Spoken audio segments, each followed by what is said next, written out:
refresh here, make sure this is working.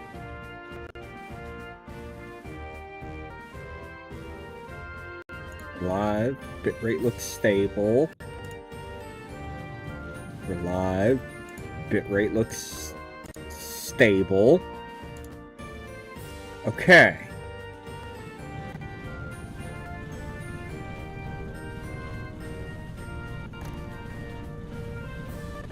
Cool.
Can I just like... Oh god, trying to film my way through goddamn streaming on Twitch when I ain't done this in ages. Fuck.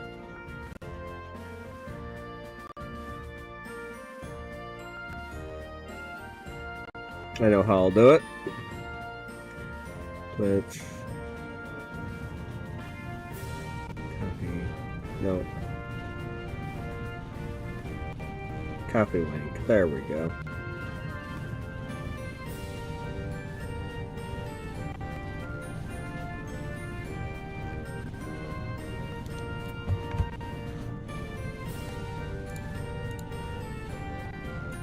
Come back over here.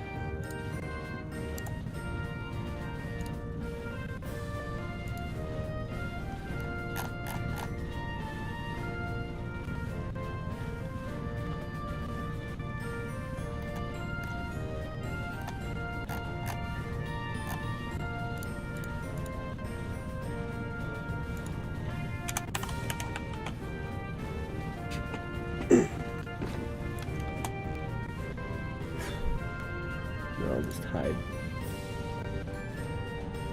I just want to hide the embed. Ah, fuck it. I'll deal with that later. Too much of a goddamn headache right now. Okay. Finally.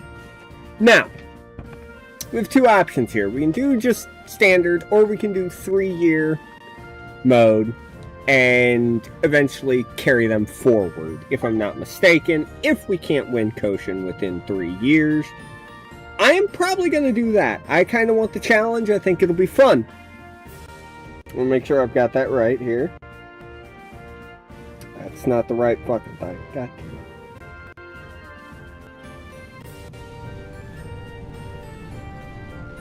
Ah, never mind. That locks you to tactical mode, which I do not want to do. I want to do what is possible in Pro Speed, which is actually control the matches myself. It's a big thing for me. I really enjoy that as an ability.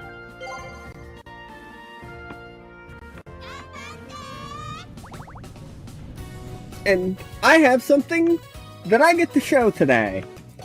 So, for viewers out there, obviously, I'm sure anybody watching this, more than likely, is only able to speak English. Much like myself. Now, once upon a time, I would sit here and use my phone to translate, and then read the translation off, so that way people knew what was going on. Now, I have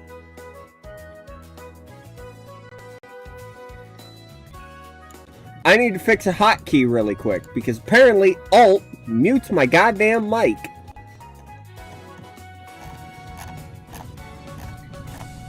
And that's a problem.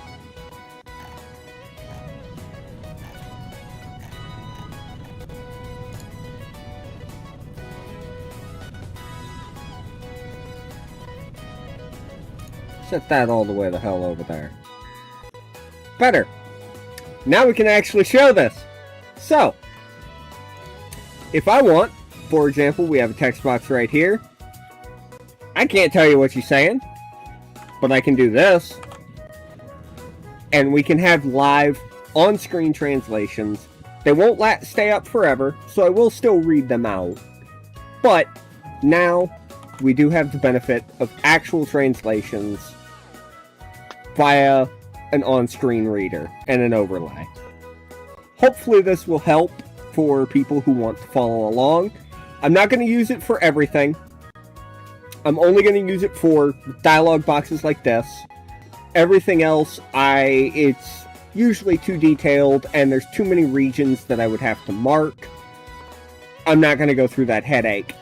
I could also set it to just do full screen, but then you're going to have random crap in the background getting translated that doesn't need to be.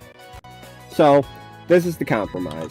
I do this, we can read it, and then when I need to read out an ability, I will point them out and explain them as I go. So, everyone, do your best! Huh? Hey, you there! Outsiders are not allowed! Huh? Starting today? Oh, perhaps? I'm so sorry, you're the new director? If you don't mind, could you tell me more about the director? Now! I'm gonna put everything in English, again, for ease of the viewers. I can get by enough on figuring things out as I go. But I'd rather y'all be able to follow along and, keep track of your favorite players. If anyone recognizes that name, you're a nerd like me. I doubt it, but if anyone recognizes it, I know what you are. This is the school name, I believe? Let me double check that. I will occasionally still need my phone, obviously. Yeah, high school name. So again, this will be in English. I could put it in Japanese, but this will be Miwa High. We don't need an audio date. Now, this is something I thought about for a long time. I was considering doing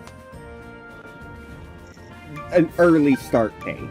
You can start as early as 1932.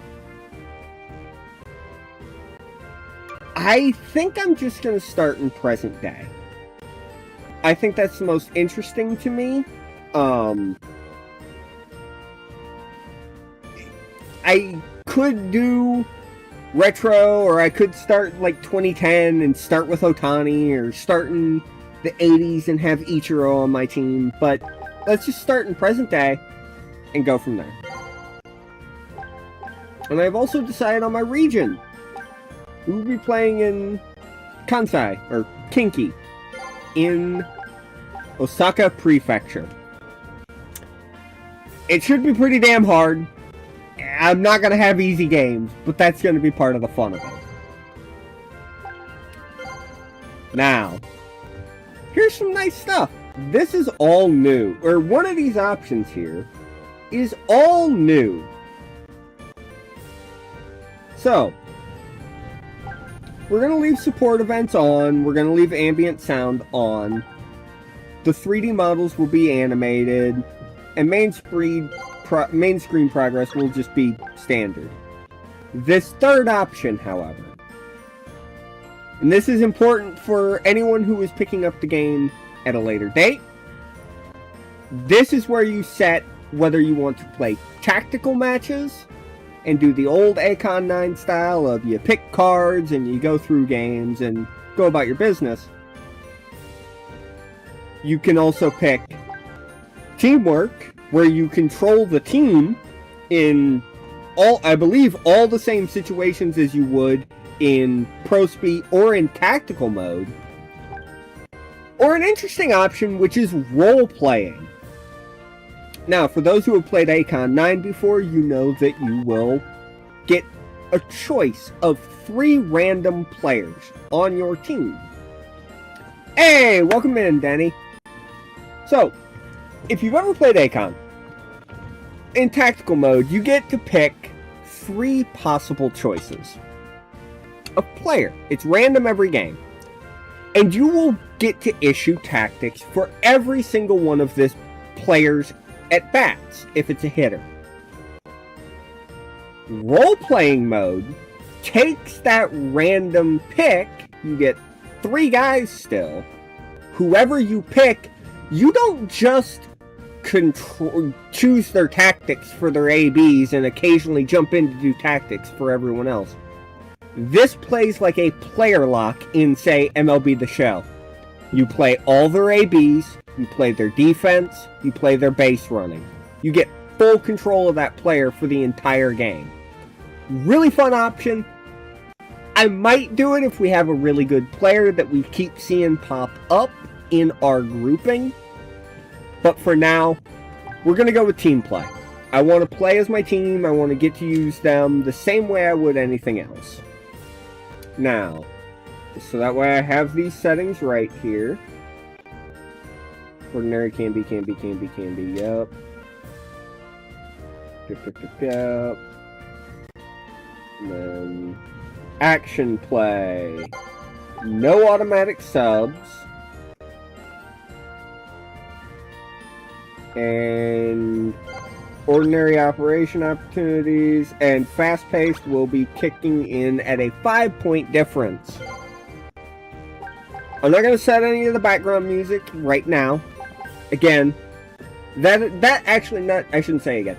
That will be something that, should I continue with this, which I likely will, I will probably make a couple cheer songs tonight or tomorrow and set them up for certain players or certain situations for the team, so that way we have just something kind of cool to keep it unique.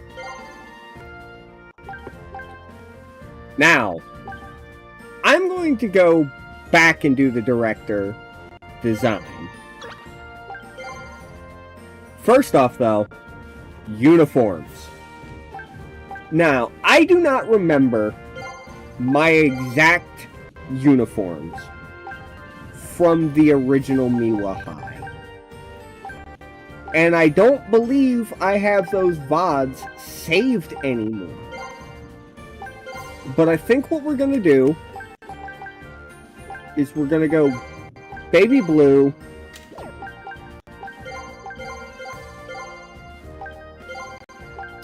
and we're going to rock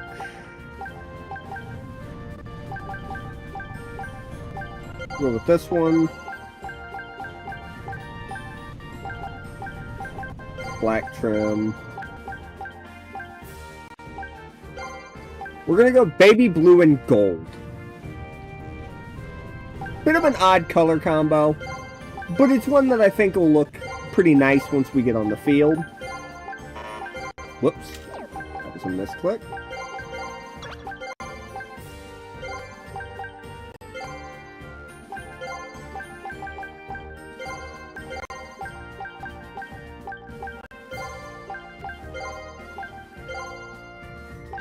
Alright.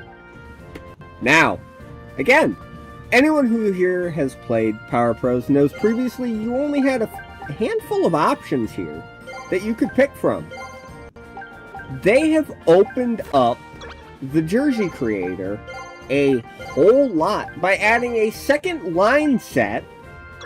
And not only a second line set, they've added a lot more options. Just in general. If you want, you can make your own fighter style jerseys where it's only got the color down one side. That's an option. And I'm really thankful for that. I like to get creative with my uniforms. I don't make anything that's like super fancy. I'm a high school. I'm not going to go out there wearing MLB uniforms, but I'd like something to look, you know, decently nice.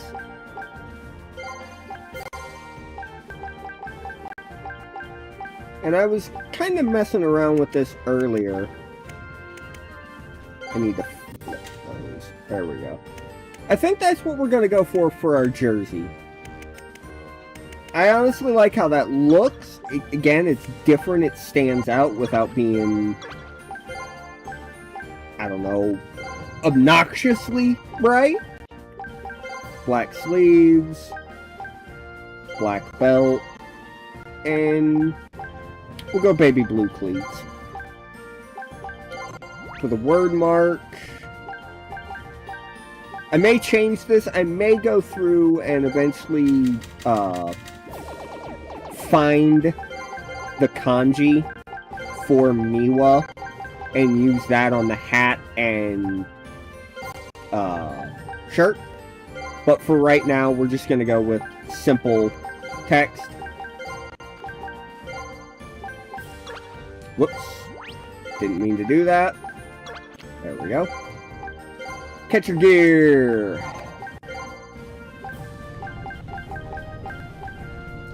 That's a little bit much, I think.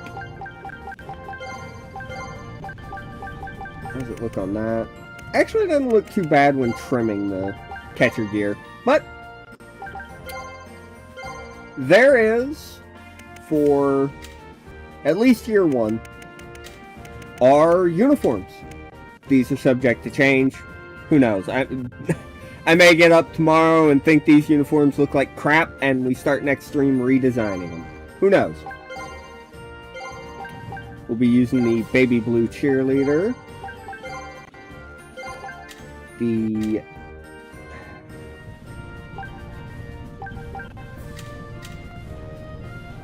I'll go with that. I don't love it. I wish... This is one thing that ProSpeed definitely has on this game, and that is flag customization. I don't know why we can't customize our own goddamn flags in this game, and it annoys the hell out of me. Our school uniform, we'll go with uniform D.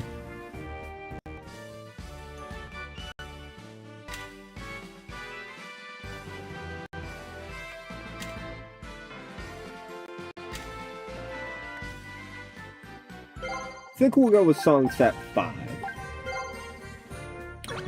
And director appearance.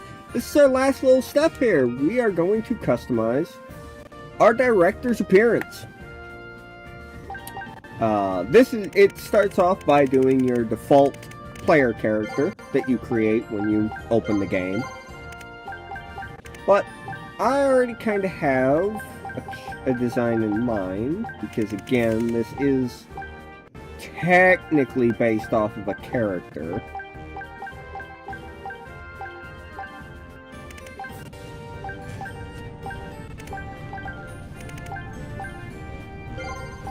We'll go with that.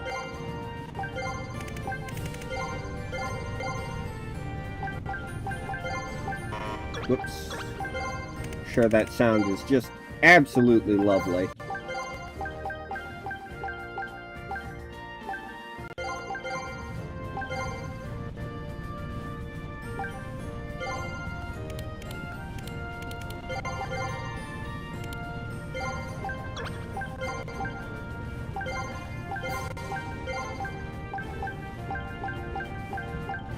And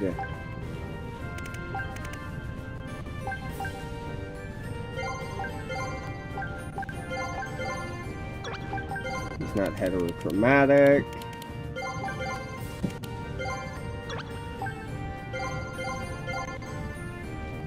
And no glasses, I don't think. Okay. There's our head coach and our acting school director. I knew there was something I was forgetting, and that's the school abbreviation mark. Miwa, and then everything else should be set. The only thing I will have to do that is going to be time consuming is we will be renaming all of our players into English. It's going to be a pain in the ass and take a few minutes, but it'll help us keep track of everyone.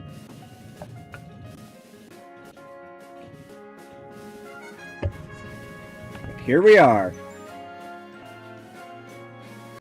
And with this, we begin Econ 9 in earnest. Now, Denny, I don't know if you were here when I showed this off, but something that I have to bring out is we have... That's gonna fucking beep in my goddamn ear. Why did it do that? It should not be making noise. I muted my system sounds. Why the fuck are you making sound?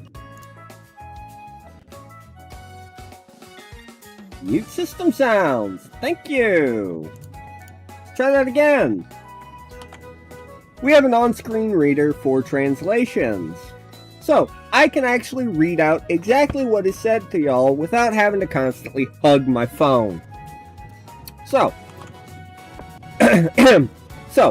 once again, nice to meet you, Director Miwa. I'm Muro, the manager. I'm a brand new second-year student. I'm 1 year ahead of the director. I'll do my best to support the manager and players.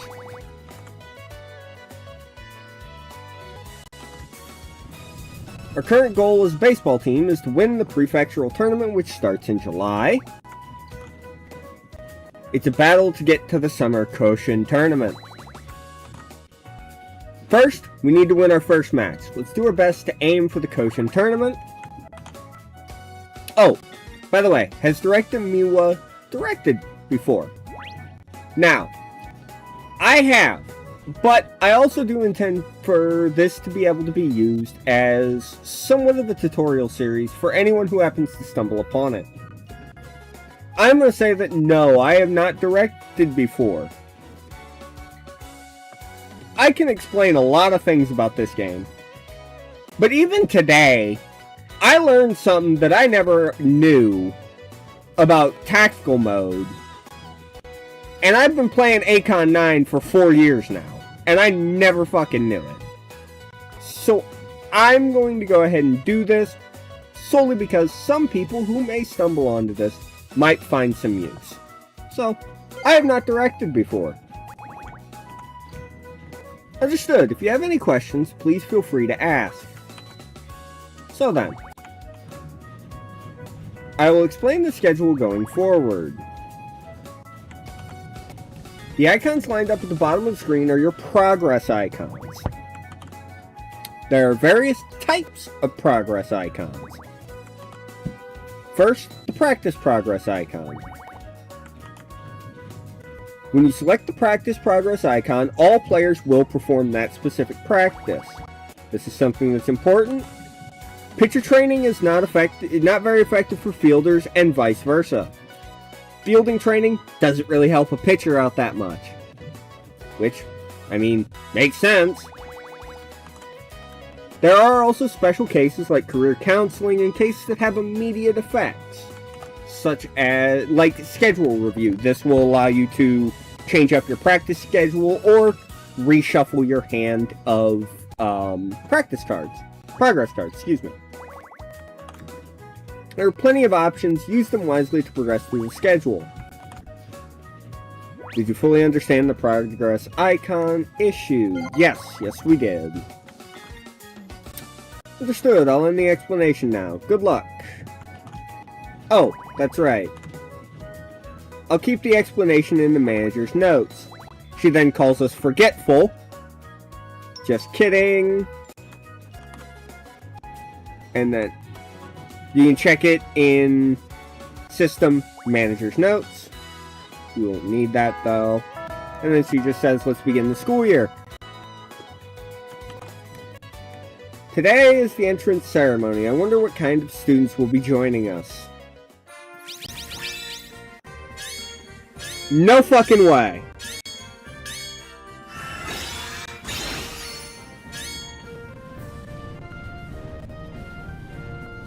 Okay, so it's not a genius, but we started with a 5-star. Was not expecting that. And it's a 5-star reincarnation of Tetsudo Yamada, it looks like. Let me make sure I have that right. Tetsudo. Let me get his name for sure here.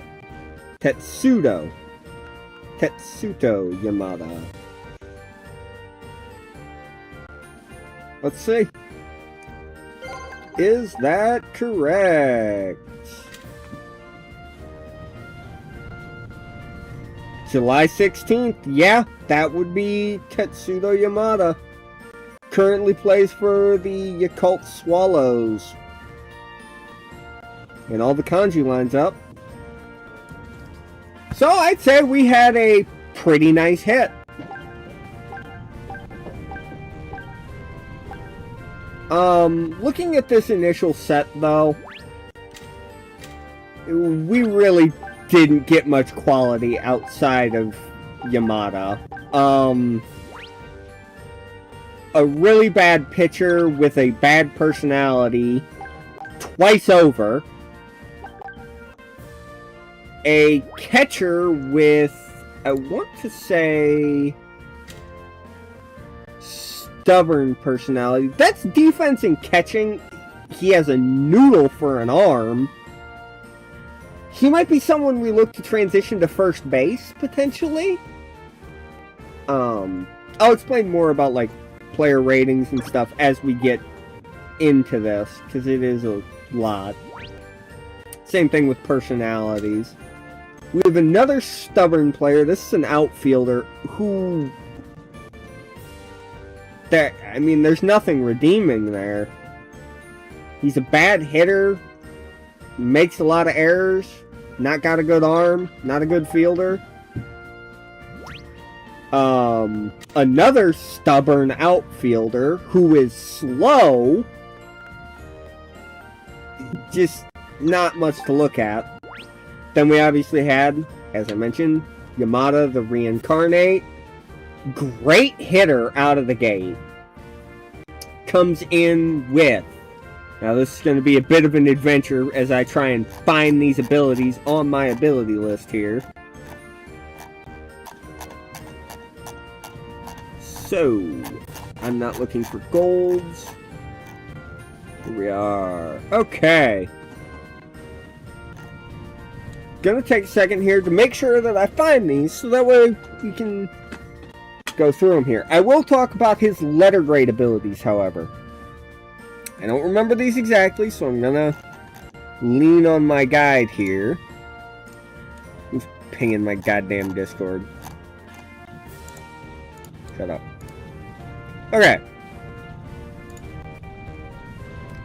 Where can I check this again? Oh, it's under the golds, isn't it? Where's the letter abilities? Here we are. So, we're going to go from left to right and then left to right through all his lettered abilities. He has C chance, or clutch. Means he is... If a runner is on second or third, or both, and he is up to bat, he gains +5 contact and +2 power. Not bad. He's also a C rating versus lefties. Same thing. If he's facing a lefty, +5 contact, +2 power. He has C durability, slightly above neutral injury proneness. It's not really applicable in Akon. That's more a pennant and, my life feature. He is an A-rated base stealer, meaning he is a very quick base runner, specifically when stealing.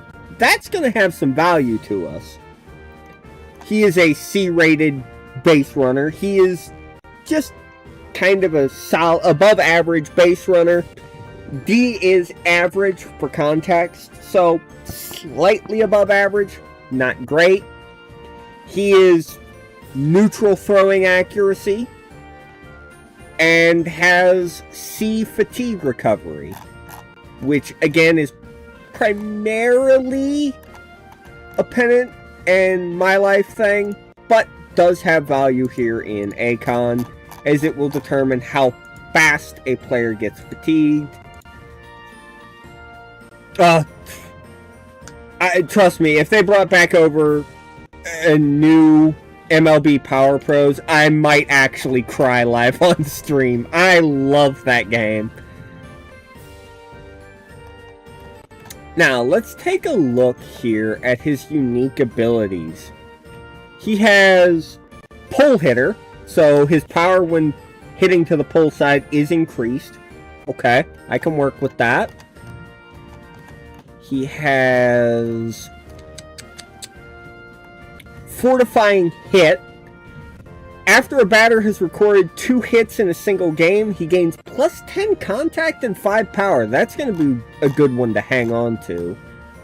I think that next one is Intimidator. Don't quote me on that. No, it is First Pitch Hitter. So prior to the first taken strike, plus 10 contact and 5 power. So we're going to want to power swing, try and get out in front, and swing on the first pitch with this guy. He also is a high ball hitter, making solid contact on high pitches, or pitches high in the zone becomes easier. I can work with that. And his last ability is Good Mood. If there are more players with good mood on the bench than there are with bad mood, all batters are granted plus 5 contact and plus 5 power. That's a great one. He also has 2 green abilities here. Let me see if I can find these. These are always tricky for me.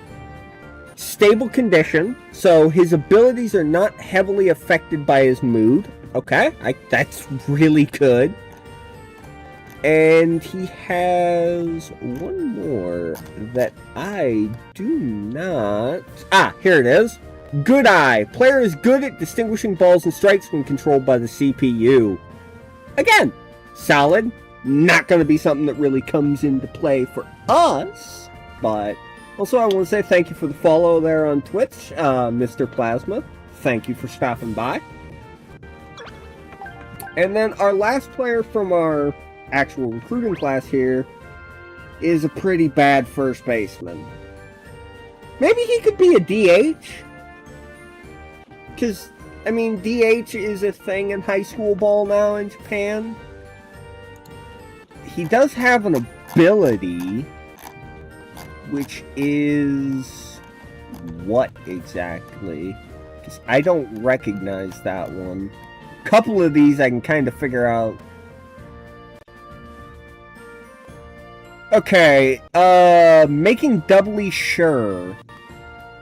He's an insurer. Okay, when the batter's team is leading by 4 or more runs after the 7th inning, plus 10 power. That's, again, that's a solid skill. I could see that being very good for a DH. Now begins the shit part. Renaming. So, it's going to take a minute. So, first up, we have pitcher Hamaoka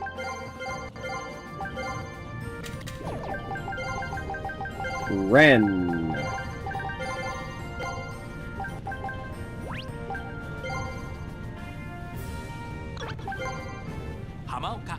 Nope. Okay. I always listen to the audio clip just to make sure that I have it right. 9 times out of 10, I do, but sometimes my translation apps lie to me a little bit. This other pitcher that came in is Hidaka Hikaru.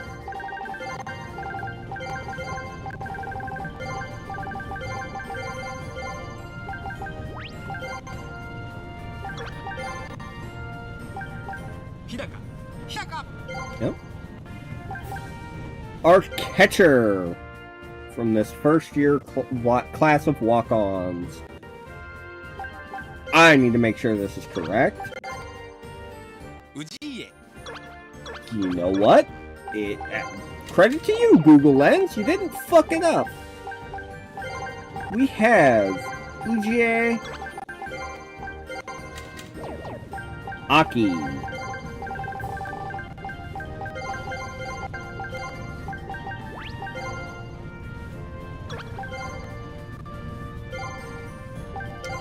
Our first of the outfielders. We have one Sato.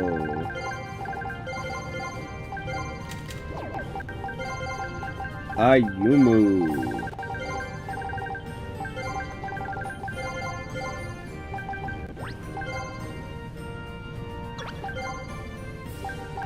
Sato. And here we have Mochizuki. Type that in here.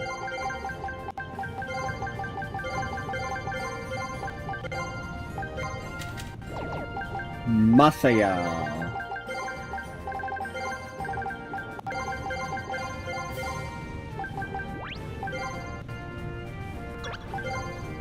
Mochizuki.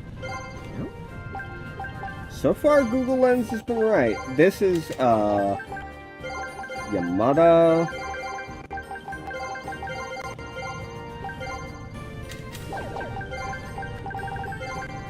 Tetsuto.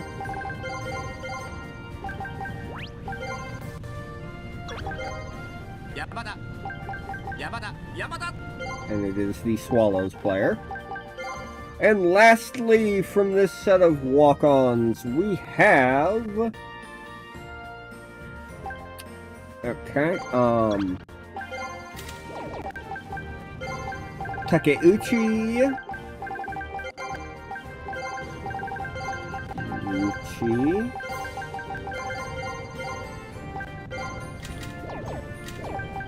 Rentaro...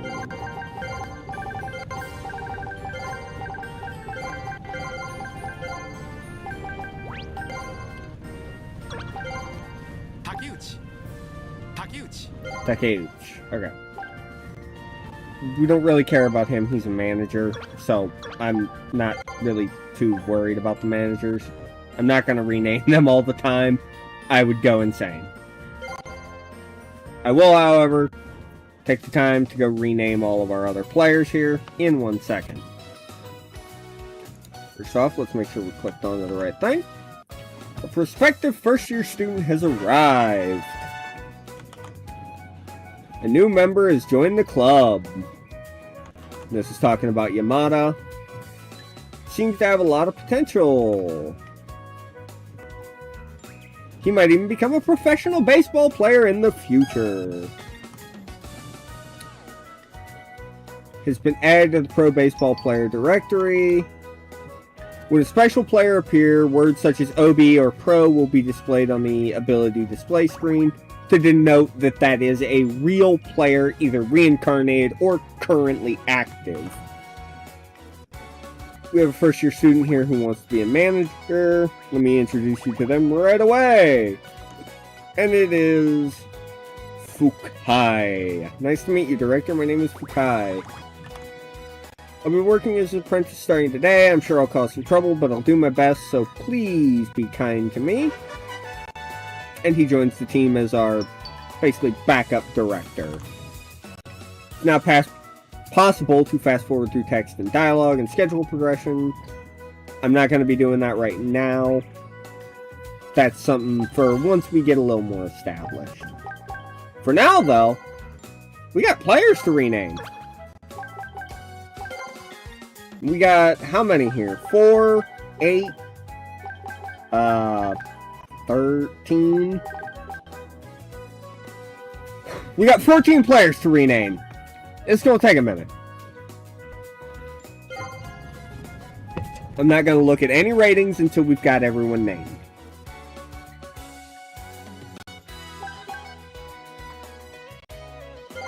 Okay, this is Yoshioka.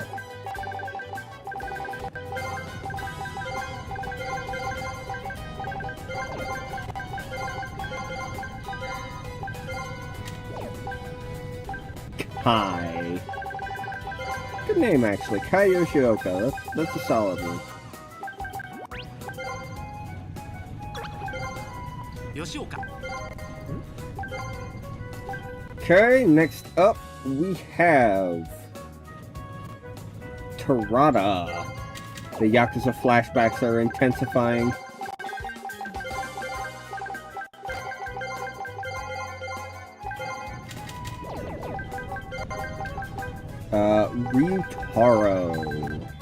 Ryutaro Tarada. Helps if you hit the U, dumbass.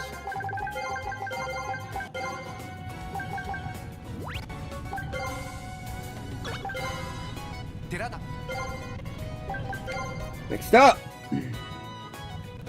is that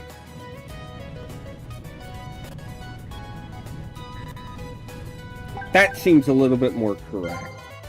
I don't think his name is Longsheng Igarashi. That just felt wrong. So, Igarashi Ryusho.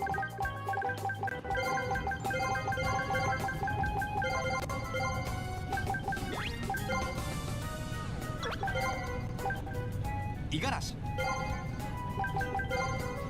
So far, it's gotten all the last names right.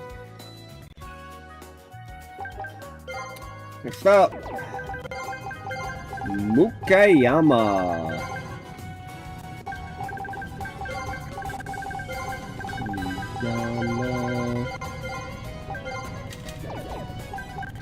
Tatsuya. Suya.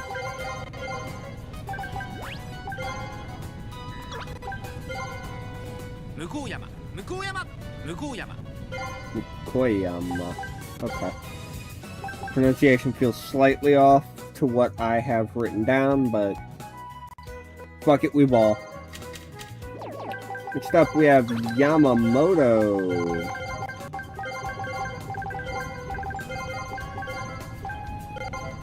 Kota.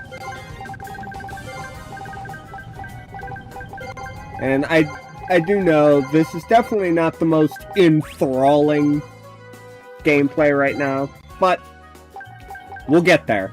Yamamoto.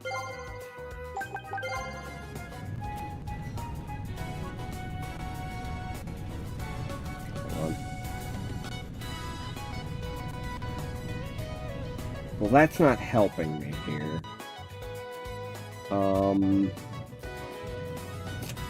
We have a problem. Pose, image, later.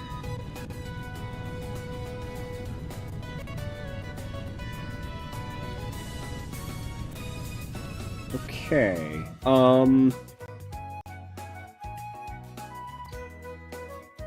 that might be why.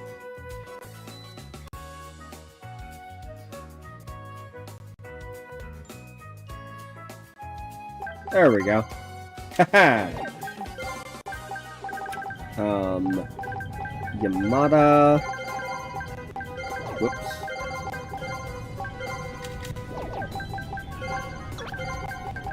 Yukise.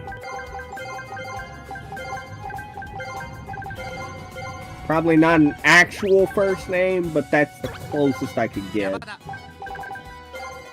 Kept trying to tell me his fucking name was Lucky Star. Which, that might be what that means. That might be a direct, literal translation. But, let me tell you, I don't know that off the top of my head. Alright, we got Ishimoto.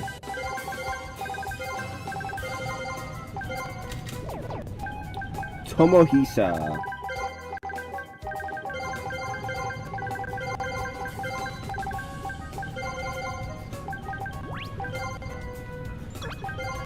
Ishimoto. Alright. About halfway done. Kawashima.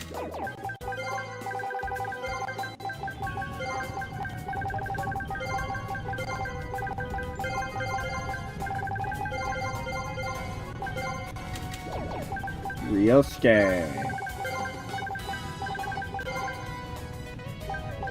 An O in this case.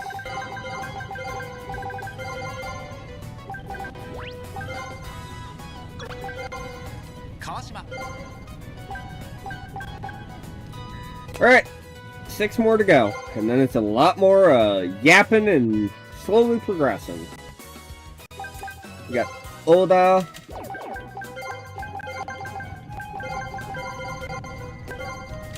Taiga. E-A-I-G-A.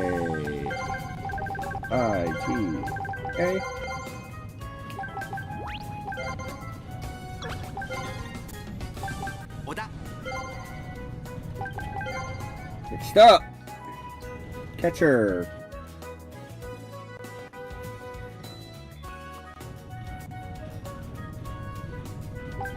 Narita.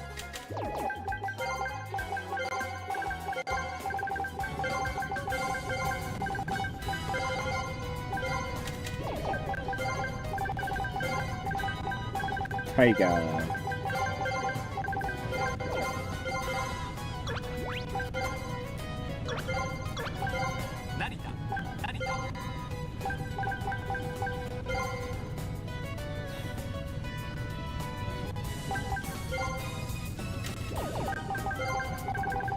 Takehiro.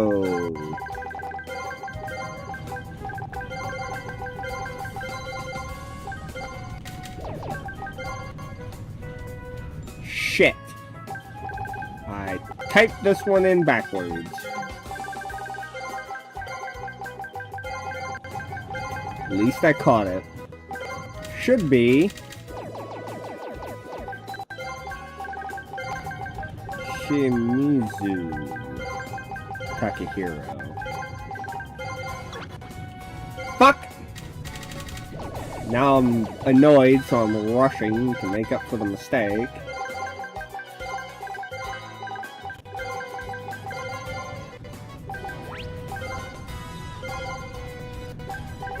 Shimizu. Alright. Got Watanabe.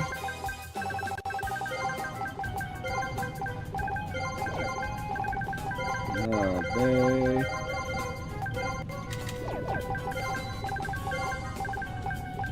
Yui.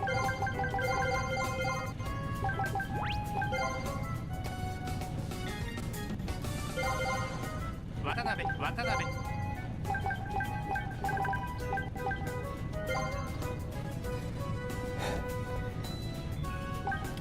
Sato.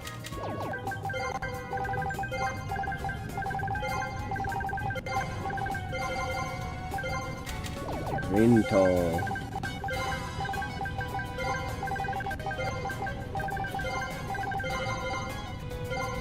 Damn it. Sato.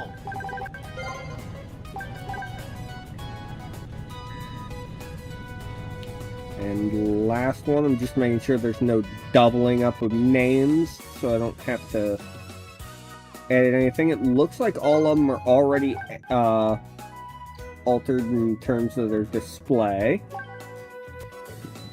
In this one, we have our last player, Unagaki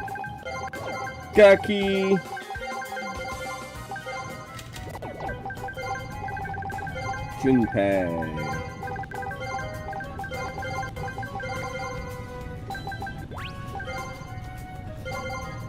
Inagaki. Alright. Every active player is named. Now, let's take a look. So, third year, Yoshioka. This is Kei Yoshioka. Doesn't throw that hard. Has decent stamina. Has a stubborn personality, which for pitchers boosts their ability to train their breaking ball. He doesn't have great breaking balls, but like, I mean, we can at least get something out of him while he's here. And then we have Ryutaro Terada, a hot-blooded pitcher, which boosts ball speed and stamina growth. Doesn't have great breaking pitches. Has decent stamina. Okay control. Just not great ball speed. As soon as we get the ability to change their training, he's going on ball speed training. He's also a lefty, which is nice. He does struggle a little bit against left-handed batters. And I should probably go over the pitcher stats. We went over all the hitter unique letter grades. For pitchers, again, from left to right and then left to right, we start off with in a tough spot with runners in scoring position. He's a C, so he gains +1 to his top speed, and that's it when there's a runner in scoring position. Not the best. He's neutral against left-handed hitters. He has an E. His poise is an E. He is very easy to rattle. Not great. Not great.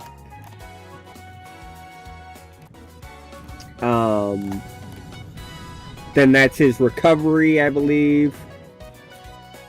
Or no, his durability's a C. Sorry, that's durability.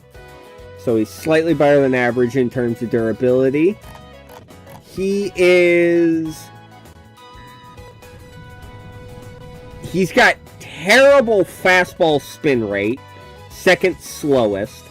Not good. And his last trait here is quickness. He has slightly higher than neutral delivery to the plate.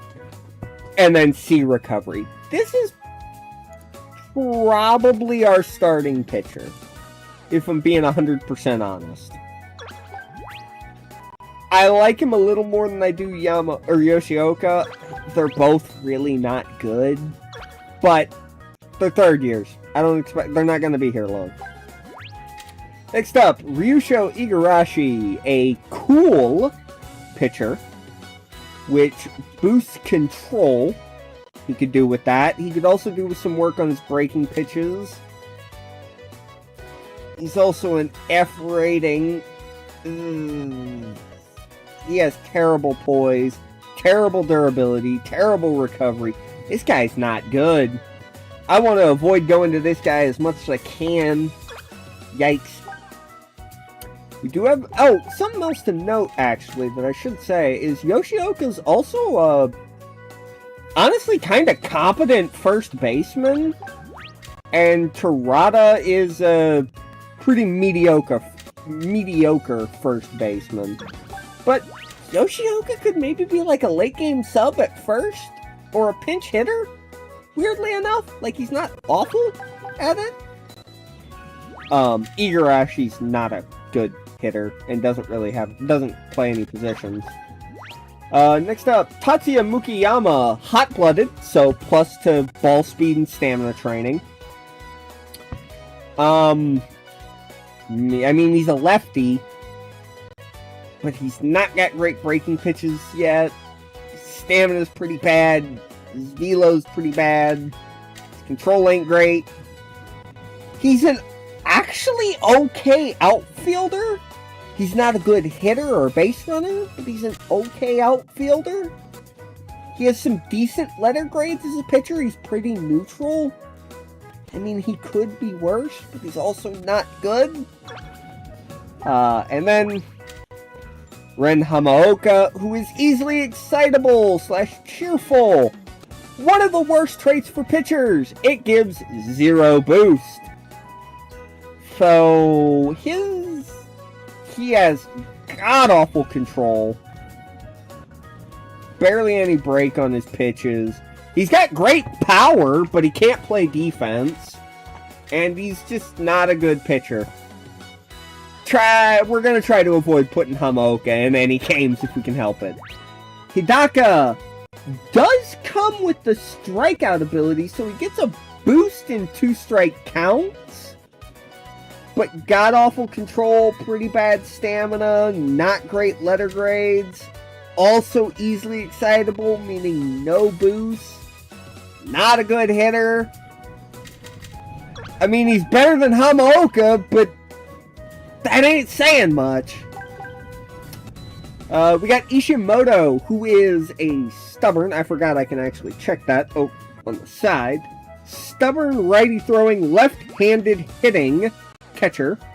3rd year.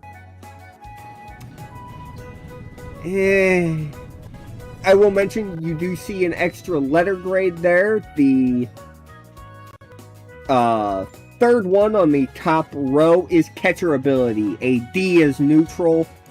The higher it is, the better they are as a catcher, meaning they provide boost to their pitcher.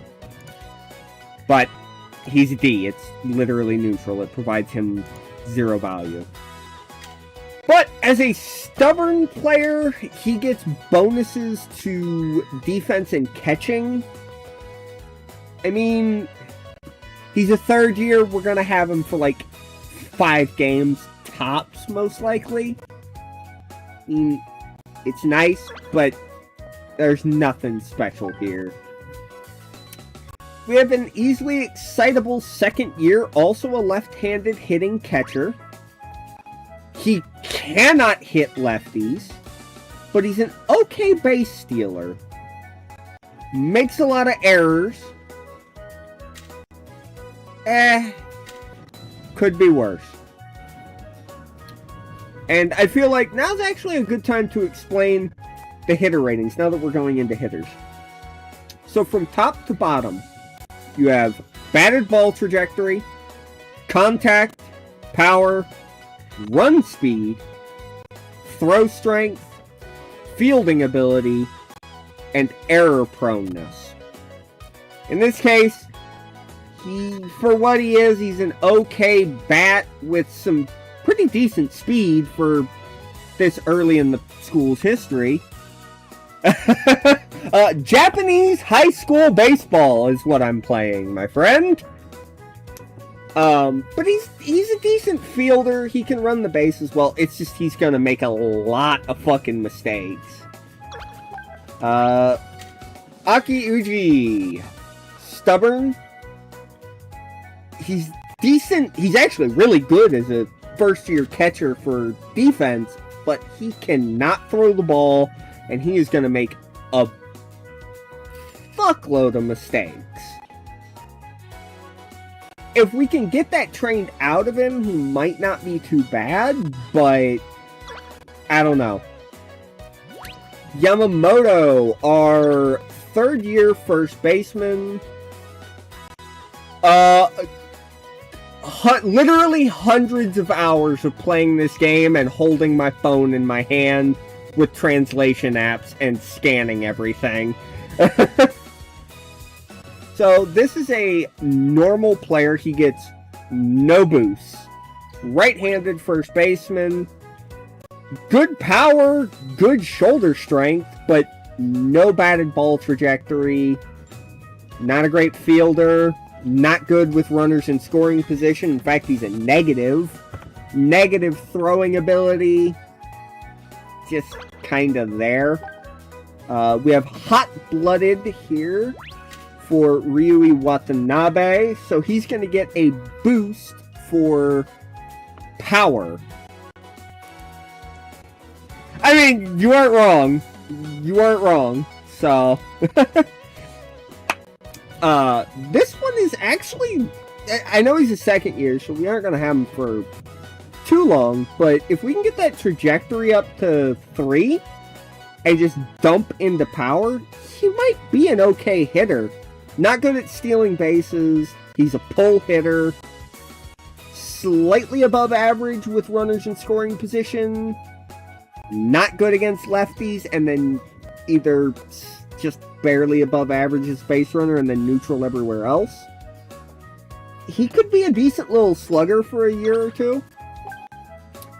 Hot-blooded, left-handed hitting, Rentaro Takeuchi. Absolute crap-tastic defense. Can't run the bases. Terrible with runners in scoring position. Decent recovery. Decent throwing. Decent base stealing. But he's a complete liability on defense. He's a DH through and through if we use him at all. Then we have easily excited, left-handed hitting second baseman Taiga Oda. He's probably just going to get stuck on defense training. He's got some decent power, decent runner, not super error prone. I don't like that his trajectory is sky high and that he's not great at throwing the ball or with runners in scoring position, but I mean, I can make do with him. He's a third year. He's not going to be here long. Then we have stubborn Tetsudo Yamada. He's going to be the starting second baseman. I mean, he's a reincarnated OB. He's our highest rated player. He can play second, first, third. Great contact, great power, great run speed for our point in time. Great letter grades. The guy's perfect for us.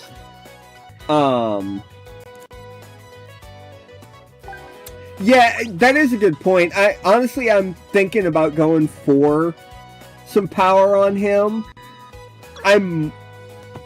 Depending on what I see out of my third baseman, Yamada may start at third, and we may dump heavy into power with Oda and Prey. But I'm just worried mostly about the E chance with him. That's going to be a little tricky, but we'll see. Kawashima, though, our third-year third baseman, right-handed hitting Ryosuke Kawashima, hot-blooded, so power boost.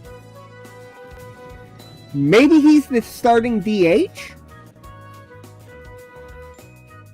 Yeah, we've literally just created the school and just finished renaming everyone. I have not advanced a single day. This is the first time I'm looking at everyone's ratings and personalities.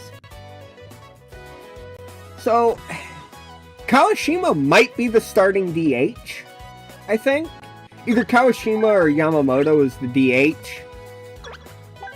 And then probably Oda plays second, and then either Yamada plays third and Kawashima DHs, or Yamada plays first and Yamamoto DHs. But I don't know just yet. Easily excitable right-handed hitting Rinto Sato. Actually a solid little defender for a second year. Decent power already. Kinda slow. Not great contact, but I mean, I can work with him. Like, I'm not going to be scrambling for third base after Kawashima graduates. Mostly because I have Yamada who can plug in there, but not a huge hole. Shortstop. We have Yukisei Yamada. Stubborn. Needs to work on his defense. Great hitter. But that defense is not gonna play at all as a shortstop for me. Like, that's just not gonna play. That is going to be something that is immediately worked on. He's also a really bad base runner. Ugh. He's a third year, so it's not like I'm gonna be stuck with him for ages. And then we have hot-blooded, right-handed hitting Takahiro Shimizu. Good speed. Okay base stealer. Not good at throwing the ball. Not a good base runner. Not error-prone, but also not a good defender, and he's a shortstop. He's probably going to get retrained as a second baseman. but I don't really have another shortstop options, and I don't want to waste time training Yamada to play there. I don't know. I think we'll just have to tough it out with Shimizu and hope to recruit a good shortstop in our first window. Unless Inagaki here can play short. Looks like we only have 3 outfielders though. Oh, fuck. I guess Mukayama can play out there. Alright. Inagaki. Cool. Oh my god. So he can't throw the ball. Any good second positions on pitchers? Yoshioka's not a bad hitter and can play first base pretty decently.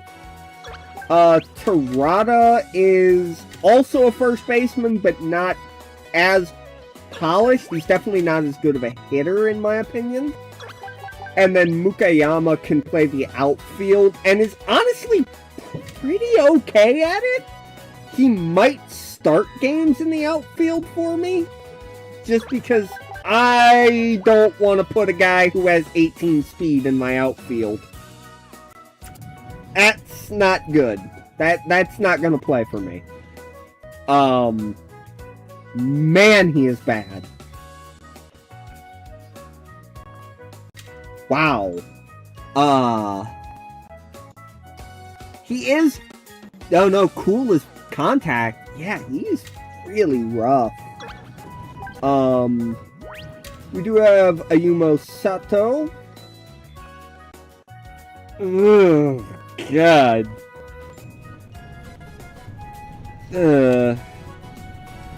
Man, this outfield is fucking vomit-inducing. I am... Oh boy. This team is gonna be a struggle, isn't it? He's got, like, no arm strength. He's not accurate with the ball. He makes a lot of errors. He's not a good hitter. Yikes. Okay. And then lastly, we have Mochizuki. Yeah, that's true. I do think a lot of these guys will end up being okay players by the time they graduate, but man, are they rough. 13 speed in the outfield. Oh my god. He has concrete shoes. Holy shit. I'm actually, like, stunned at that. Oops. He is stubborn? That boosts his defense and catch. That's fucking fine, but you have lead weights in your fucking cleats, man. Yeah, he's walking. I don't even think he's walking. He's crawling to get these balls. Okay. Let's sort out our lineup here. Because, wow. Wow.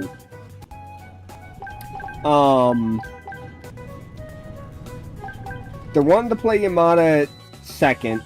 I'm gonna actually play Oda there. And I'm gonna...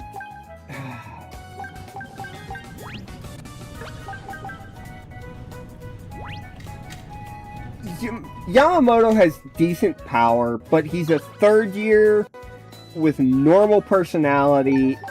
When I have a great DH option just staring at me that was a walk-on reincarnate, I'm gonna DH Yamada and bench Yamamoto, I think. I feel kind of dirty doing that to a first year, but yeah. Mochizuki, you're coming out from Mukayama. I ain't playing with no 13 speed in my goddamn outfield. No. Everything else is alright. I'm gonna move Yamada up in the lineup. Probably put Oda there.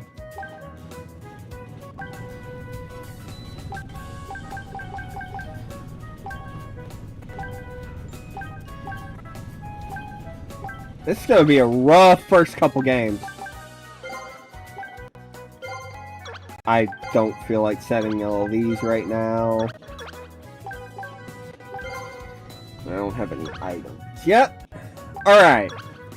Now, we can finally play the video game! And I'm straight up guaranteed to take a red space off the rip. So, they actually added to Akon in this game. So, really quick, I can actually show this. Also, I forgot to turn on Do Not Disturb. Hold on one second. There we go. So, this year, or in the past, in Akon 9, you could only play it in tactical mode.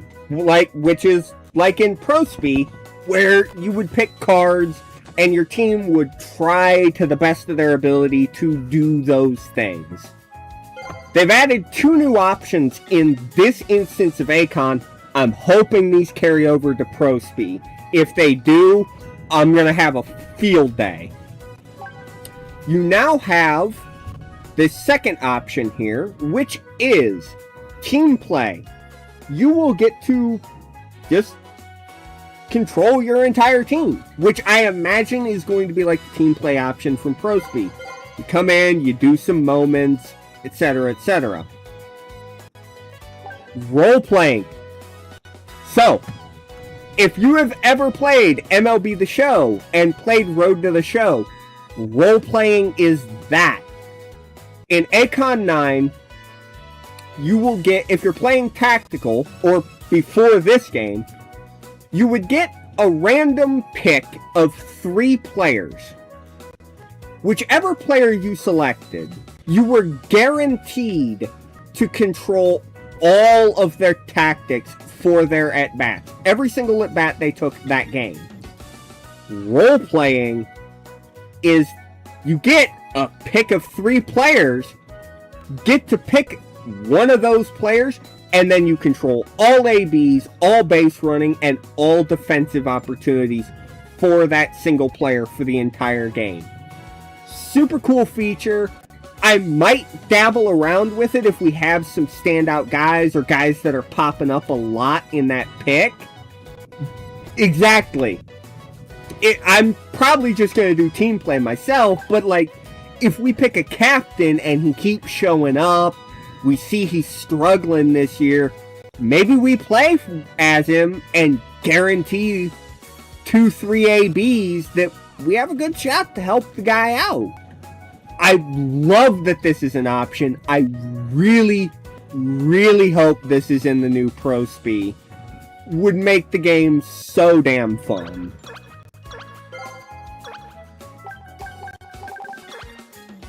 Now, alright. For those of you who have never seen Akon 9 before, again, I do want to use this stream series / YouTube series as a way to help teach people about Akon 9. We're an hour in, we're about to advance for the first time. Let's go. So, you have cards. If you've played Pro Speeds, Haikyuu no Kiseki, you kinda understand Akon 9, because it's similar. With that, you pick X amount of cards to fit, or I think you get to pick 3 cards. And you fill up you use up X amount of points. And then it'll advance a week. In this, every single card is numbered. And that card is the specific type of training your team will do. It will move you that many days forward. In this instance, say we wanted to have them work on squats. It would help them with their, I believe, physical recovery. We could do some base running. We could do some defense training to help people get less error prone. All of these will advance us 3 days.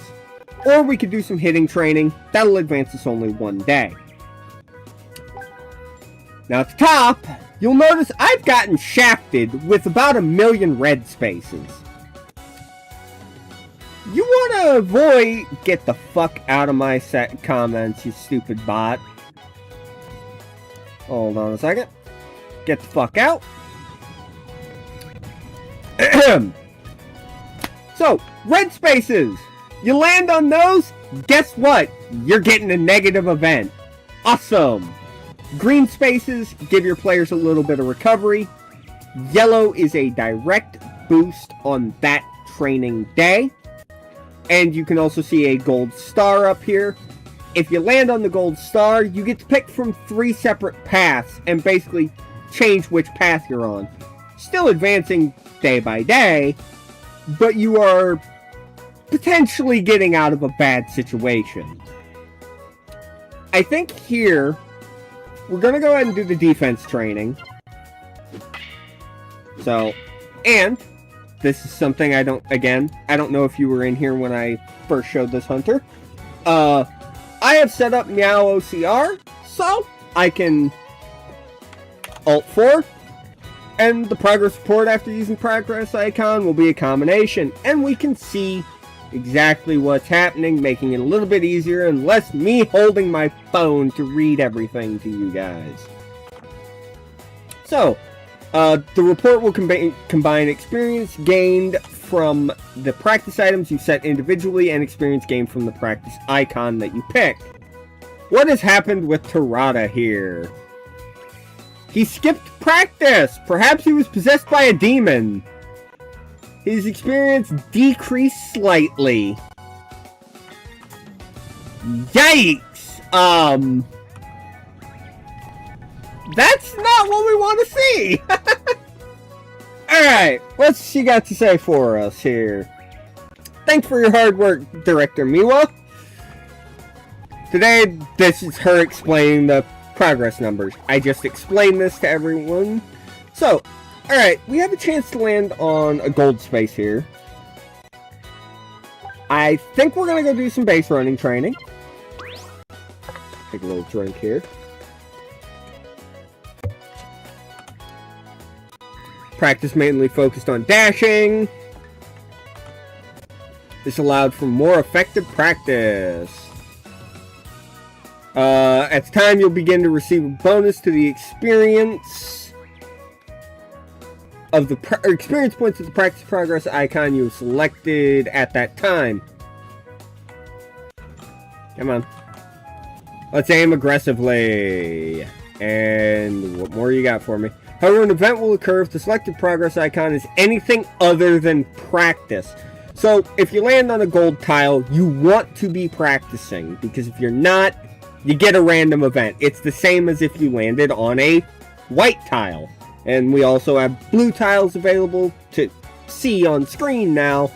Blue tiles are a guaranteed positive event if you land on them. Does not matter if it's training, what have you. It is a positive event no matter what. We're going to do some hitting training, land on our gold star here. Everyone got some experience. What we got here? With the addition of new members, the upperclassmen are more enthusiastic than ever. Second and third years got a boost to their skills. Okay. What are your plans for the future? This is her teaching us about the star spaces. As you can see, I now have 3 paths I can pick from. Say, if I want, I could do more base running training, or I could do some squats. I could pick either one of the 2 white paths, and that could lead me to, you know, that scout, could lead me to another blue tile eventually, or I could land directly on the blue space.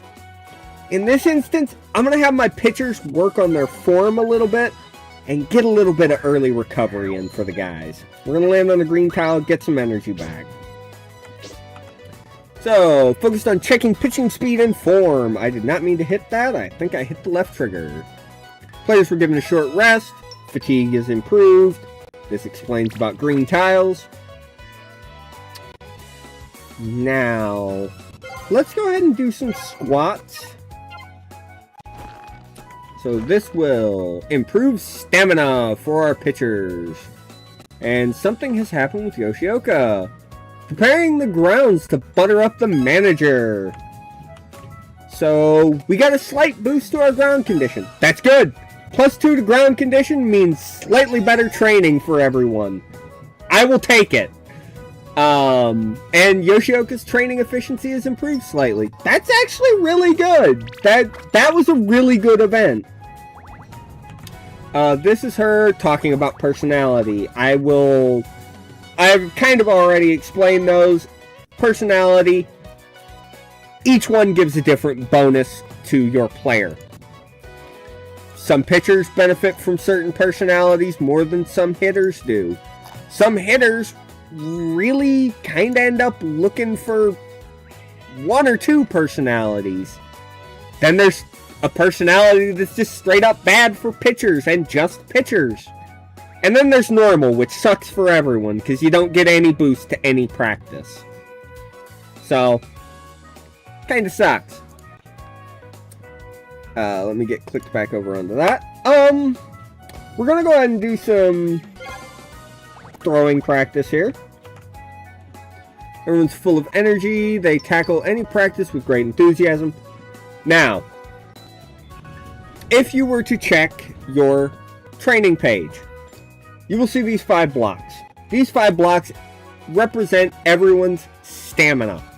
The higher it is, the more efficient they can train. I will show it as soon as this is done. So, Yamada got +1 to his fielding. And now we have a scout event. Scout from a pro team came over. I got a thorough check of my serious practice. That does not feel like that's a correct translation. Everyone's scouting evaluation went up. That's really nice. And then we can recommend one more person as a special case out of 3. We could recommend Takeuchi, Hamaoka, or Sato. Now, a scout will boost that little top icon on the left. Yeah, he thoroughly scrutinized our practice. You're not wrong. So, this will change that little head icon in the top left. That is scout awareness, or scout evaluation. I jokingly just call it league interest. The higher it is, alongside your players' ratings, the better chance of them getting drafted. For this, honestly, I don't want to give it to any of these guys, but if I'm going to give it to anyone, it'll probably be Sato. I guess? Like, he gets a boost to his scout evaluation. Now, I mentioned I was going to talk about this.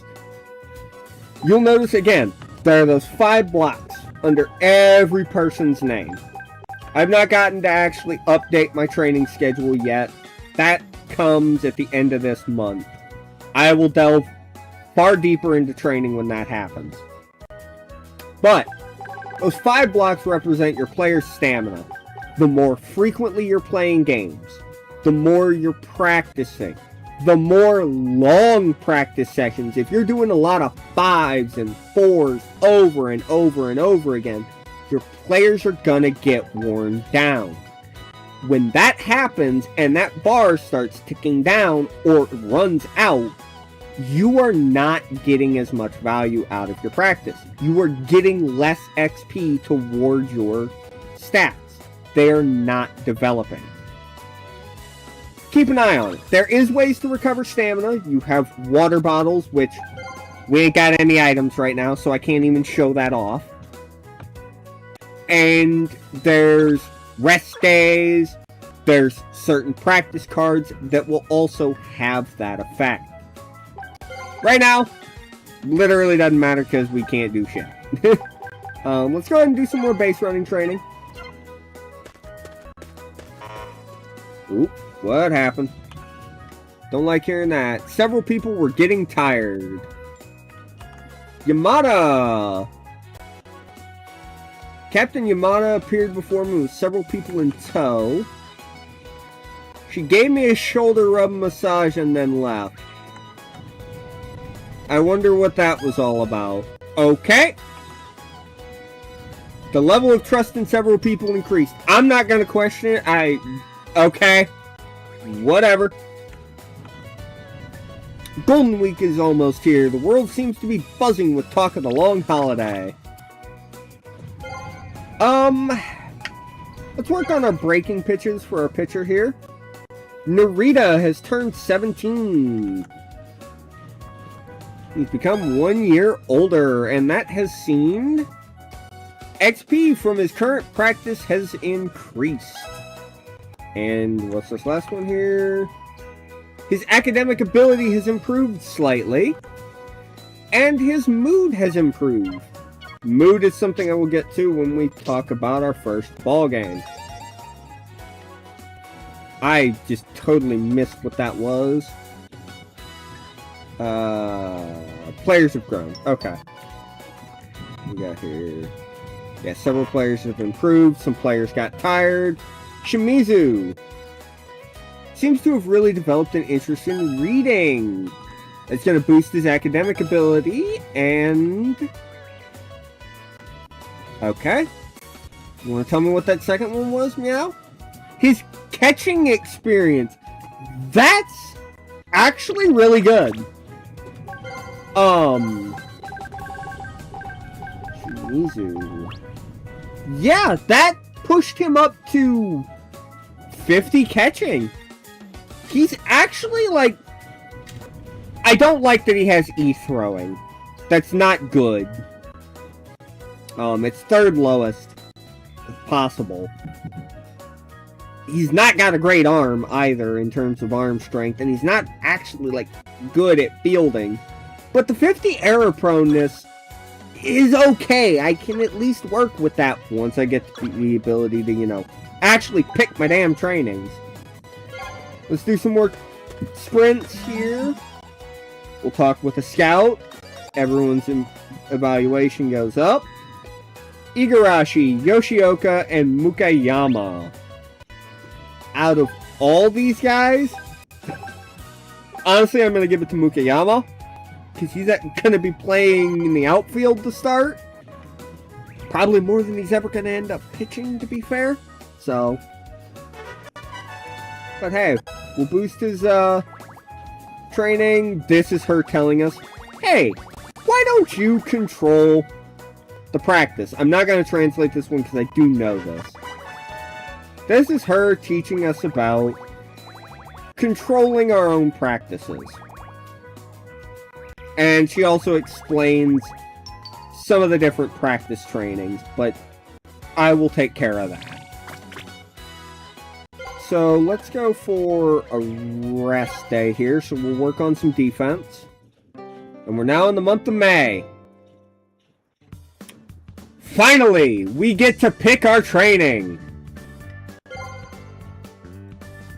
Now, for anyone who is new to Akon 9, or who has never played Pro Speed, or never really delved deep into training in Haikyuu no Kiseki, this screen looks daunting as hell. I'm going to break it down really easy for you. The left column is your fielder stats. The next column over is your defensive positioning stats. Catcher, first, second, short, outfield, pitcher. You can retrain position players as outfielders, or as pitchers, and vice versa. The third set, the top three are top speed, control, stamina. The bottom three are batting form, pitching form, and batter change, which is batting stance, pitching delivery, and batting handedness. If you want, you can train every single one of your hitters to be a switch hitter. The game's not going to stop you. Then you have two sets of arrows going every which goddamn direction. The first one is your primary pitch that breaks in that direction. Second one is your secondary pitch that breaks in that direction. You can only have a secondary in a slot that you have a primary. I feel like that's self-explanatory, but you never know. Yeah! Okay. I'm glad you agree, because that drives me up a fucking wall in Pro Speed. There's no way you can tell me that an elite right fielder can't slot into left and vice versa. There is no goddamn way. But no, instead a left fielder's probably only ever going to play left.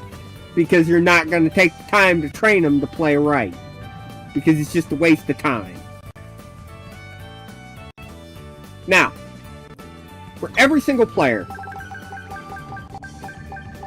Yeah, exactly. Exactly. They might not make the same level of reads. They might not get the same jump on a ball. But they can catch the damn thing and throw it to a base. It's not rocket science. And it drives me nuts. So, if you click on every player, again, you come to this screen. On the right-hand side, you have all these different options. And you notice they highlight various things. This is telling you exactly what you're training. The top one, you just leave it completely up to the player. Do not do this. For the love of all that is holy, do not do this. In Pro Speed, we did some testing. You can kind of get away with it. It would actually train some pretty average, pretty generic, archetypical players for whatever position you were training. In Power Pros, it sucks. It is the most useless goddamn training in the game. I swear to God. Now, let's actually talk about the good trainings. This is balanced. This will have, for example, this is a pitcher, primary position. Try to train all of his pitching stats equally. Top speed, control, stamina, and he'll get a little bit of work in on his primary pitches. He won't add new pitches. He won't change up his delivery. He's not going to focus anything, but he'll get you a little bit of growth. Now, also mentioned, Tirada is hot-blooded. That means he's going to get a boost to focusing on his stamina, which is our third option here, and our top speed. He didn't really throw that hard. We're probably going to put him on top speed, but just for prosperity's sake, let's run through all the pitching options here. You have top speed training, control training, stamina training, primary pitch training, which you can train, pitch training. You will train a pitch that you have already learned to increase the break on it. And learning a new pitch. You'll notice he can learn a straight secondary, a secondary that breaks, in his case, to the left. No, they would all break to the left. What am I saying? A secondary that would break to the left or that would break down. Or he could learn a new primary that's got a diagonal left, diagonal right, or a pure right break. For this guy, his pitches suck. That is true. But he also has no velocity. Let's get that velocity up a little bit. As for Yoshioka, he's got a little bit better stamina. His control is significantly worse. They have the exact same level breaking balls, and he's got a touch better velocity. He is stubborn, which is control boost for pitchers? No, boost breaking pitches. I think we're going to have him work on that left-hand pitch, or left breaking pitch, as he is a righty.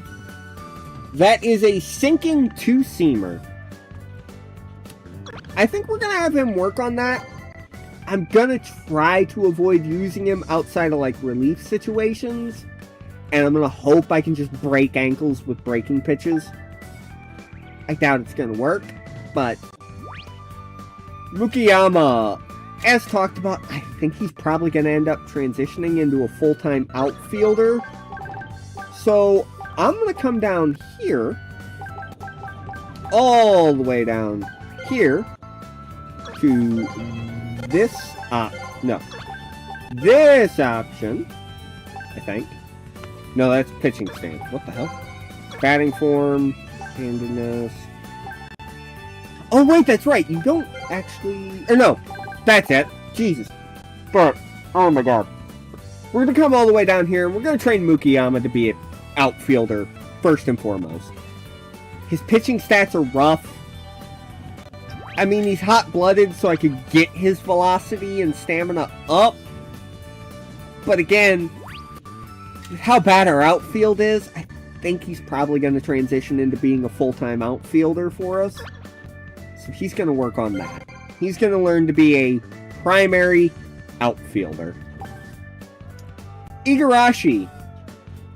D-stamina, 133 kilometer an hour velocity, and second best control on the team with not terrible breaking pitches. And he's cool. Which cool is what? Control? Yes, cool is boosting control. I have a specific way I like to build pitchers, and even for a guy like him, I would like him to be at least 135 kilometer an hour velocity. So we're going to get him up to that. It'll probably be like a month or two of training, and then we'll switch him off. Hidaka is a fucking disaster class. He has 4 combined breaking pitches, but he's easily excitable, so no boost. He's got okay speed, 0 control, and pretty piss poor stamina. We're going to work on that control. That's unplayable. Hamaoka is somehow even worse, because he has terrible breaking pitches, better stamina, but less velocity, and somehow even less goddamn control. Again, these walk-ons... Oh, and, again, he's easily excitable, meaning he gets no boost to any training. So, this guy just sucks. Like, he's bad. Like, he's straight up bad. By the way, thank you for the follow, Hunter. I do appreciate it. Ishimoto, our starting catcher. He's a third year. We're gonna lose him after a few games. I'm gonna probably just put him on power training. It doesn't... I'd like to get his defense up a little bit, but at the same time, he's not gonna be here long enough for me to really give a shit. And he's already got that great trajectory, so... Narita! Now that we're on hitters, we'll talk about hitter trainings. Again, omakase. Leave it up to your players. Don't pick this. Please, for the love of God, do not pick this. Balance training. Again, not great. Doable. Trajectory. This is that arrow followed by a number. The higher your trajectory, the higher the average launch angle on all batted balls. I recommend getting at least every player to 2 trajectory unless they are a contact speed machine. If they've got great speed and great contact, by all means, be my guest, make them a ground ball hunter, and just have them beat everything out. Go for it. I still think you should probably get them to 2 trajectory so they can at least lift the ball a little bit. Power hitters, you're going to want to look for 3 and 4 trajectory. 4 is high fly balls. Pretty much everything is going to be a fly. As long as you're not, like, on top of it, spiking the ball. 3 is what I find is the sweet spot for my power hitters, but that's just me.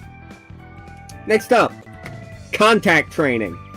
Pretty self-explanatory. It's something that you will see firsthand once we get to games. Contact is the size of your cursor for hitting. Power. Well, I don't think I really need to explain power. It kind of is what it says it is on the tin. Running speed. Again, says what it is on the tin. Arm strength. Kind of says what it is on the tin. Fielding. Not quite what a lot of people think, especially if they're coming over from MLB The Show. Fielding is not your ability to field the ball cleanly. Fielding is your overall defensive capabilities. It's your jump on the ball. It's your ability to get good animations and good pickups on the ball. But it's not the only part of it. You'll notice over here there's there's 4 little sections. You have run speed, shoulder strength, and then this defensive one, and then error proneness. At defensive rating, that is your player's positional ability at any of the given positions on the diamond. This guy's a 45 rated catcher. Now, if he were, say, a 90 rated catcher, he's going to get way better breaks on bunted balls, on pop-ups, on any of those kind of things that he would naturally run to, and he's going to react to them faster than someone with a 45 at that position. Defense really matters because it is not just, oh, your fielding is you're good at one position. It is how good you are as a whole. It is all-encompassing. Your ability to get to the ball, to pick it up, and make the play. Error proneness is its own fucking stat. Like, it is not MLB The Show fielding where a common fielder somehow has great reaction and gets to every ball, but he boots them all. No. This one, I mean, that can happen. You can make a player like that, but they're going to have good fielding and a bad error proneness stat. It's its own thing that you can develop. Which in this guy's case, guess what he's going on? Error proneness. Same with Uji. He is a good defender. You'll see 54 rated catcher, 54 defense, but he kind of can't really defend or like pick the ball up cleanly, and kind of drops it a lot, and also has a bit of a noodle for an arm. Let's fix that error proneness first and foremost. Yamamoto, I hate to do this to you, buddy, but you're a bench bat through and through. We're gonna get your trajectory up, but you're like my pinch hitter. Watanabe is our starting first baseman. He's hot-blooded, so he's gonna get good power growth. I'm gonna work on his trajectory, and then we're probably gonna lean heavy into his power, because he's already a good enough defender for first base. Takeuchi is not. Like, I'm actually going to just lean into his offense, because he might be a full-time DH, I think. Because, dear God, that defense is bad, and I'd rather not spend a bunch of time training it, when he could just be a really good hitter. Oda! Sadly, you're a third year. Your defense is not good, but I'm going to go ahead and train you as a power hitter. I might actually play Yamada at second because of that defense. Thinking about it. Yamada, I think I'm going to have work on his power as well. Try and get him into that like 70, 75 range. Kawashima, third year. Terrible error proneness. As much as I want to work on that power, I'd like my third baseman to, you know, pick the ball up. Sato has some okay defense, honestly. He's accurate at throwing the ball, doesn't have a great level of arm strength. He's not the fastest guy, not a great bat, but he's got some decent power. I'm going to get that power up to a 50 and then see where we go from there. Yamada, again, third year. That defense ain't going to play, though.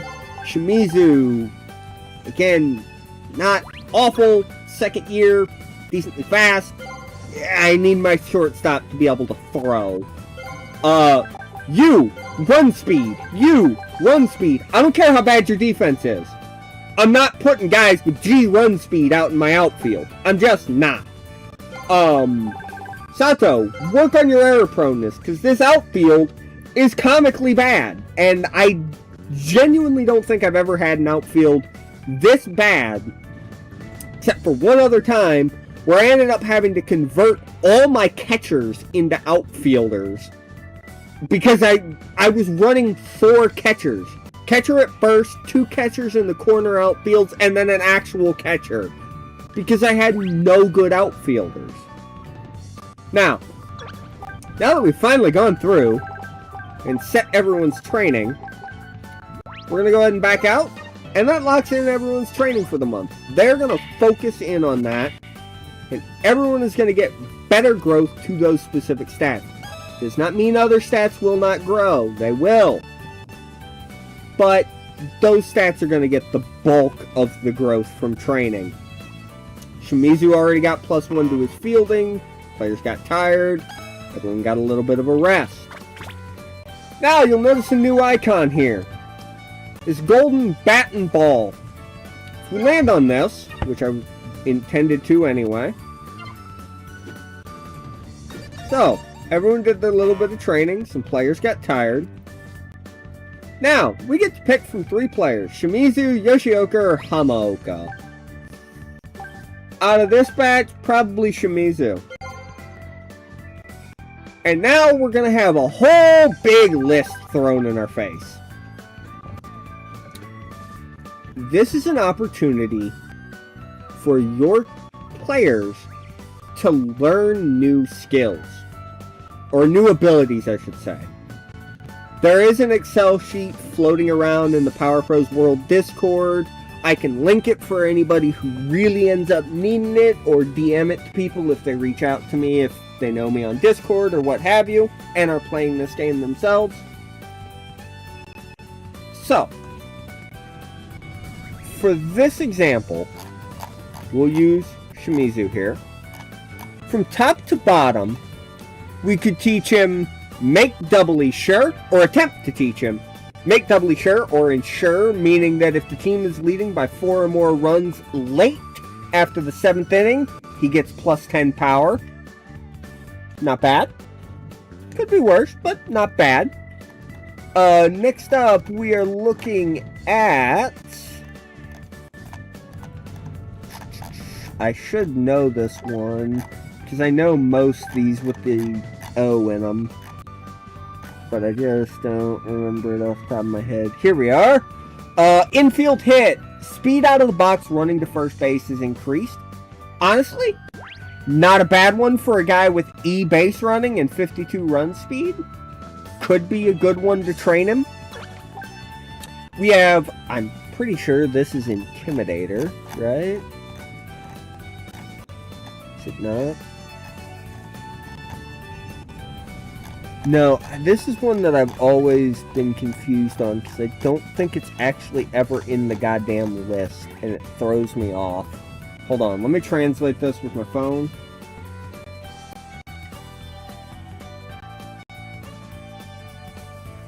Extremely inconsistent performance for a position player. Yeah, I don't think we want that.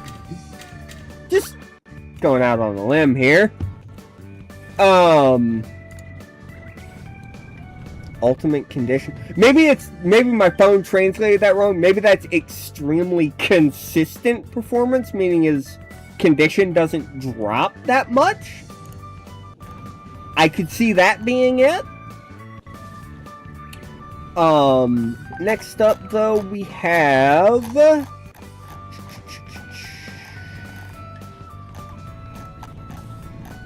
where are you? I know you're down here. Low ball hitter. Making solid contact on pitches at the lower edge of the zone is easier.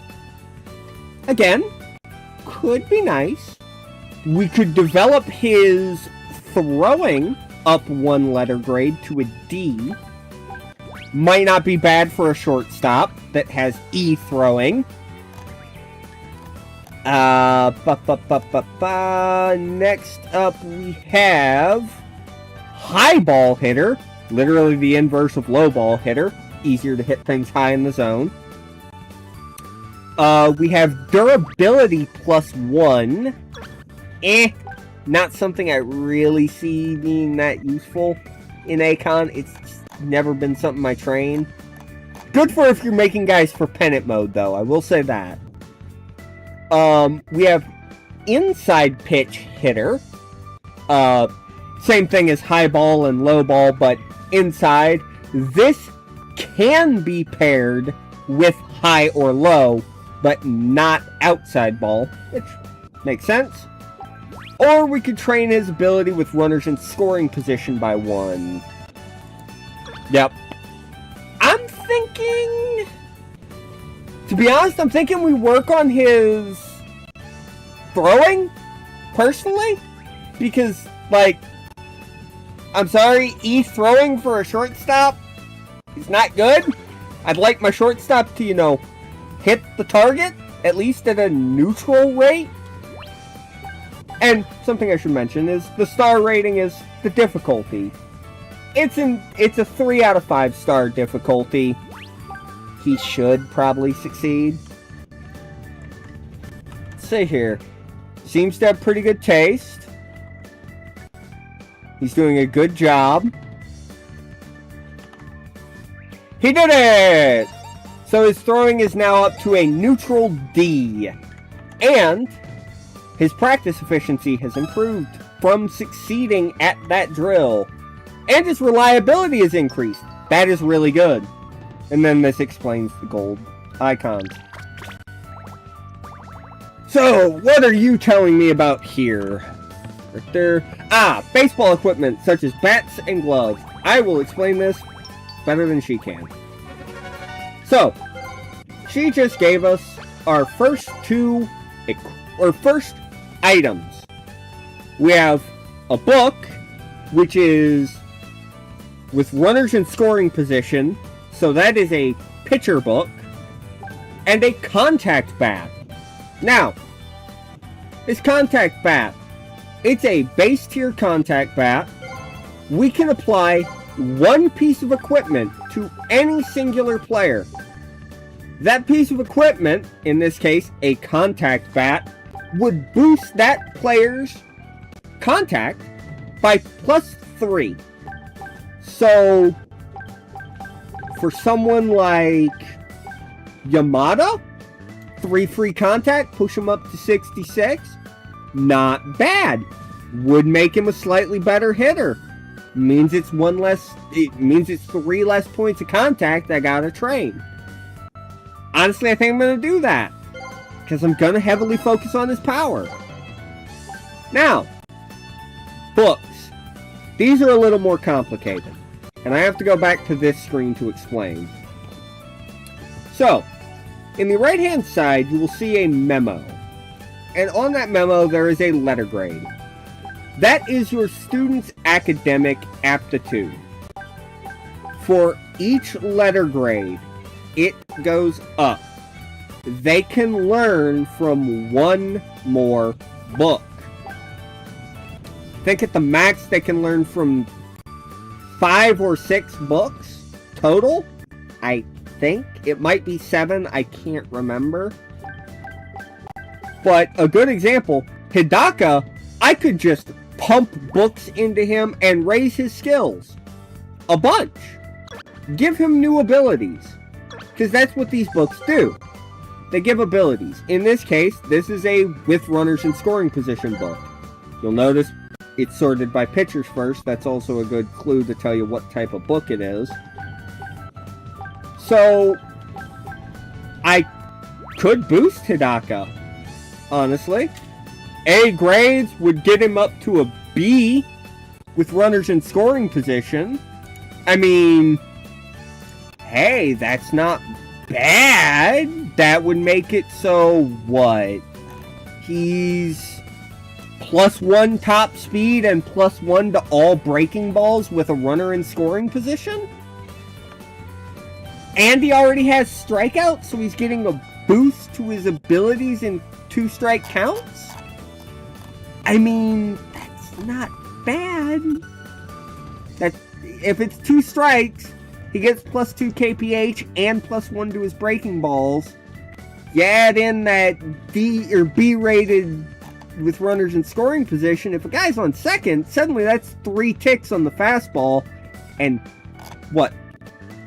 2 breaking ball levels? I mean, I don't know about you, but that sounds pretty good to me. So let's go ahead and buff that up. Alright, let's do some push-ups, which will have them work on their strength. Something with UGE. What's happening here? Asking my opinion on what kind of practice we should do. We have multiple options here. Free batting, bunting, strength training. And then our last three are base running, practicing their long throws, or fielding. Frankly, our whole team cannot field. We're going to practice on fielding. Everyone's going to do an extra, or Uchi, who does need some fielding training, is going to work on his defense. So, let's see here. Defensive experience points increased and his trust level went up. Can't complain about that. Yoshioka turned a year older, so his XP went up and his academics went up. And his mood, I believe that's mood? No. Yeah, mood. His XP, mood, and academics all went up. Let's hit another rest day here. We'll work on our pitcher's breaking balls. Watanabe got tired. But we took a rest, so that's okay. Let's land on another rest day and work some more on some defense. Sato got tired. Some players got fatigued. The ground level went down by 1. 2-1. My bad. Everyone took the rest day. Let's do some more breaking ball training, I believe. Oh, what do we got with Narita here? The effect of the groove wears off. Narita's mood has returned to normal. Interleague series between Central and Pacific League and NPB has begun. Everyone is interested in the match, which is usually not seen. Sato got a boost to his mood. I'm pretty sure that was mood. I'll make sure. I'll have to check. Oh, wait. It's probably... Let me do this. There we go. Yeah, Sato got a boost to his mood. And everyone worked on throwing curveballs, so breaking ball training. Shimizu wanted some advice. We gave it to him, and he seemed touched by it. So it increased his trust level. Can't complain. Is she telling me about the weather here? No, all the players are growing nicely. Everyone on the team has different personalities and characteristics. You should check the abilities of new club members. This is basically explaining abilities to us. Let's do some mental training. Something here with Hidaka. He's showering... Everyone's in high spirits because Hidaka was showering everyone with compliments. Players who were doing terribly have become more motivated and everyone's mood went up. Watanabe got older, so his XP, academics, and mood went up. Let's take this 5, get some control for our pitchers, land on a positive square. I'm hoping for another 5. Uji, what you got, buddy? He prepped the field to butter up the coach and raised our ground level to 2. Okay. Let's do some push-ups. And then we'll work on form and top speed. Sato got his air resist up by 1? Yeah, catching ability up by 1. What do you got for me? So our assistant is giving us a shoulder massage. Don't know how comfortable I feel about that. Everyone was envious. Fueled by the flames of shit, some players are burning or brimming with motivation. I know that cannot be a direct translation or a correct translation, but that is funny to me. So that boosted everyone's mood. Okay. This is her explaining about the weather. Alright. This is it. Shit! I accidentally hit the left trigger. Fuck! I'll explain then.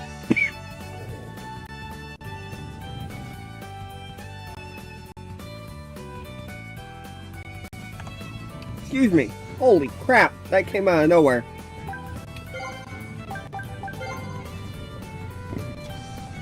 So, we have some items here. Snow shovels and sponges. Sponges? Use them when it's raining out. When it's raining, you get less XP because it's harder to practice in the rain. Same thing goes with snow shovels. Once it starts snowing, if it's snowing, drop a snow shovel. It boosts your ability to practice. Simple as. Let's take the velocity / form.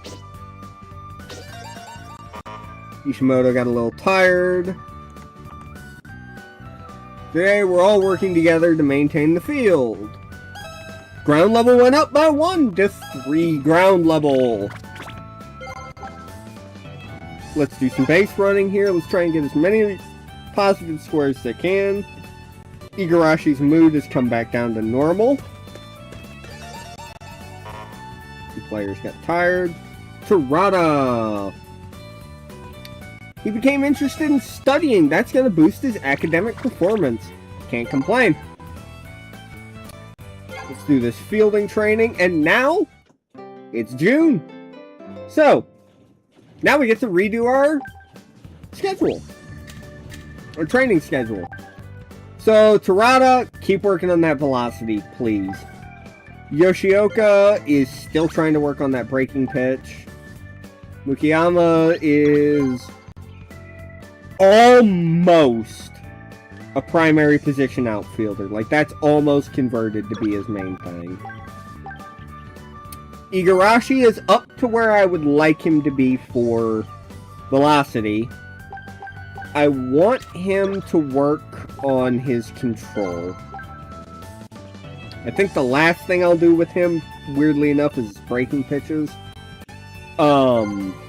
Hidaka's control is still buns, so is Hamaoka's. Ishimoto's power's going up, but not enough.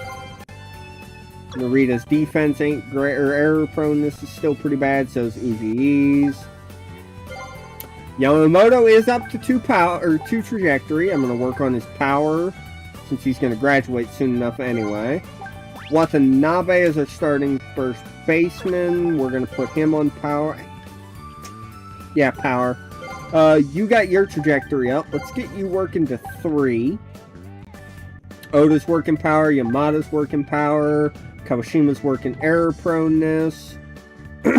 Sato's working power. Yamada's working defense, which is still pretty rough. Shimizu's at least up to a 40. I mean, that's better. Still would like that to be at least a 50. We'll see. Inagaki and Mochizuki are still working on their speed. And Sato is still working on his error proneness. And we're going to just leave the outfield the way it is. Hamaoka saw his control go up by 1. Some players got tired. What's this with Kawashima here? Looks like Senior Kawashima rescued a student who was being harassed by a gang of delinquents. That means Kawashima's achievements are becoming the talk of the town. So he sees a boost in his scouting rating and trust level, as well as the scout evaluations of several people have increased slightly. So he actually helped out multiple players by saving 1 person. We take that. We're going to put them through some contact training now. Have them get a little bit of contact here and a rest day. Players got tired. They took the rest. What we got here? Everyone is doing their best undeterred by the rain. Everyone's experience from their individual practice sessions increased slightly. That's a really good event. Less than a month until the prefectural summer tournament. Oh god! It's the last big tournament for the 3rd year students. Everyone is practicing hard to win their first match. Everyone's practice sessions got more XP, and the third-year students worked especially hard. Let's do some long-distance throwing to upgrade some shoulder strength. Igarashi got a year older, so XP, academics, and mood. What you got for me, kid? We're about to have our first practice match. She scheduled it without us knowing. So, we specifically included so the manager could get used to the game. I'd like to explain a few things before we start the match. By the way, I'll also add what it is to the notes.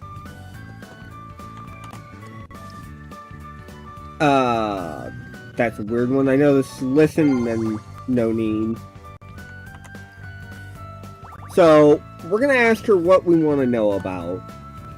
I don't really need much of this. This is a lot of basically just explaining the game loop to people. I do not personally need this. I know what I'm doing for tactical mode pretty much through and through. Acon 9, I've played it for 4 years now, and it was always just tactics mode at all times. That was it. You couldn't control anybody. So I know how to do that. I could probably explain it. I'm not going to. I'm going to let her do it, and I'm just going to read it. So, regarding playstyle, there are 3 types: tactical matches, team play, and role playing.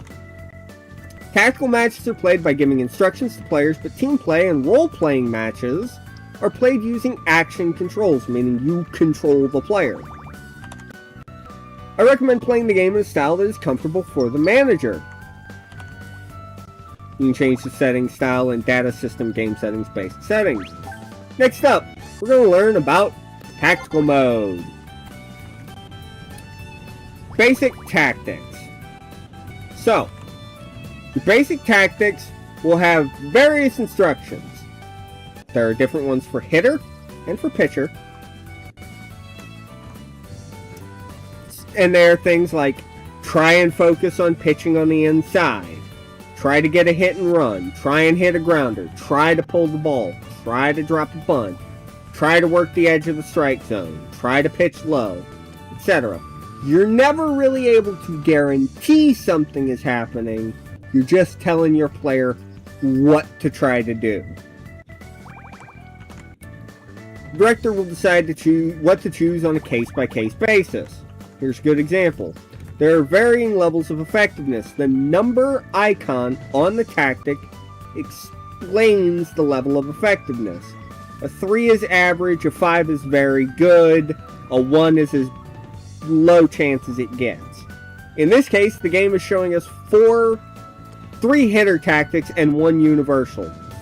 Leave it up to the player, or omakase. Fly ball, which is just hit it to center, if memory serves. Or, again, fly ball. Pull hit. Oh no, sorry. Push hit. So hit to opposite field. And then pull hit. The strength number is determined by each player's individual ability score, reliability level, and form, their mood. That's something I'll explain when we get closer to a game. Just think of the size of the number as representing the level of concentration. You can see the required ability scores for each tactic in the tactic list. There is a menu for that. Situations and player conditions are constantly changing. Okay, I love how it translated like a sentence there. Just choosing the tactic with the highest number doesn't mean it's a good idea, and that is true.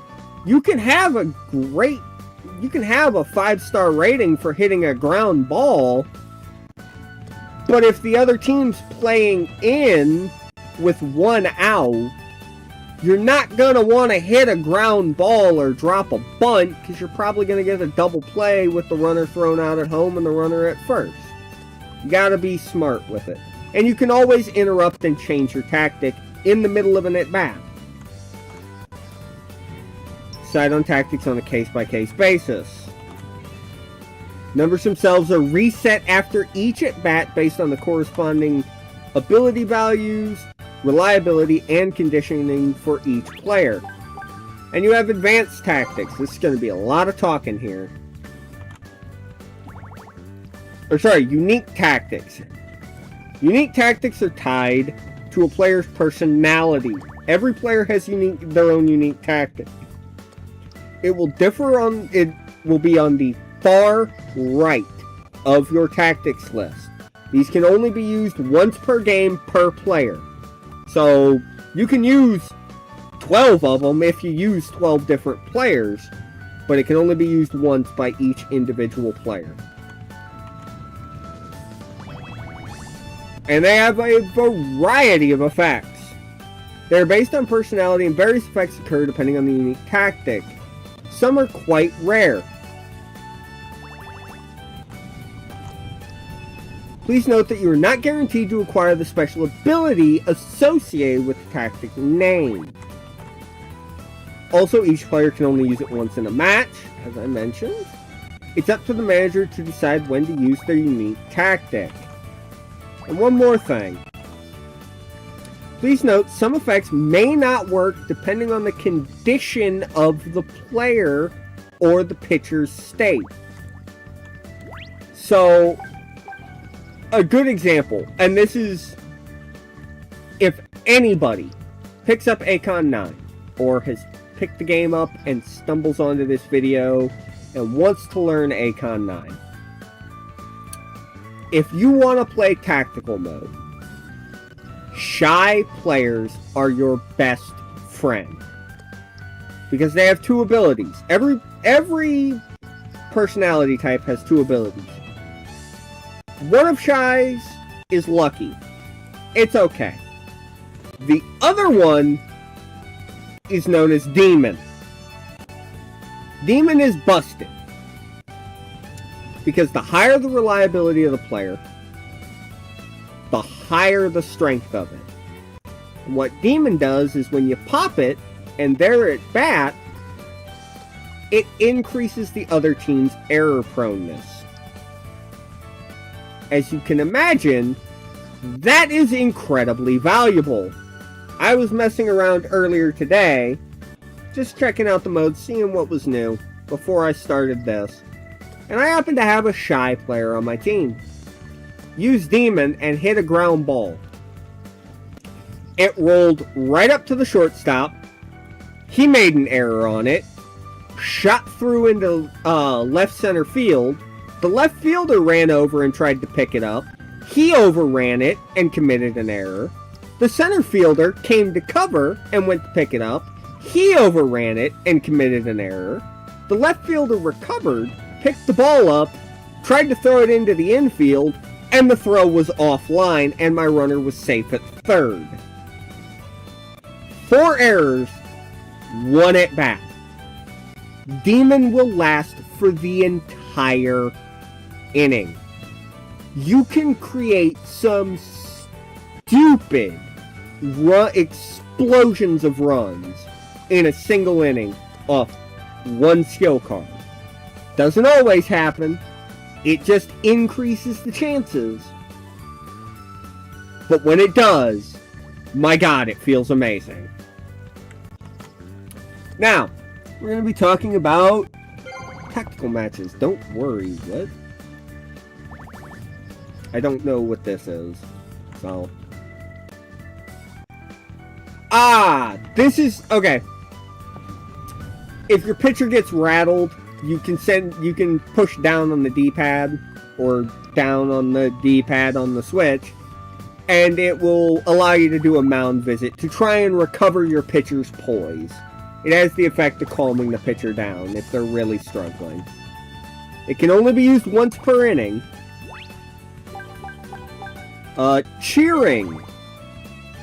So, when you're playing offense or defense in Akon 9 in tactical mode, I'm going to use PS5 controls for this, or PS4 controls for this, because it's what I know. I'm sure on Switch it's probably A. I don't have my Joy-Cons right next to me. or the shoulder buttons. PS4, you can mash circle or the shoulder buttons to cheer for your team. Offense or defense, as long as the ball is in play. I'm going to let the game explain why you do this. It is important you do this. Pressing the button will create a loud cheer, making it easier to get a high number on your tactics card in the next turn. Basically, cheer your goddamn team on. If you are cheering, there's a better chance, again, it's not guaranteed, but there's a better chance to roll high on tactics cards, which means those cards have a better chance of working out. It's cyclical. Next up, we're going to be talking about team play. So, I didn't read these yet, so this is new to me too. Team play is conducted using the same action controls as regular matches. Control opportunities are randomized. And then role-playing. This is just player lock. Play the match using only that player's actions. The timing of the actions is determined by the game. So we will be here. Messengers, I believe, right? Yep. So, messengers. These are also very important. Sending a player from the bench as a messenger can give you an advantage in a situation. You get 3 offense and defense. You cannot send a player twice, just one time per, and you get 3 on offense, 3 on defense. That's it! In extra innings, regardless used up to that point, 1 use per inning, offense and defense. That's it. These messengers provide incredible value. I wonder if she'll talk about it. If she doesn't, I will. The effect varied on the... The effect varies depending on the player's grade level and personality of the player sent as a messenger. It's up to the manager when and who to send out as messengers. Be careful as it is limited, like she mentioned. She doesn't really talk about, like, the kinds of things that messengers can do. So, a good example, I was messing around, like I said earlier. Personal Acon save, just trying it out, seeing what was new. And seems like all the messengers that I remember from 22, 23, 24, 25 are back. One of them that I had access to was a 3rd year, who I could send out, and for an entire inning, he boosted my entire team's defense by 15 points. For an entire inning. Now, if it was the 1st year, it probably would have only been for that at-bat. Maybe for 2 at-bats. Or maybe less points for the whole inning. But it was the 3rd year with high reliability. 15 free defense for an entire inning. Just by sending out a messenger. You can boost your pitcher's mood. Or your batter's mood. Mood does affect stats. That's something, again, that I will get into when we get to a game. But these can be incredibly valuable. You get, again, 3 on offense, 3 on defense over the course of the whole regulation game, and then 1 per offense, 1 per defense in every single inning of extra innings. That's a lot of free bonuses. I tend to save my defensive ones until late in the game. Honestly, I don't even really use the offensive ones, because a lot of the good offensive effects I end up using because they're better defensively. But they do have value. Do not forget about messengers. They are so important. I cannot stress them enough. Next up, we're going to be talking about cold games. I don't know. I think this is Mercy Rule. In Summer Prefectural, Autumn Prefectural, and Autumn District, Autumn National, and practice matches. Yeah, if there's a lead of 10 or more after the 5th inning, or 7 or more after the 7th, the game is called dead. However, please note that it does not apply to the finals of each tournament or games in Koshin. And lastly, we have tiebreaker system.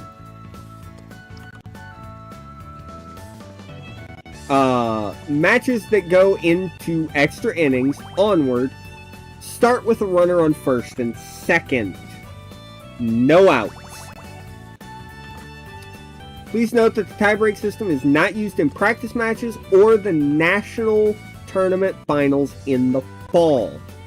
Otherwise, you go to extras, runner on first, runner on second, nobody out. Enjoy. It's the MLB Ghost Runner, but actually balanced for the defending team. Alright. So, she's telling us again about tactics and all that. We already discussed all that. I'm gonna make sure that it stayed on team play, because that's what I want to do. We got the scout evaluation here. I'm gonna put it on Shimizu. Now, let me make sure it's on team play. Good. Good. So, I'm gonna go ahead and do some throwing training. Igarashi has started studying. That's an academic boost up. We're going to do some push-ups to get the bonus here. So, mainly push-ups and sit-ups. Some players have improved. Mukiyama got tired. Everyone got bonus because gold rating. Hamaoka got 1 tick on his velocity. That's good. What now? Second. Mood. Okay. It's time to explain this. 4 types of mood. Super excited, excited, normal, and terrible. The higher the tension, or higher the mood, the more likely players are to perform well. Here's your sliding scale. Pretty easy to tell which one's good mood, which one's bad mood. Pink and purple is the best possible. Red, yellow, good. Red is ideal if you can't get purple. Yellow's neutral. Blue, not great. Purple, not good. And I guess I should say bouncing pink and pink in this game. Purple, not good. Dark purple, yeah, don't play them. Just don't. They will cost you games. In addition to excellent, good, average, poor, and very poor. Yes, slump. Thank you. I couldn't think of the word for it. I was like, I can't remember if it's depressed or slump. And there are other factors that do have a strong influence. For example, players can have Mood Plus that will help boost people's mood. If there's more positive mood on the bench than there is negative, it'll help everyone out. A state even better than peak is called being in the zone, while a state even worse than poor is called a slump. When selecting, pay attention to their abilities, but also their current form. And she gives us a mood book. Words of praise. You can use this book. It'll boost the player's mood by 1 stage. And so we can see it here on Yoshioka. Top right, you have... I don't remember what the top one is. Let me check. Just so that way I'm not talking out of my ass here. His title, which is, I believe, nickname. Personality, and then tension. So, title, he has none. His personality is stubborn. Stubborn. And then he is in just groove. He's in good mood. Meaning he could be red, he could be purple, or pink. It's random. There are variances to it. This is, I believe, neutral mood. He could be yellow, he could be red, he could be blue. And then there is another one. I don't think any of my players are in directly bad mood, so I can't show it. But there's one that is blue and purple for mood. I guess we're gonna do more push-ups, guys. Some players got fatigued. Alright. Today is the date. Yeah. Oh, I should explain this. You'll notice that the path splits here after our practice game. If you win, you take the top path. If you lose or draw, you take the bottom path. In qualifiers and Koshin, a draw leads to an immediate replay the next day. Your guys have no time to recover. Keep that in mind. It will cost you if you do not have a deep enough squad. And yeah, this is telling us more about... So, we are playing tactical. At least, or not tactical, team play. We should be. You'll notice we get to pick from 1 of 3 players. We will get more opportunities to play as that player than anyone else. In this instance, I think we're going to take Oda and try and hit some bombs. So, here is our lineup screen. I will explain this without using the translation because I don't feel like redrawing my box. So, this top one, set your lineup, set your team. Pick your starting pitcher, the rest are your bullpen. These are, like, exclusively, I believe, for closing the game out. If I'm not mistaken. Yeah, off.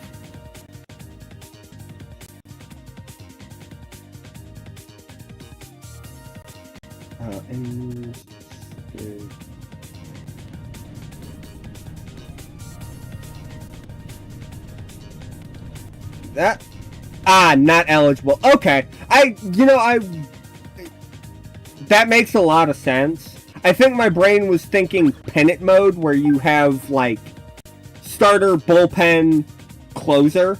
I think is why my brain thought that, but that makes a lot more sense. And then we have our lineup screen. I think most people can read a lineup screen. Like, it's not that difficult. But I will say, something that I do like about this game, and I don't remember ProSpeed doing it. It might have, but I think the colors were different. No, they weren't. They were the same. It's just my brain's blanking. You can quickly tell at a glance what section of the field a player plays in. If they're red, they're a pitcher. If they're blue, they're a catcher. If they're yellow, infielder. Green is an outfielder. If it's split like this, Inagaki, he can play the outfield, and in his case, he also plays third base. Mukayama, he's a pitcher who can play in the outfield. Yoshioka and Terada, pitchers who can play in the infield at first base specifically. It makes it so, at a glance, you can really easily tell where someone should probably be going. Really handy, instead of having to open every single person's player card just to find where they go. This is the amount of opportunities you want. Normal frequency or low. We're going to go normal. This is just showing preview settings. And I'm not sure what this option is here. I'm going to double check. Pitch interval. I'll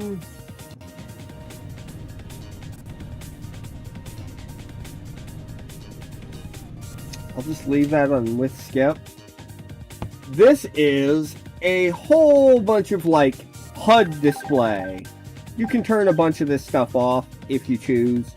You don't want like pitching. You don't want to see player grades or player name and abilities. You don't want to see special ability performance effects or home run performances or the onomatopoeia that pops up on a big hit.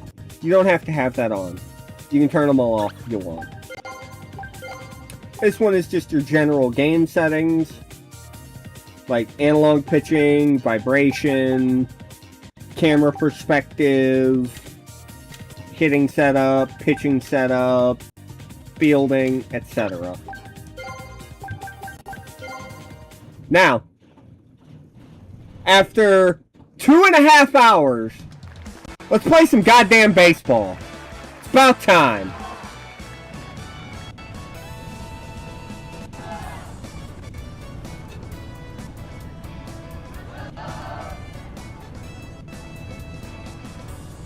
So this team is an E-rated school, or E-reputation. Let's see when we get our first chance here. It's with Oda. Okay, hold on. Let me translate this with my phone, and I'll read it out here. About team play. The match will be presented in a digest format. The match will be played using the actions of all players. By giving players more time in matches, you can increase their trust in you. And then obviously you can use time, use a messenger, and call an effect, or activate an effect that boosts the current player. So we're gonna go ahead and try and crank one here. That's gonna be a 2 RBI double for Oda. First pitch we saw.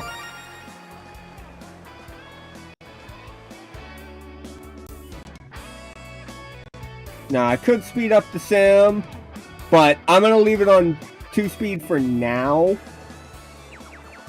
The pitcher is already rocked, and Oda is up again with bases loaded and 2 gone in the second. I should have crushed that. Right back up the middle. That's another 2 RBIs. Hustle that out. Also, for anyone new, if you're playing this game, piece of advice. If you're playing team play, this goes for pennant mode, quick play, anything like that. Spam the shit out of the shoulder buttons while running. It gives your players a speed boost. They don't actually run max effort unless you are hammering the hell out of those shoulder buttons.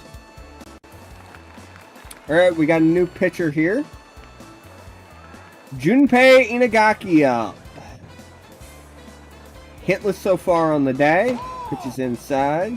Bases loaded, no outs. Yeah, this could be a walk-off chance right here. I'm actually going to try to put a little pop in this thing.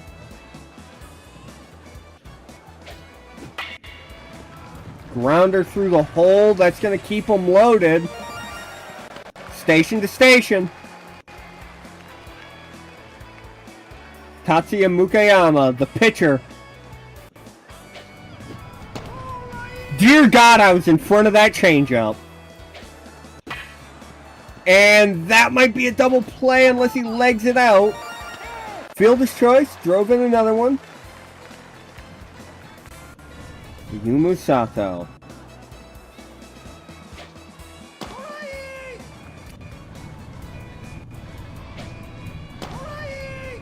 Damn! Okay.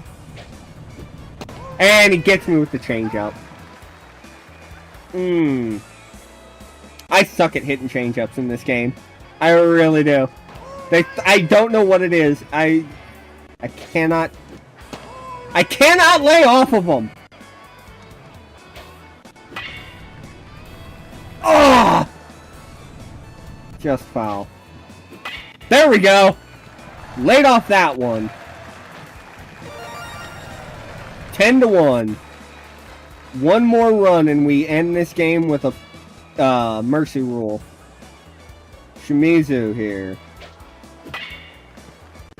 station to station. I could have sent him, maybe, but probably wouldn't have been safe. Alright.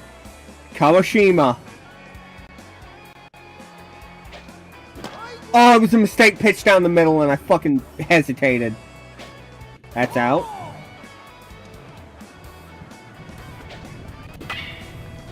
Ball game. That's a walk-off mercy rule. Let's go. 11-1. I'd say we did pretty goddamn good for our first practice game.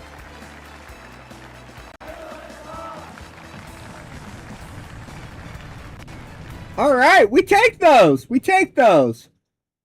That's a big win.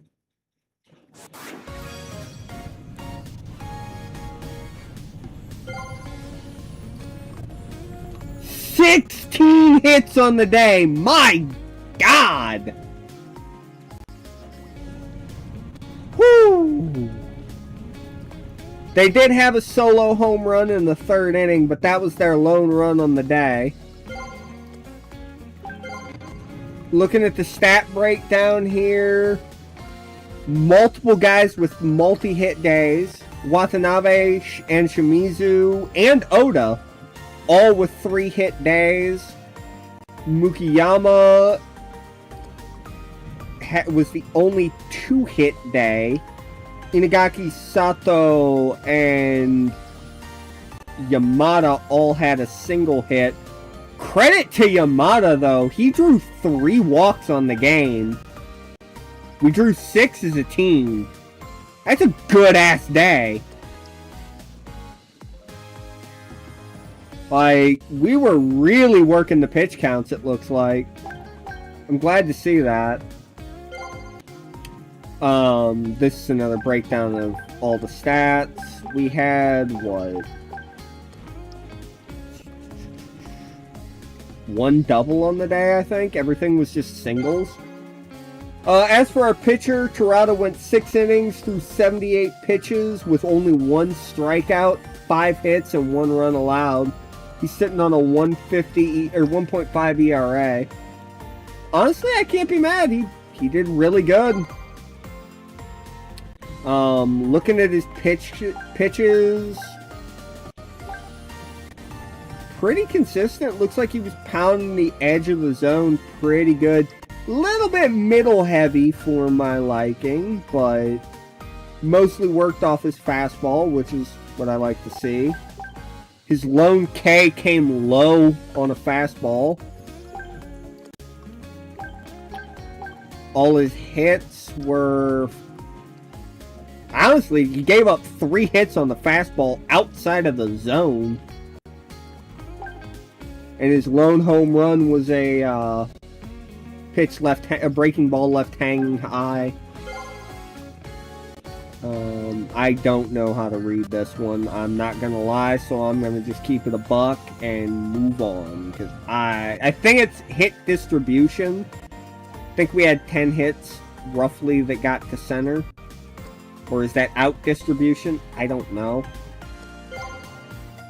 I'm not going to try and decipher it right now. Contact quality. Okay. That makes sense.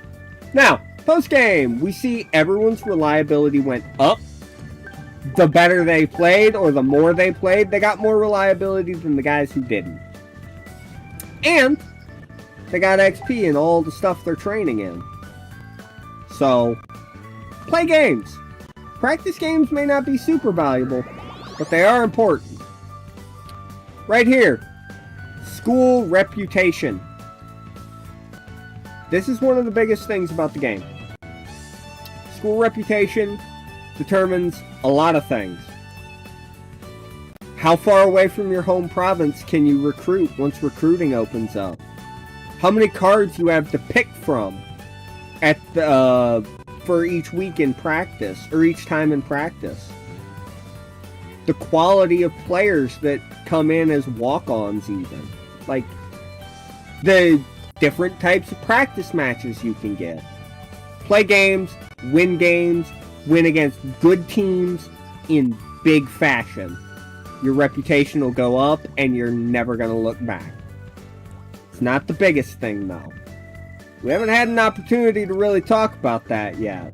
But she's going to bring it up here in a second because we're about to see that we got some points from this game. So, Terada's scouting rating increased considerably.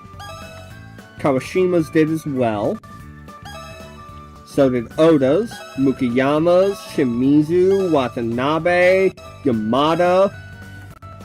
And you'll notice, we got 400 points. These points are important.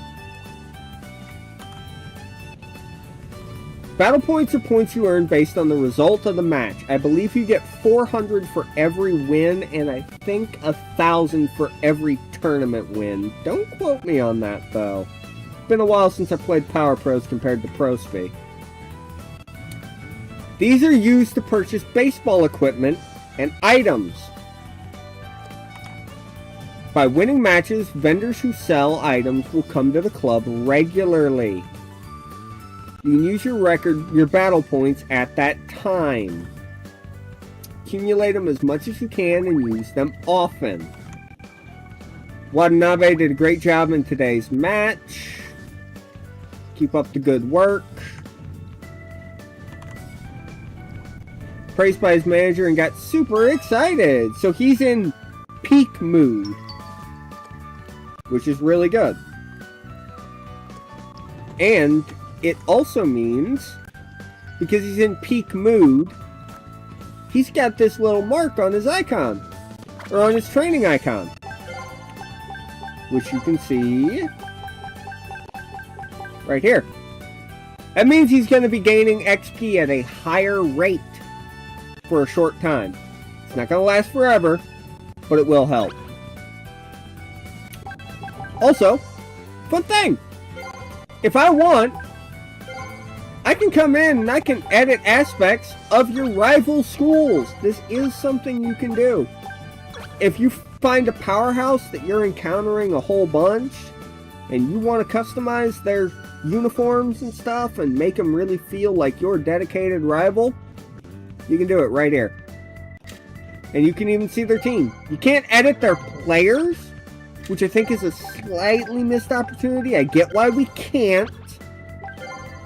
But I'm not going to lie, I would like to be able to edit rival teams' players. It would be cool for a stream series like this.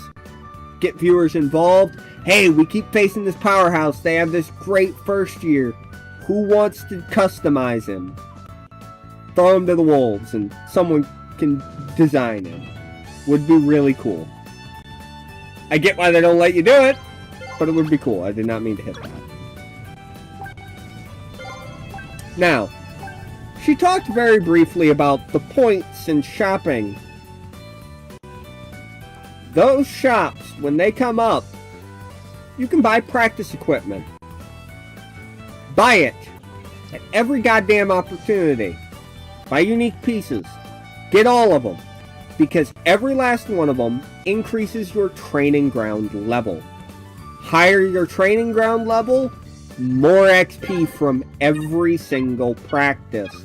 It is the most important thing in the game.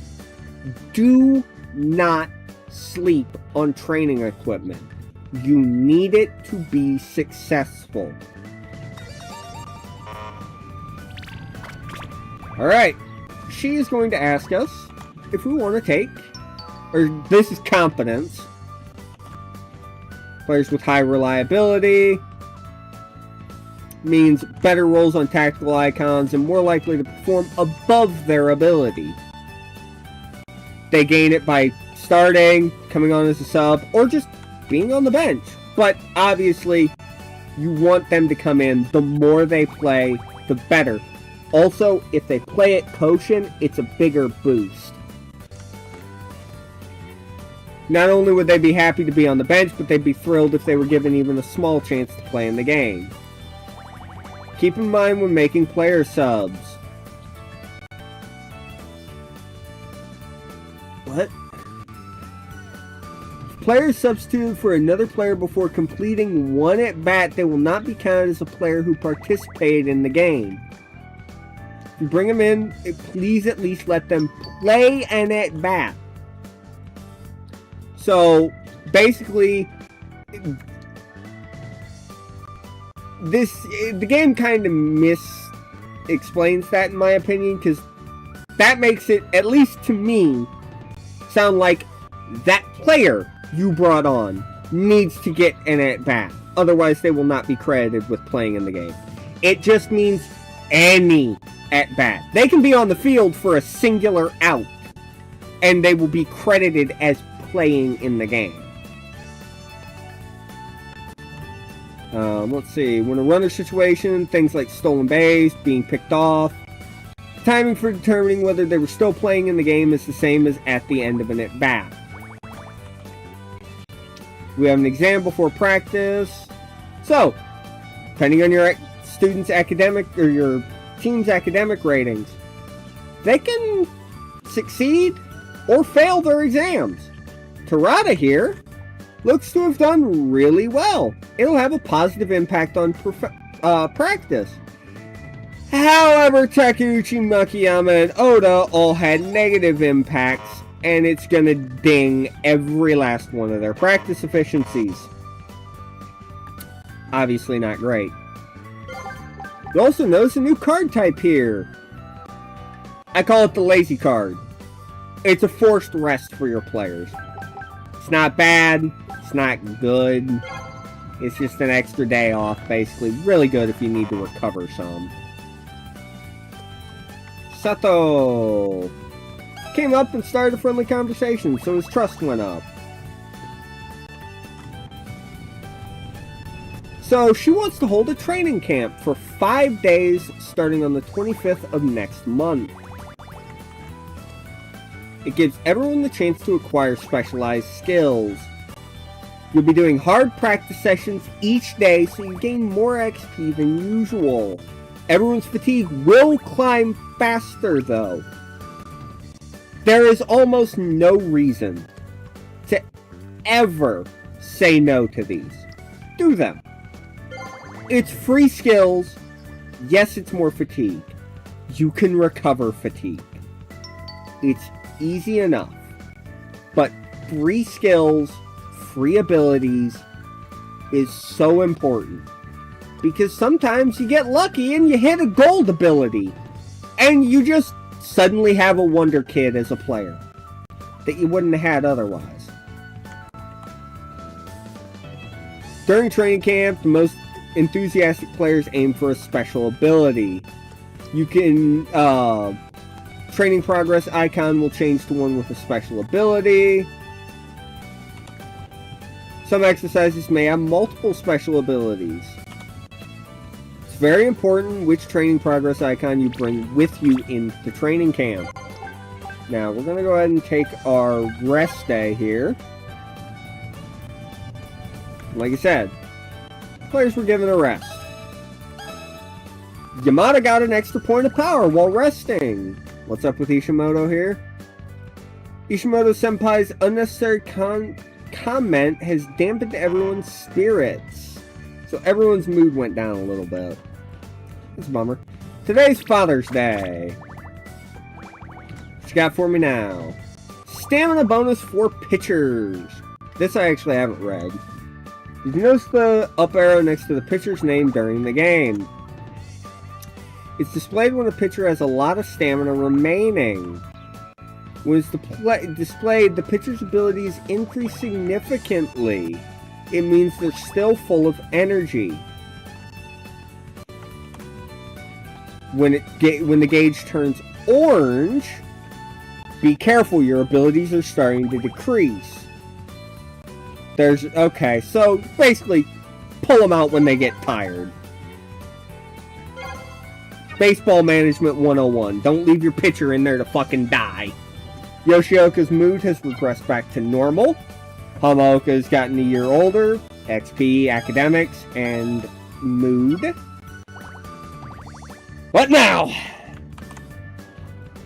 Tournament's about to begin. We've already set the order. We did some contact training. Ooh. Oh yeah, this is the boost. It's the yellow tile. Yamamoto got a free point of contact. Let's go. Alright. Work on some curveballs. Terada got a little tired. Now, Koshin Draw Day, or District Draw Day. My bad. So, we can either manually take the draw ourselves, or send the captain. So we're doing this live, and I know I at least have one viewer in the chat. Let's go ahead and pick this. We will go pick ourselves. And you'll see we have 4 cards. Go ahead and give me a number between 1 to 4. That is what we will be picking and where we will draw.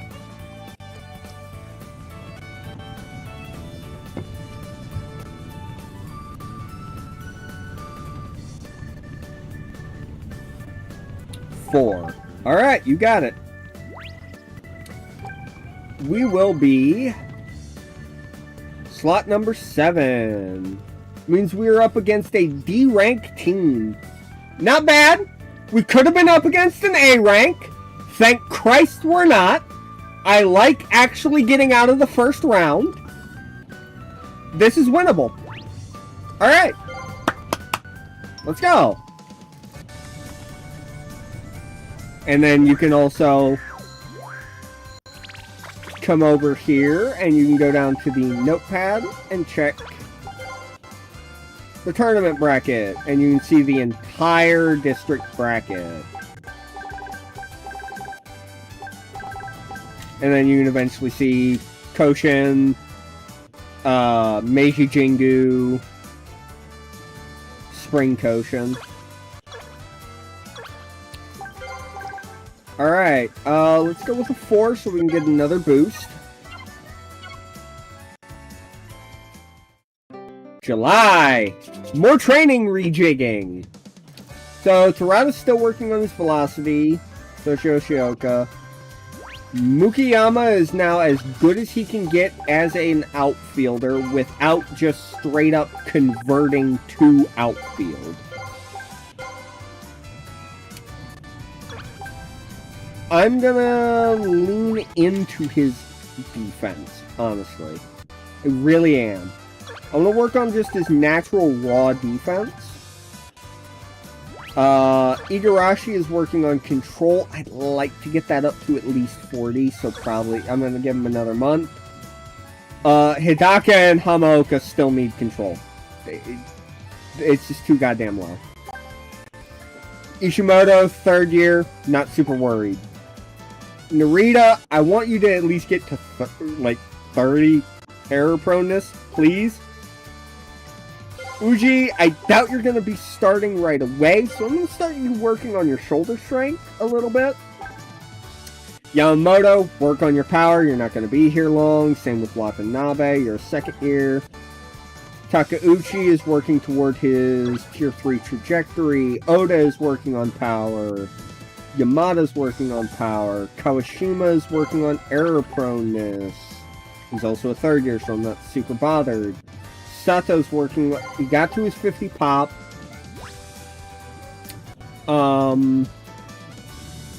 He's a 3rd baseman. Let's get that contact up to a 40, just so it's a little bit more balanced. Yamato, work on your defense. You're not going to be here long anyway. Shimizu, working on that arm strength. Good. Inagaki and Mochizuki, still working on their speed. Sato's still working on his error proneness. Dear God, that outfield is a train wreck.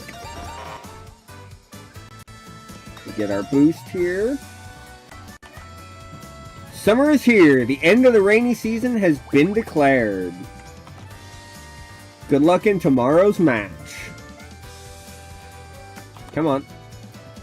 Major handed out love and good luck charms to the players. It was done. Everyone got a mood boost. Several people got excited. Yep. And we'll do some mental training going into the game.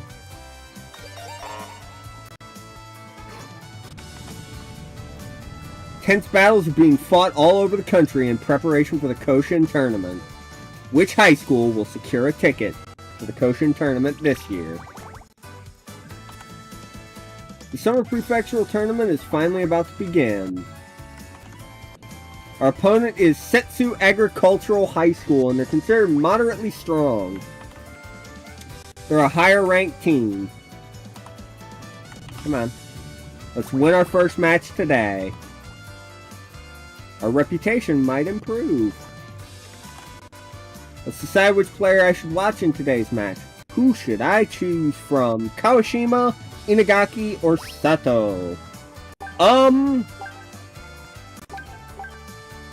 Yeesh. Out of this match, can I pick none? I guess I'll take Kawashima, but can I pick none? These guys all suck.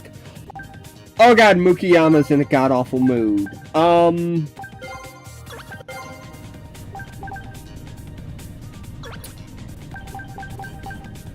I gotta put Mochizuki in. And I gotta put Mukiyama in day off. So we're down a pitcher and down a decent batter in the outfield. And replacing him with someone who is about as slow as a fucking fart. Oh boy! Here we go! 一球に喜び、一球に悔しさをにじませる、そんな夏のドラマが幕を開けます。 Also, I don't know if you caught the beginning of this stream, Hunter, but if you didn't know, we are playing in the Kansai or Kinki region, whichever you want to use, in Osaka Prefecture, so I did not pick an easy route here. This is going to be tough to win this Koshin. Alright. Ryosuke Kawashima.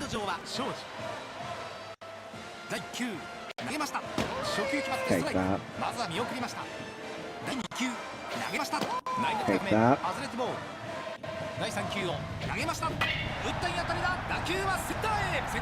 That's a two-bagger! Come on! Hustle! Go home! Go home! Go home! Shit! Oh, he was so bad! Oh, he rounded the base so poorly! Oh, I should have sent him home. Or sent him back. Damn it! We still got a run out of it, though. We're up 2-0.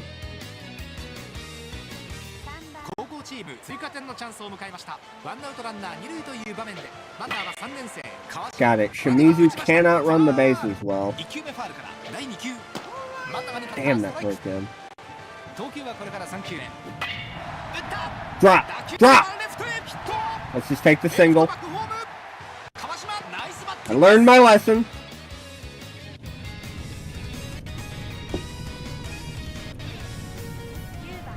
Big chance here for a move south, though. Problem is, neither of these guys can run for shit, but hey, we'll take a base hit up the middle. Bases loaded for Ryui Watanabe. Goodbye! Grand slam! Off the scoreboard to dead center.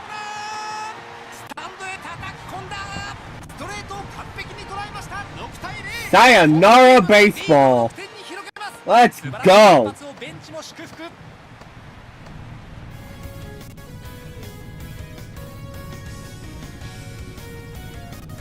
Seven nothing in the 5th inning already. Watanabe's up again. Could we get a mercy rule? No, we do not yet.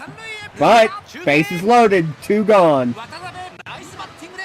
Takahiro Shimizu.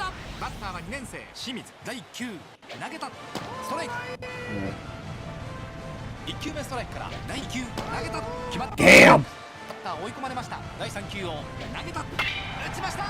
That's gonna drop in for a base knock. Station to station, station to station. Keep it up, boys. Ryusuke Kawashima. Take that. Rip that, and it's caught by the second baseman. No mercy rule yet. They do get one back on us. Runners on the corners here. Inagaki up. 1 out. Smoked at the second baseman again. Alright. Mochizuki. at the second baseman, but we got it by him that time. 9-1. Sato up. Another base knock. That's in the gap. That might be game. Nope. Nope. I'm not going to risk sending him there. Watanabe. Up again. Can he drive in another?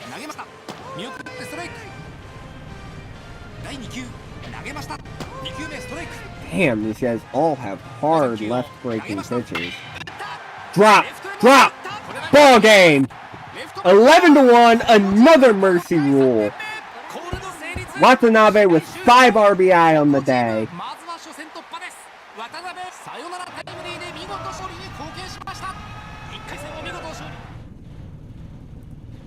That's what I'm talking about.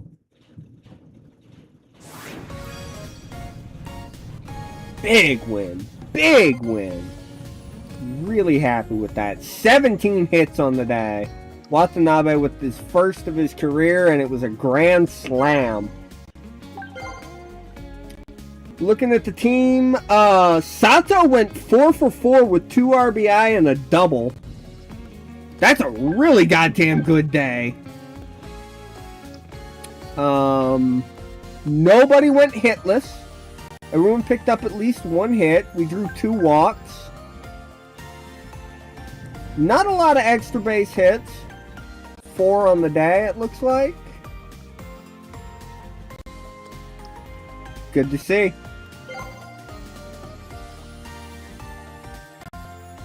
Got 17 total hits. 3 strikeouts on 92 pitches across 6 innings for Tirada. Issued 2 walks and gave up 4 hits. Good day. Looks like his strikeouts came on that left breaking pitch. He did hang one of them. But no home run given up this game.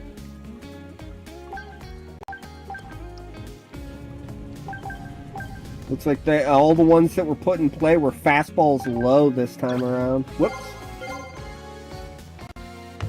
Let me see something here.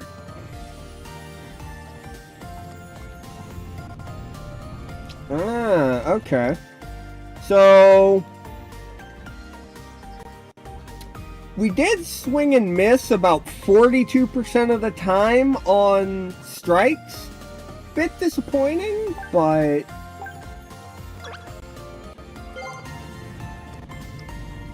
it looks like what here.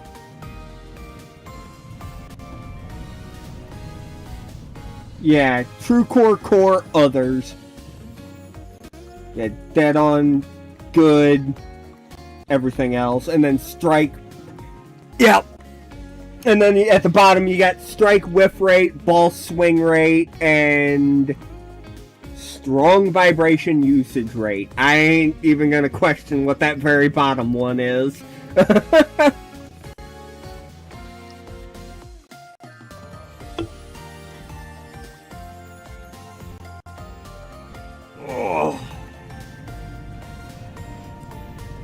You know what? That, honestly, good call. Probably is. So, like I said, I don't like that we swung and missed about 42% of the time on strikes. But swinging at 33% of balls and taking strikes as well ain't great. But being able to drive in 11 runs on only 20% power swing, pretty good. We were squaring things up with that contact swing. It's a good day. It's good to have you in the chat because I would never have stopped to have translated even half that screen. So now I know. Actually helps a ton. We won our first ever official match. Let's do our best in the next one, too. So, everyone got some reliability. Looks like Yoshioka increased a breaking pitch, and Sato got... Oh, never mind. That's actually better then. I'm more willing to take 42% strikes taken. Sato got fortifying hit, plus 10 contact, plus 5 power if he already has 2 hits in a game. That's a great skill for him. Because for a guy with pretty poor stats, he's been getting on a lot. And I mean, Christ, he just went 4 for 4, so... We didn't quite go up in rep. Almost. However, we do have a decent reputation. We've hit the unlock cap. Everyone's getting their boost to reliability. We got another 400 points.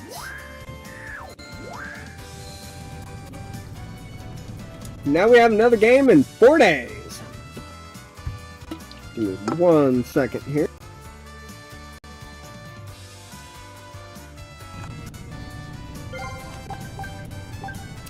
Better.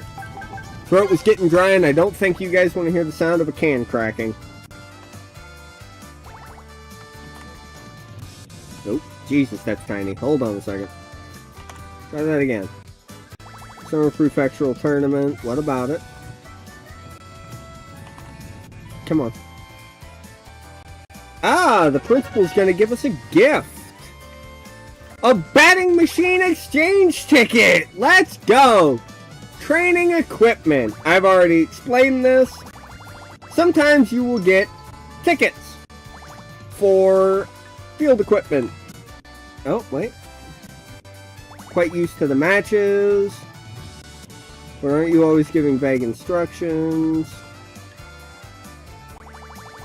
Consider the opponent's ability. If the opposing batter has high contact but low power, the tactical level of hitting to the opposite field should increase. It's more likely that you will choose to hit the opposite field rather than pull the ball. Yeah. In that case, the strategy is focus on inside pitches, which is strong against opposite field hitting. When the opposing batter has high trajectory and power, they're likely to go for a sac fly or try and pull it. So get it low or get it outside. Yeah. It's kind of baseball 101 if you're playing tactical mode. Make decisions based on player development rather than tactical compatibility. Influence their development. So if you swing hard often at bat, your power will increase. If you try and steal bases, your speed will increase. If do and you will receive, basically, is what the game is trying to tell you. Of course, winning is important, but try to also develop people. We got a short article in the newspaper. We can check it out later. I will show that off in a second. Haven't explained the scrapbook. I will explain this here in a moment. So, I believe in this game the scrapbook holds 10 years of history. Or 20 years of history. I just saw. I can't check it before the game, but you will get to see snippets of scores, milestone wins, tournaments where you're knocked out,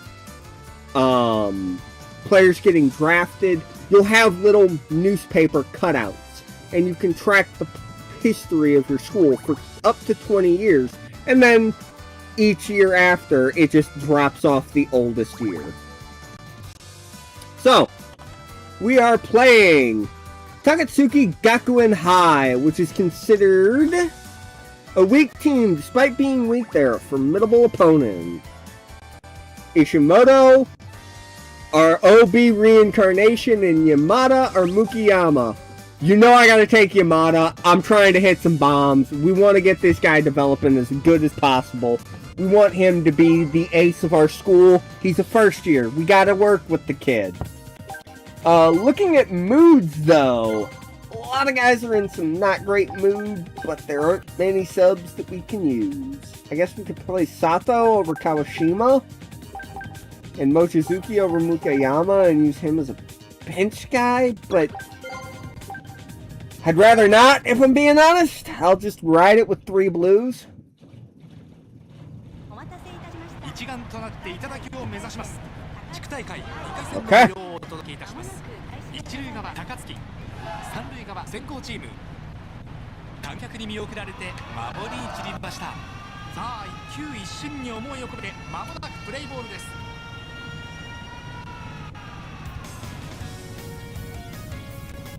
All right. First opportunity for Yamada today. 2 outs, a runner on second. And it's a submarine pitcher. Motherfuck. And that's foul. That would have been gone. Jeez. Okay, it's going to be a long day at the plate for me.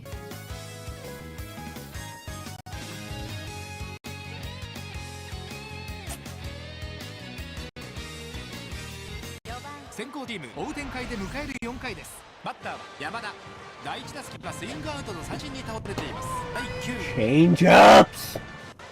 さあ次の投球投げた。これもしかし空振り。バッター追い込まれました。追い込んでから第3球を投げた。三振。 I just swung and missed that 3-stick changeup. Send help. 4回の表が終わって2対0で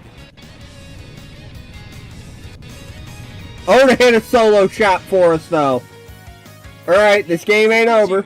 We're right back in it.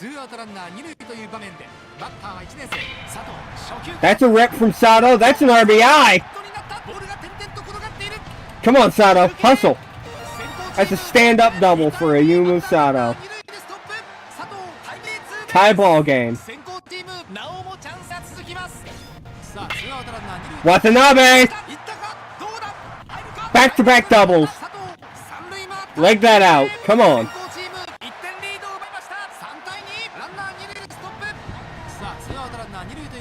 Shimizu up now. Let's go contact. Just try and get him on.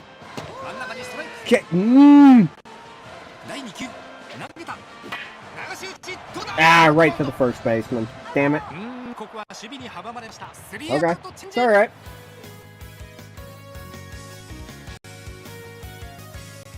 先行チームリードで迎える6回です。ワンアウトランナーなしという場面で山田、ここまで2打席連続。 Goodbye. 強烈。いった入ったホームラン。ソロホームラン。左中間スタンドに叩き込んだ。シュートを完璧に捉えました。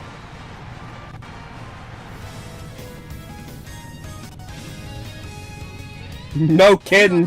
That ball got out of here in a hurry. 投球は3球目投げました。打ちました。いい当たり。センターへ持っていった。センター前クリーンヒット。中継。Go, go, go. Another RBI. 5-2.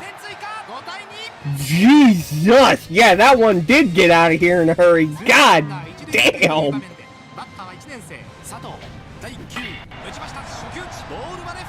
Bases loaded. Watanabe. He hit a grand slam last time out. I think I'm under it. I think I'm under it. Oh, just off the top of the fence. Oh. 9-2. This is a wash.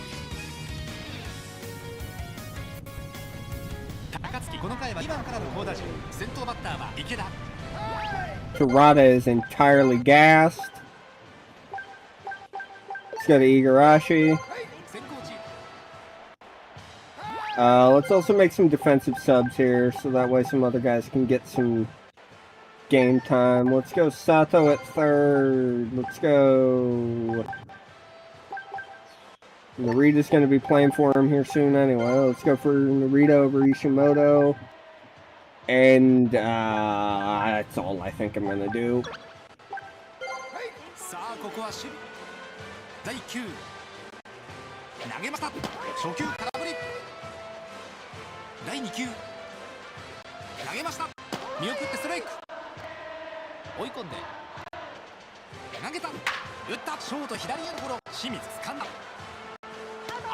One gone. バッターは2年生遠藤。今日はここまで3打数1安打。初球外れても第2球投げた内角低め見送ってストライク。第3球を投げたストライク。ワンボールツーストライク。追い込んでいます。投げたインハイ空振り三振。 That's a punch out. 2 down. 第1球投げた1球目ストレート空振り。少し迷ったか。1球目空振りから第2球投げましたストライク。第3球を投げました打ちましたファウルボール。さあ4球目 Ball game. Got him looking. That's another mercy rule. 9-2.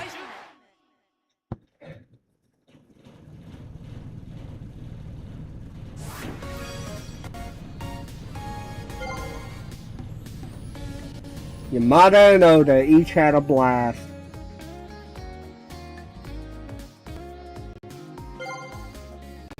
Alright, let's see here. Kawashima went hitless on the day.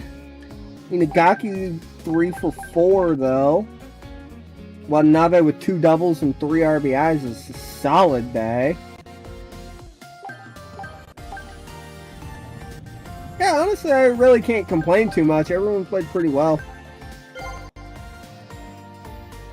We did have a few strikeouts.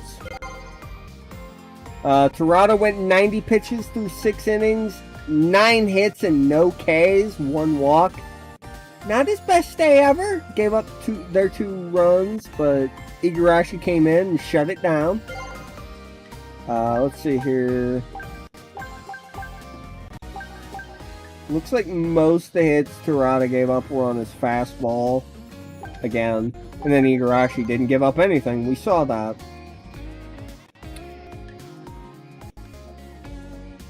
Definitely squared up that 1 pitch with Yamada. Holy hell. No wonder it got out of there so fast. That was a perfect power swing.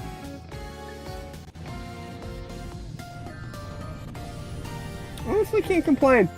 Really good day.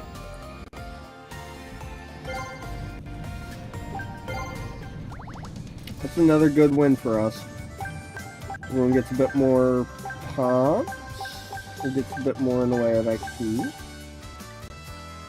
And we go up in rank.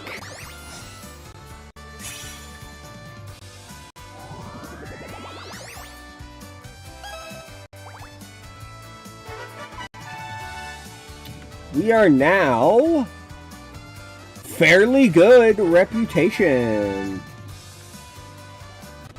And we now have 5 progress icons that we can pick from at any given time. Reliability's going up.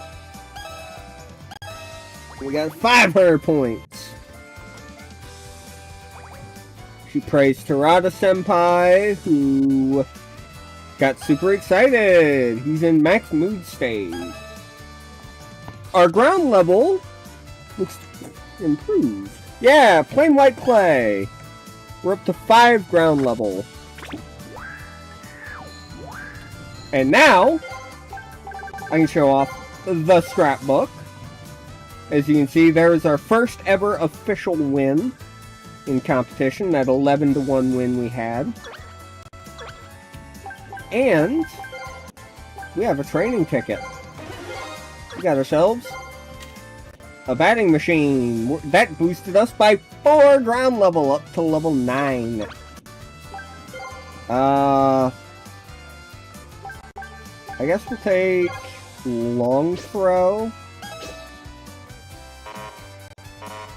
Ground level immediately went down to 8. Yamada. Yamada has gotten a girlfriend. And that boosts his mood. Good for him. Come on. Today is Tanbata. Do you want to write wishes on strips of paper? You get 3 options here. Hope everyone gets better at baseball. Hope everyone's academic performance improves. And want to participate in Koshin. I don't know if these actually have an effect. I really don't. Honestly, I hope everyone gets better at baseball, because, I mean, I hope everyone does. We need to develop as much as we can. Alright, there we go. Cleared that glitchiness out.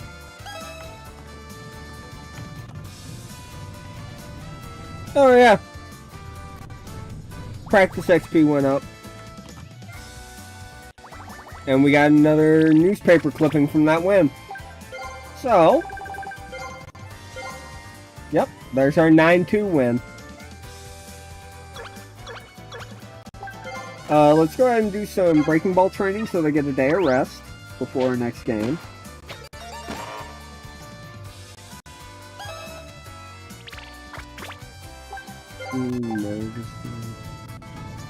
It looks like we might be facing an E team. Hold on. Hold on. Oh my god, that A-ranked team got knocked out in the first round by the E-ranked team. We might have a shot at qualifying for Koshin out of the goddamn blue in year 1.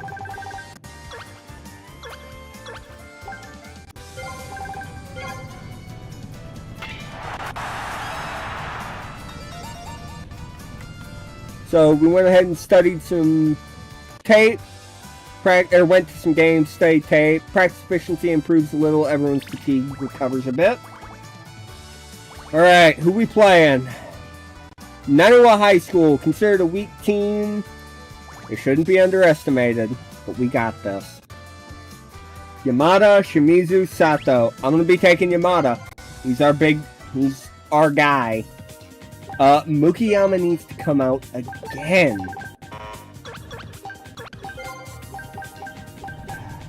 Our only option is Mochizuki. He's not in the best state himself.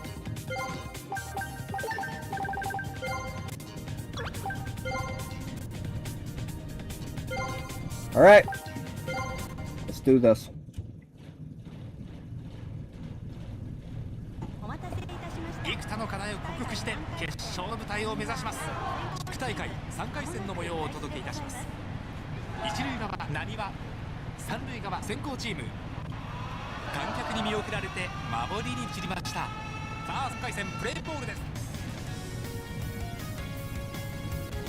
Alright, one away. First inning.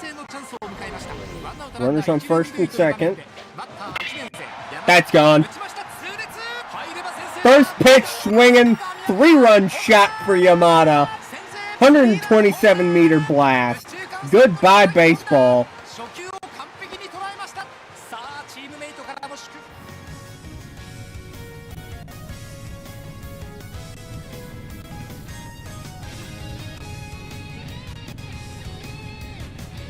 Alright, leading off here in the fourth.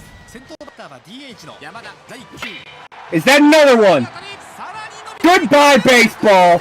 See ya. 123-meter shot. This kid is unreal. 2 opposite field home runs. Both absolute tanks.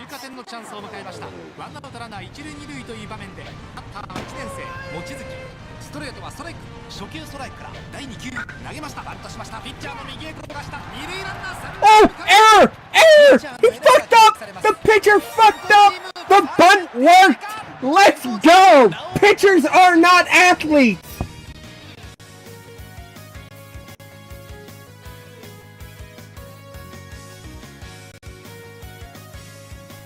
Oh, Watanabe with a 3-run shot.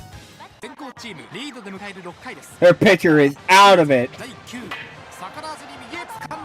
Of course, I line one right at first. God damn it.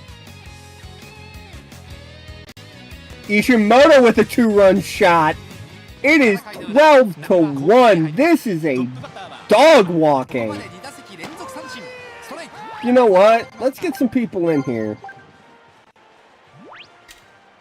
Yamada, you're terrible, and I think you're a 3rd year. You're not going to play. Narita, you can come in. Sato, you can come in and finish the game at 3rd. Yamamoto, you're a 3rd year, so I don't care. You know what? Screw it. Yoshioka, get in there at 1st. You're a pitcher. I don't care. Terada has until he gives up a hit, and then I'll go to another arm if need be. 次は4球目投げました打ちました小田ボールを掴んだ一塁送球アウト That's one gone. これでワンアウトランナーはありません右バッターボックスには本宮初球空振りタイミング合いませんさあ次の投球投げたまたも空振り投球は3球目投げたストライク見逃し That's two. バッターは2年生松岡第9 Fifth K on the day for Terada. 1球目ストレート空振りタイミング合いません投げた打ったショートが右 Dribbler to short. 取った一塁へ送る Makes the play. Ball game. 12-1. 4 straight mercy rules in the district tournament. We are on fire. Yamada with 2 jacks. Watanabe with 1. Ishimoto with 1.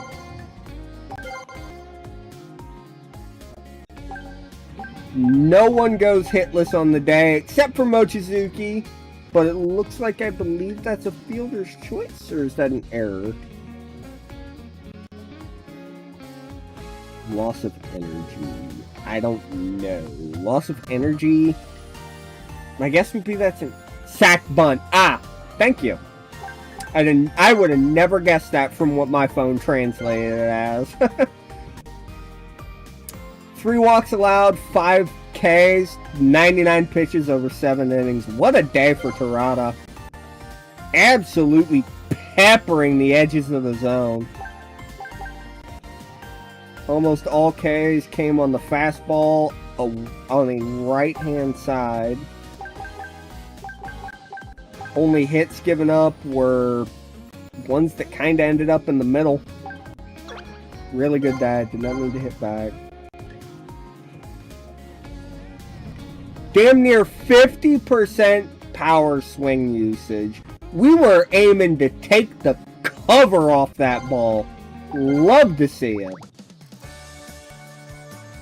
Yamada already up to 67 power. Terada getting some more velocity.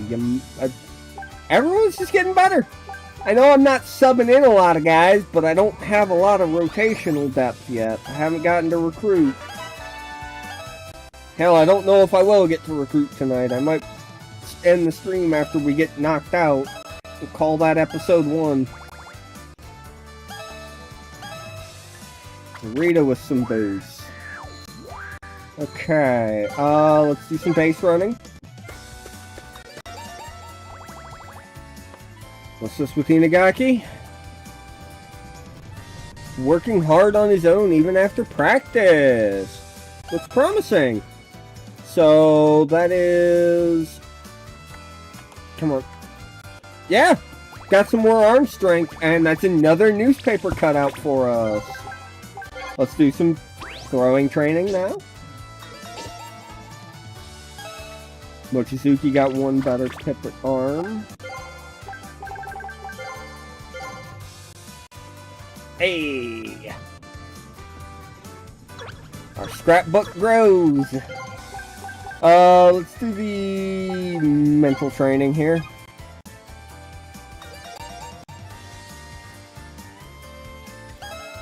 Alright. Quarterfinal time.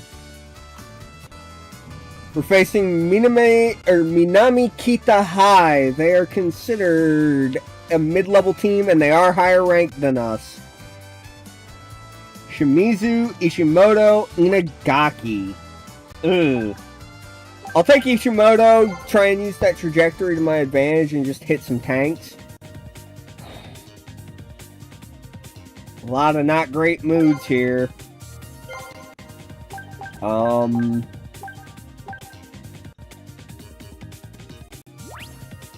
Just so bad defensively, I can't put you in, and I don't really want to pull Yamada off as a DH. I think I'm just gonna let it ride.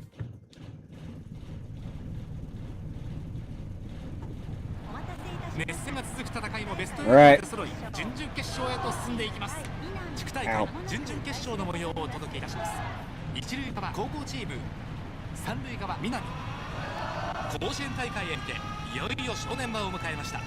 さあ準々決勝 C rep team, oh boy.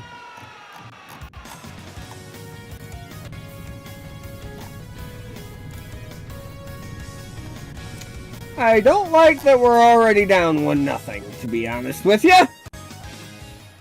It's okay. It's early. Get out. Get out. Dear God, that ball's still going. 132.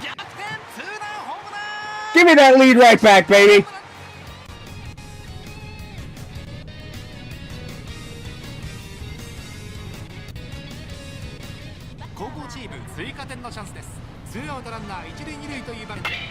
Is that another? That's another 3-run shot. Ishimoto with another blast. 5 RBI on the day already. The power swings are just coming up clutch for me right now.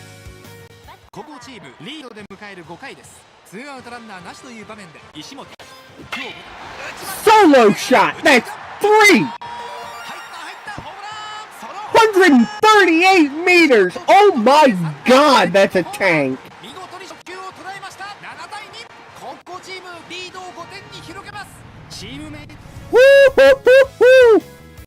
Oh my God, I just realized he's a home run away from a home run cycle. If we can get him a grand slam opportunity. Well, pissed that away right away.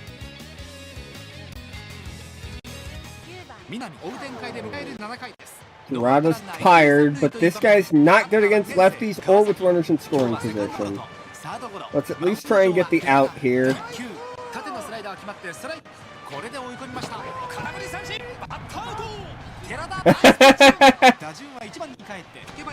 Yeah, I don't know why I didn't think about the messengers. Oh God, I always forget to use them on offense.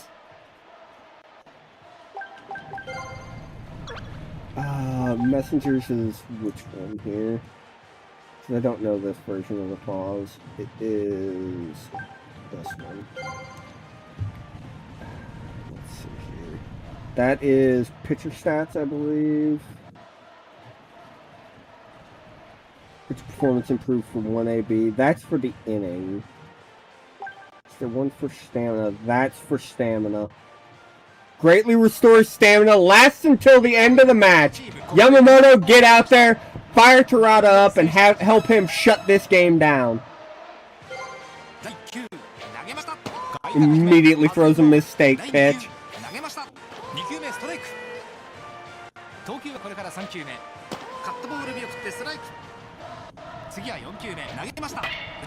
Ah, it gets through. Damn. Alright, hey, it's still 7-4. This game's still pretty well in hand.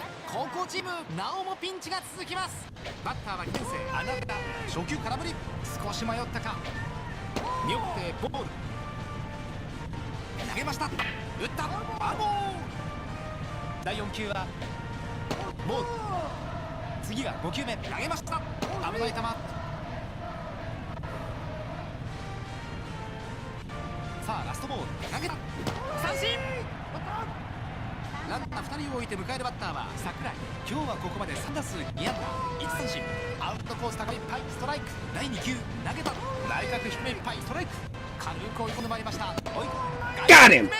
Fourth punch out of the day and Terada gets out of it.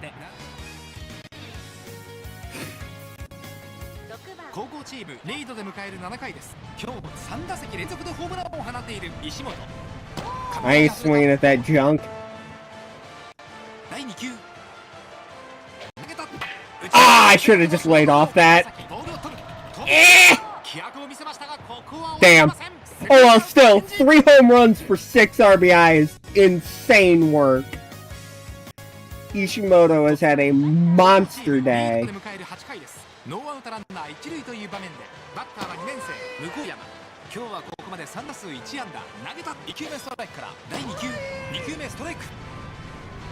第3球を投げた。危ない球。投げました。打った。 Not a great swing, but it gets down. 中継。向山ナイスバッティングです。さあチャンスを広げました。ノーアウトランナー一塁二塁となりまして、佐藤投げました。 Damn, he is hammering that curveball high. 第2球投げました。打ったい当たりだ。ショートライナー。 Right to the これでワ shortstop. ンアウト。 Jesus. ランナーは一塁二塁変わりません。打順はトップに帰って渡辺。今日はここまで。 Goodbye. いったー。一直線場外ホームラン。 132 meters. Everything is just バッターは2年生シーズン carrying right now. 第1球投げました。初球を打った。 Out of the property, out onto the road. No kidding. 清水 We're just belting these balls, and I'm loving it. バッターは3年生川島。今日はここまで。 Kawashima with a base knock. とになります。 Wait, hold on. 川島ナイスバッティングです。 Hold on. さあチャンスを広げまし Is た。 it this one? ワンアウトランナー No, that's that one. Hold on. I need to find something in this menu. Score.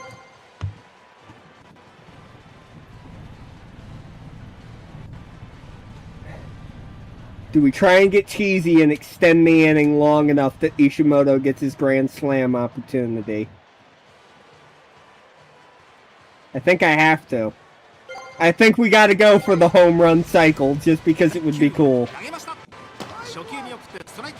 まずは見送りました。初球ストライクから投げた。打った痛烈な当たり。ボールはライナーでライトへ。ワンバウンドヒットになる。二塁ランナー三塁回ってホームに突っ込む。 I just need Oda to get on him. Oh no, never mind. That's a sayonara. 1-1 was a walk-off. I didn't even realize. Damn. All right. Well, hey, we take it. We take it. I wasn't even thinking about the walk-off there. Ishimoto with 3 jacks, though. That's an insane day. Love to see that.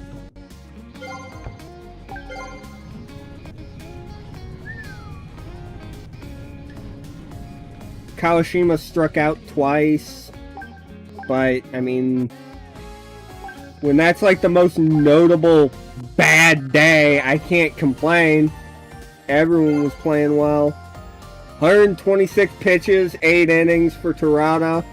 4 Ks, 1 walk, 9 hits given up, I believe that is. 4 runs allowed. Honestly, a good day. He's working the ball well. Just kind of gassed out. Probably should have pulled him, but I'll take it. But, that means semifinals. 2 wins away. 2 wins away from Koshin qualification in year 1. Let's see, what skill did Ishimoto get here? Not that. It is adversity. If the team is trailing after the 7th inning, plus 15 contact and power, because why not? Why not? Okay, I mean, that's just... because he totally needed that after hitting 3 home runs. We already saw what the kid can do. Come on. And we're already a mid-level school. It's year 1.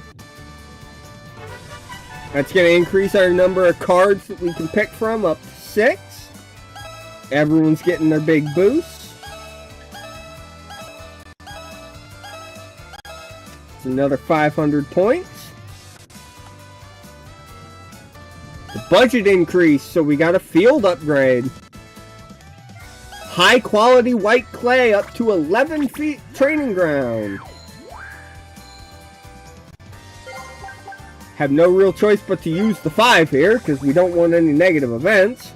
But, since we have won 5 games, I believe we will get to go to the shop now. Yeah, we've won our 5th game. We can hit the shop. We got 2,300 points. Now, we can pick from equipment, voucher, or equipment exchange vouchers, baseball equipment, and special ability books. And lastly, I believe, other items. We're gonna go to this top one. Because this is training equipment. My advice, buy the cheap shit. Because if you get random vouchers, it's always better for the random voucher to give you something that's more expensive. So buy your cheap shit. We're going right back in. We're getting another piece of equipment. Alright, we only had enough for 2. That's fine. And we ain't got any toolboxes yet. Yamada has now turned 16. That's boost to his reliability and all his XP and stuff. Alright, who we facing? We're facing Tomita Bayashi Industrial High, a mid-range team. They're a tough opponent. I believe. Terada, Ishimoto, or Mukiyama. I mean, after the 3 home run day, we gotta take Ishimoto again. Come on. The guy's hitting tanks. Everyone's in good mood. Let's go.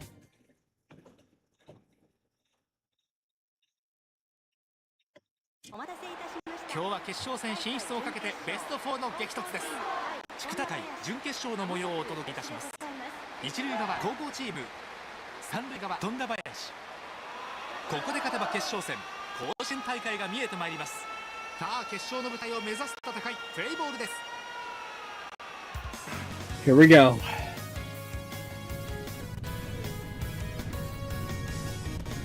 Base is empty, 2 gone.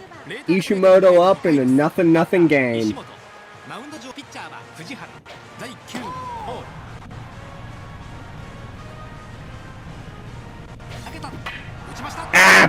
Pounded it into the dirt. Leg it out! Almost. Rada gets out of that jam. Ishimoto up. 1 on, 1 away. Same pitcher. That's a mistake. That's high. Goodbye! 4 home runs in 2 games. 2-run shot. 8 RBI over the last 2 games. Man is on fire. Watanabe up. He's been damn good too. That's also belted. High, deep, off the wall. That's a 2 RBI double. Leg it out, leg it out, leg it out. 5-0, 6-0 in the 5th inning. 8-0 in the 5th inning. We have a chance to end this game already. Not if we're hitting like that, though.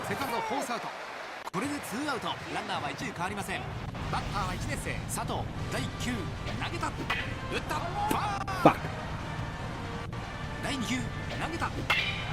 Belted. That's back for Sato. Off the wall in center. Easy double. Just hold, just hold, just hold. We got Watanabe coming up. He's been a big bat all year.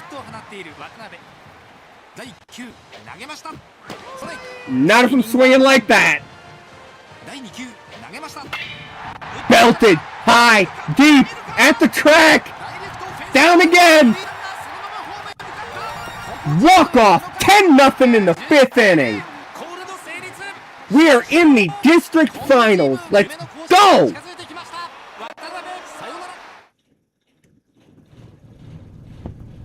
God, I love these games. They get you so invested. I thought these guys were crap. I looked at all their ratings. I thought, man, this is going to be a terrible first year. We're going to win like 2 games. It's going to be so boring, just kicking days ahead until we get to the fall. And then it's going to lose in 1. And then it's going to be recruiting. And that's going to be the whole damn video. Instead, we're out here going on a goddamn run. Probably making a Koshin in our first year. Are we going to win it? fuck no! But damn, I did not expect this! Sato with a 3 for 3. Yamada and Kawashima were the only ones who didn't get a single hit, but everyone was just killing the ball today. God damn, guys. 69 pitches on 5 innings, 1 K, 1 walk, 1 hit. They stood no shot against Terada. That man is lights out.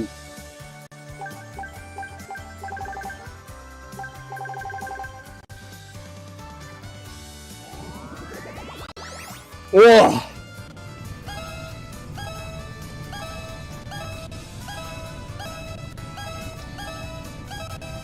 That's another 600 points for us. What's up? We're talking more detail about personality. This influences their growth as well as performance in matches. I've already discussed this multiple times in this.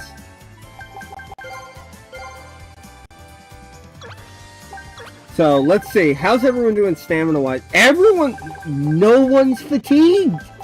No one's even a little bit tired! I was gonna be like, oh, let's give them a rest day. Nah, I don't need to.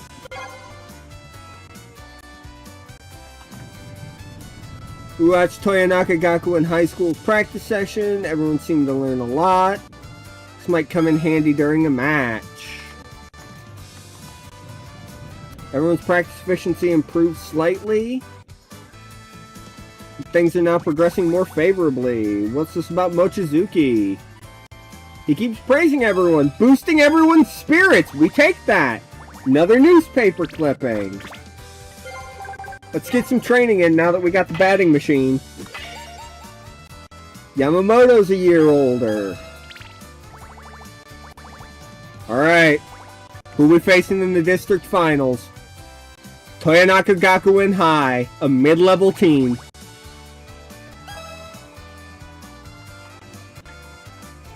Minoru Iwata has been registered in the Pro Player Baseball Dictionary. They have an OB! Interesting!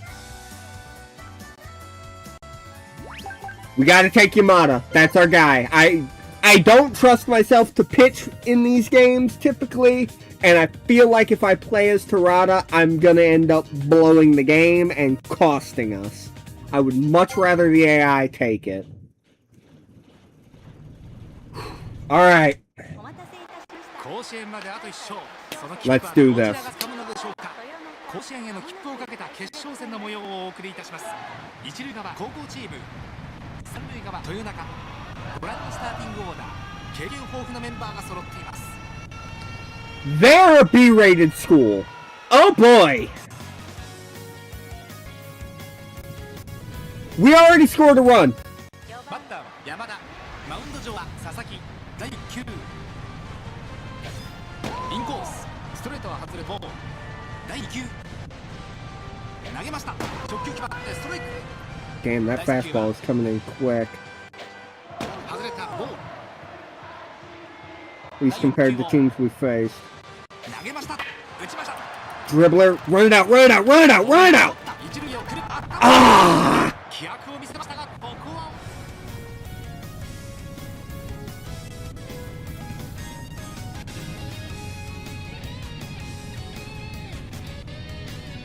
Okay. 3回の裏、高校チーム攻撃に入ります。先頭バッターは指名打者山田。最初のバッターボックスが Goodbye! Dead center! Sayonara baseball! 141!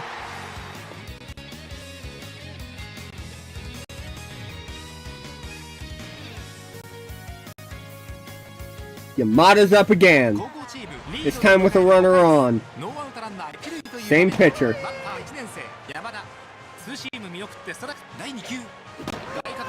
Got swinging through that one badly.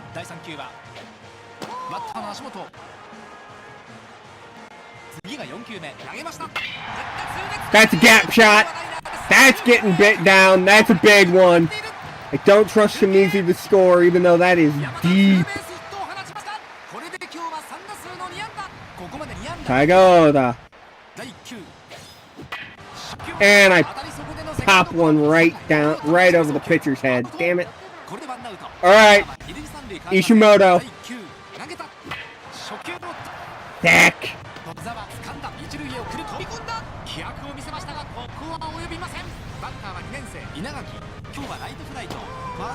Trying to hit that fork ball and it's causing me to pop on or get on top of it. Oh. There we go. That's a base knock. That's another run across. 7-3. Mukiyama. Take that. I'm shocked they're letting this kid stay in the game. That was an ephus. What the hell? Was not expecting that. That's a base knock. That's another run across. 8-3.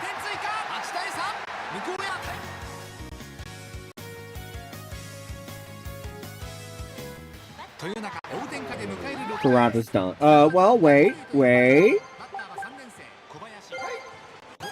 Let's give him that stamina shot. See if he can get through this game, or at least into the 8th or 9th. Mitsu, nice play by the shortstop. Gets the final out.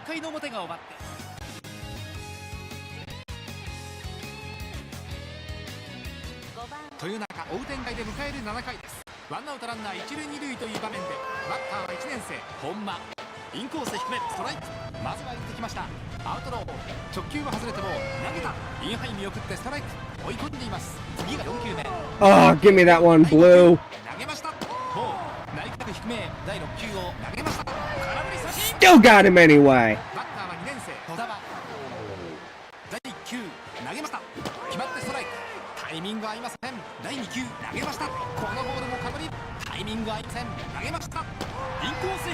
Three pitches. Sit down. Kurata gets us to the 8th, if nothing else. Yamada, bye-bye. Ball go far. 141 again for the kid.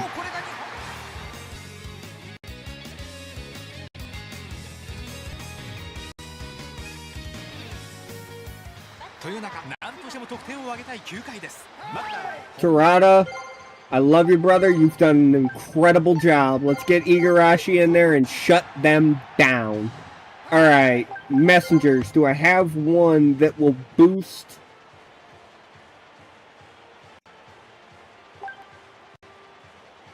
That is extremely high effort into defense. Yep. That's exactly what I was looking for. I'm looking for that and a pitcher up. Pitcher condition. Restore stamina. Pitcher condition. Let's go ahead and take the greatly improved pitcher condition for the rest of the inning.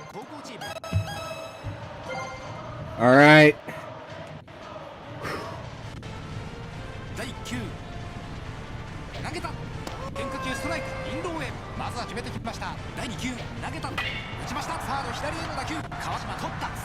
That's one.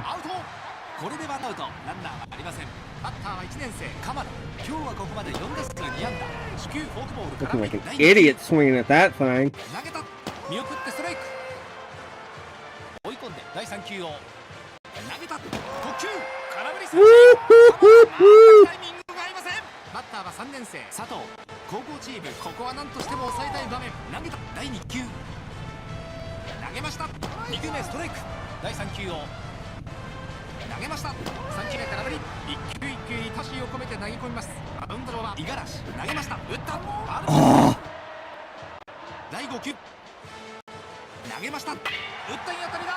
Ball game. We're going to Koshin in year 1.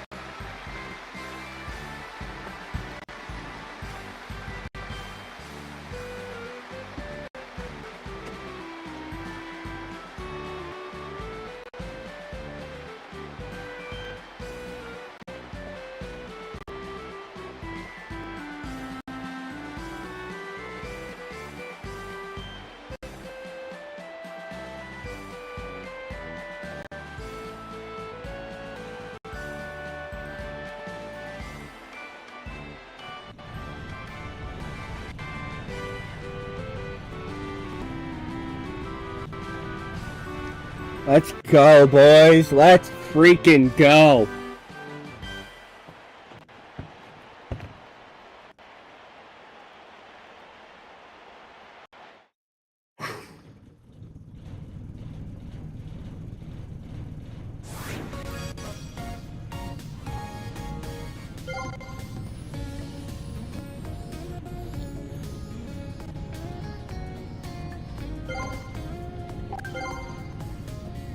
Yamato with a great day. A lot of Ks for us this time around. A lot of single hit days for some guys, but I don't care. That was an absolute ass whipping of a team we probably had no business beating. Terada was lights out. I know he gave up 4 runs, but Christ, 144 pitches in 8 innings. 36 face. That's a hell of a day. 7 hits, mostly on high fastballs.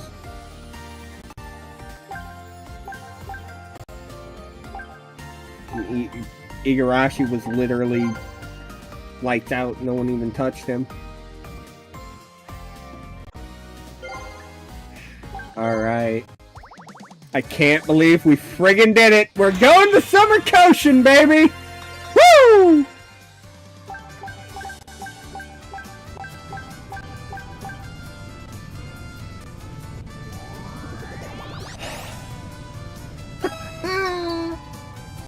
What's this telling me here?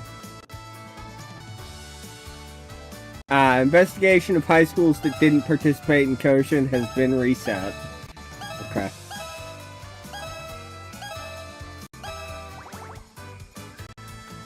Oda did well, yep, so that's a boost to Oda's spirits. Igarashi got his trustworthiness, some control. We're getting that shutdown inning. So neither of these are training, so we won't get any boost from it. We'll get a random event instead. Mochizuki gave him some counseling. He's feeling better. Igarashi got 1 to his control. Come on. Manager's washing the uniforms. Hand wash the hard to reach spots. Everyone got motivated by seeing the manager washing the unis. Today's Marine Day. Summer has truly arrived. And it's in the newspaper. I imagine. Yeah, we got our first 2 with pictures. Let's go.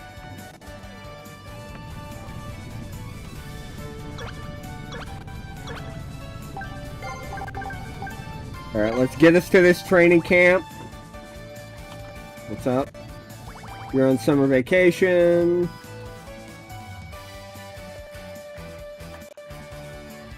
Summer vacation has begun. Terada's mood's gone back to normal. Mochizuki's a year older.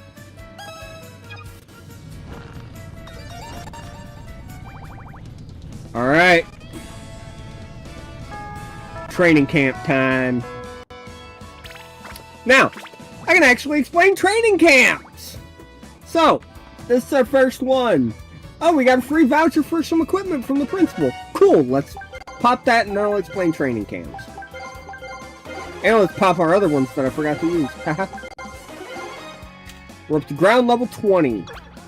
Alright, so, as was talked about, you get 2 training camps a year. One in the summer and one in December. The winter. The way they work is every single one of your practices becomes a 1-day practice. And you'll notice there are 3 players, and the 3 players will change each day. Each practice changes what potential ability they can learn, and so you're going to want to mix and match. So, for example, this one would potentially increase Yamada, Takeuchi, and Kawashima's throwing by 1. This one could improve all their base stealing and base running by 1. Takeuchi would only get base stealing.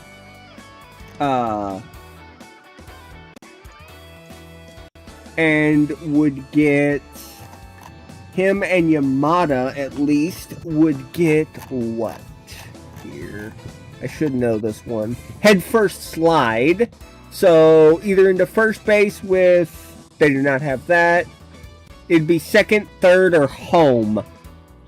Head first slide when the situation calls for it. And Takeuchi and Kawashima could also potentially get, that is, infield hit. Speed out of the box running to first base is increased. Could be valuable. Has a lot of skills, including a durability point for Yamada. That's a lot of good ones if memory serves. Let me see here. Because I know one of those is versus Ace. That's plus 10 contact and power versus Ace for the middle one. The far left is winning hit. If it's after the 6th inning and there's a runner on base who would either tie or give the batter's team the lead, plus 5 contact. That could be solid. And then the third and final one in this batch is... Where are you? This one. Pressure run. If the opportunity arises, player slides hard into second base to attempt to break up a double play. Not bad. Takeuchi could get one to his chance. Honestly, I'm going to take that. If they all get lucky and hit on really any of these, I mean, that's good.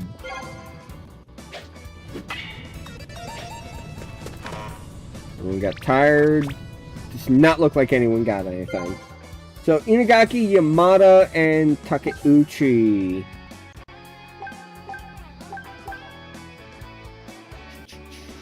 Let's work with Inagaki, try and get his chance up. Didn't take. Takeuchi, Sato, and Yamada. Man, they are really loving training this third year shortstop, aren't they? I really don't care about him. Let's do some base running here. Sato got, which one's that again? I already forgot. Shit. Infield hit. That's a good one to get, though.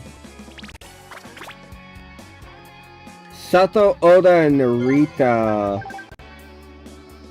Try and get laser beam, I believe that is. Right? Or is that defense artisan? Initial jump speed, overall run speed, and throw speed is increased. As well as good mood. And potentially for Narita could also get... Where are you? Oh,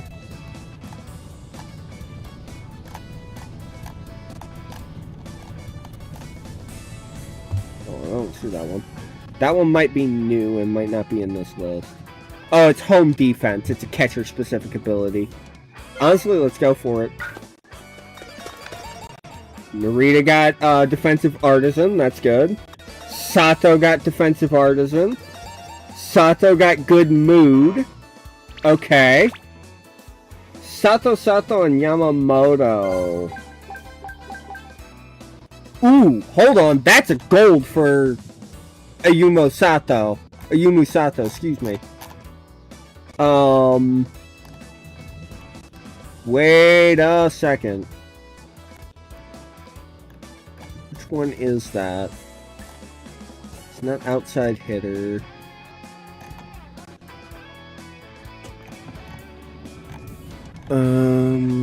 Not head first slide. Not chance maker, not spray.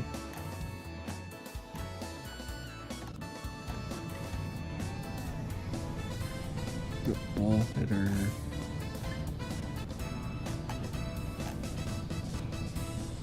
Inside.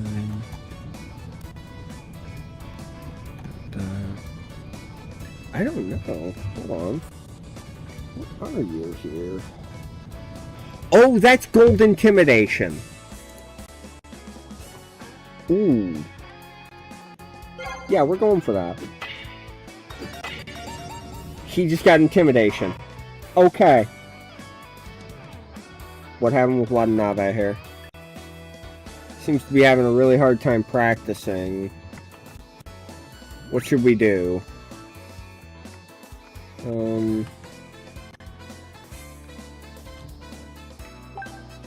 Let's have him study. Or no, let's just have him take a break.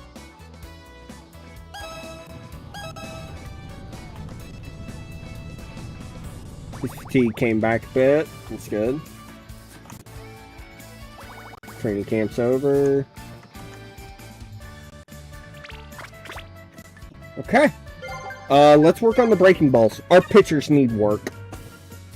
As good as Terada is, I don't trust the rest of them. Terada's actually up to a point where I can kind of comfortably take him off of top speed training and put him on breaking ball.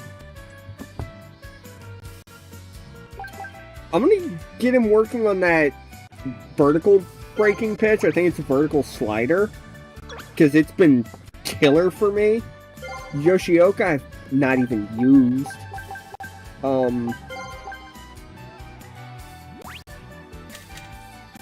Mukiyama's defense is getting better. I want him to work on his contact a little bit. Igarashi, you're working on control. It's actually to a point where I can tolerate your control. Let's get you working on that down drop, or that drop pitch. You're working on control, which is better, but still bad. Tomoka, still working on control. You're working on pop. Your defense is actually to where I can tolerate it, Narita.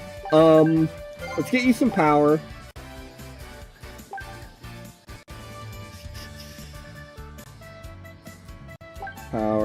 Power.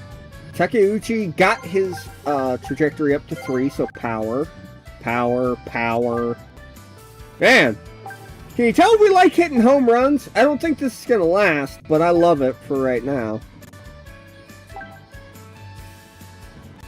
I'm gonna get Sato's run speed up, because it's really hurting us that he's as slow as he is.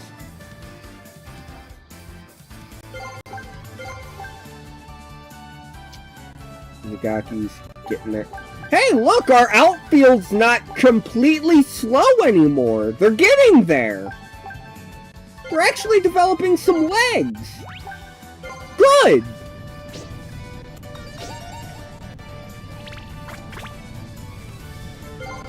We're gonna do raw weight workout here.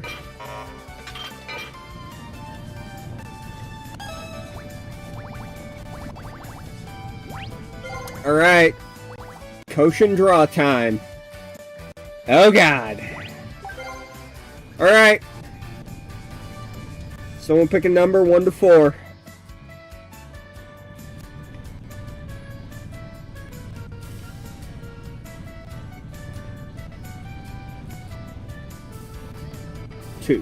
You got it.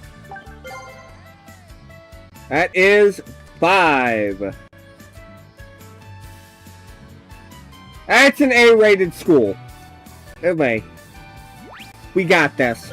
Hey, you know what? We just humiliated a B-ranked team. We got this.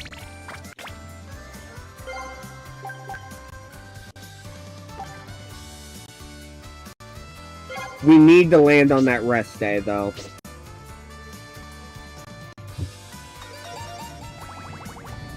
Igarashi. Awesome. Igarashi gave us some curveball or got some extra curveball experience. Oh, we received a gift from alumni to celebrate our appearance in Koshin. We got a moving fastball gear and a book for high-speed charging, which I believe is like charge the plate, or yeah, rush the plate home. Let's slap this I'm gonna hold on to the fastball, actually. because I don't want to waste that on someone who ends up not being good.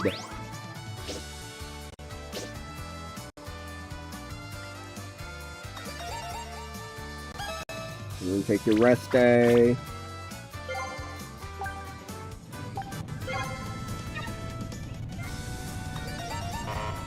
Oda got tired.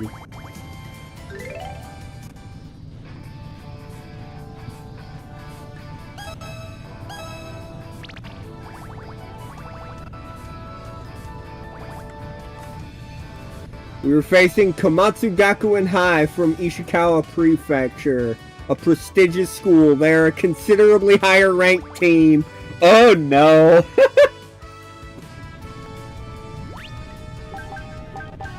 I gotta take Yamada. Ishimoto's been awesome, but Yamada's a first year. He's our guy.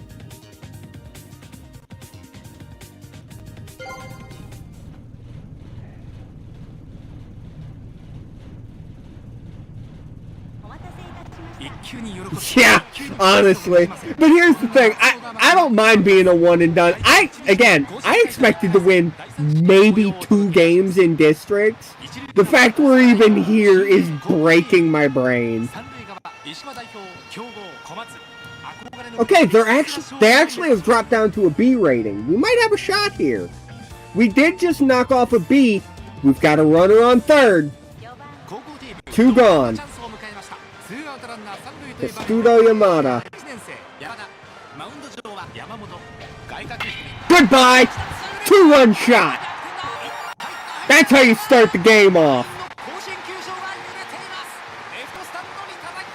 137-meter jack into left field at Hanshin Koshin Stadium. That's what I'm talking about, Yamada.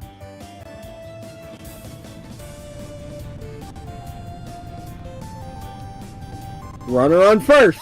2 gone. Can he go back to back? Belted. High. Deep. That's back there. Goodbye. 2-run shot. That's 4 on the day already for him.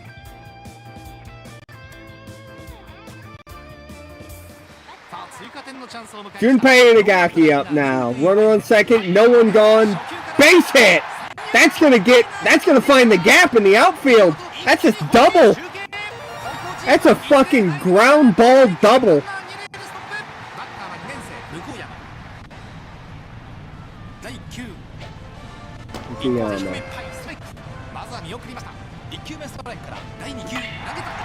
Ripped. Ah, shortstop snags it on the line. Oyumu Sato. Thought that was low.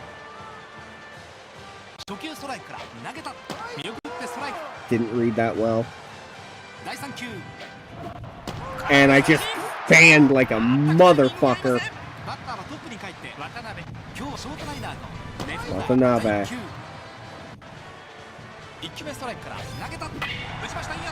Ah, that goes right to second. Damn. Alright. Is what it is. Still up 5-2. It's the 5th inning. I'm gonna go ahead and pop the stamina messenger early so that way he doesn't gas out in the sim.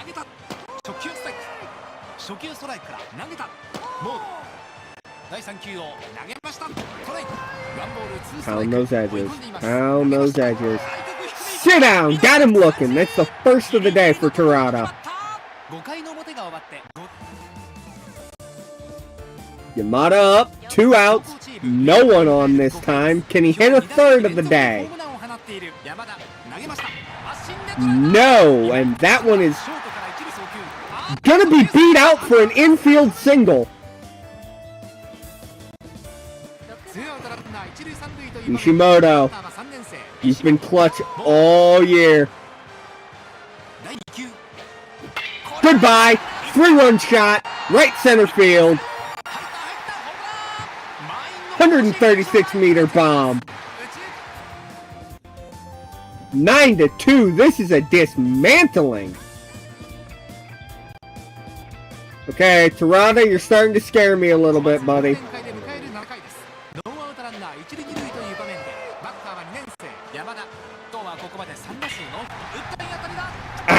Missed it. Get that in, get that in, get that in. I only have one defense boost.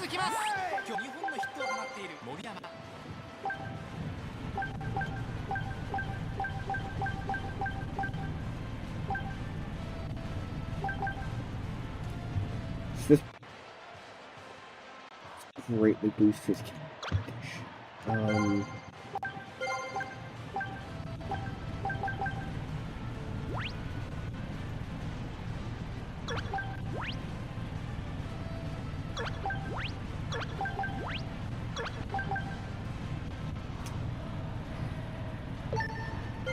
I think we're gonna go to Yoshioka here.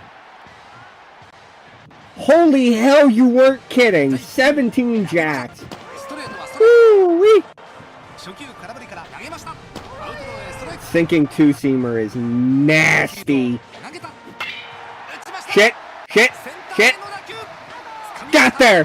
That's gonna keep it to 1 run.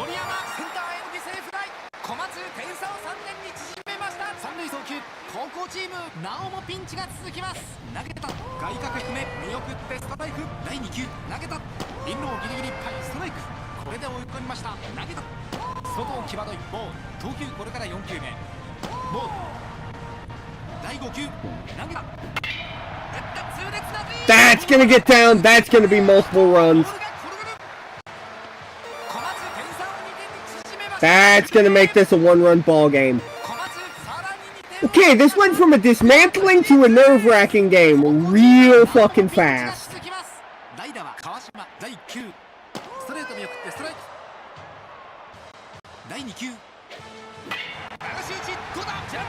Oh, that's fair! That's gonna tie this thing up.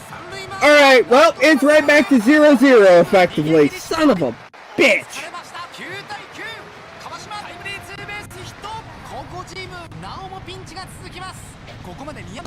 I shouldn't have gone to Yoshioka. I'm regretting it now.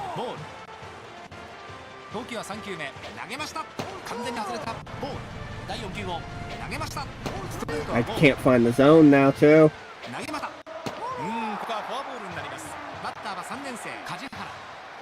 22 shots! Oh my god! This whole team is just power.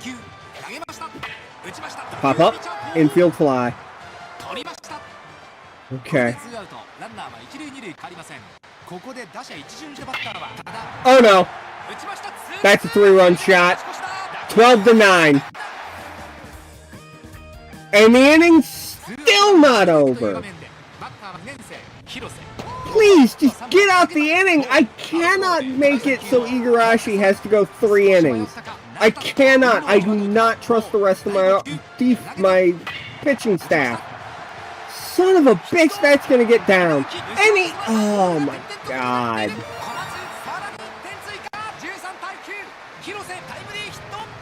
Okay, so the team is just absolutely melted down. I gotta go to Igarashi.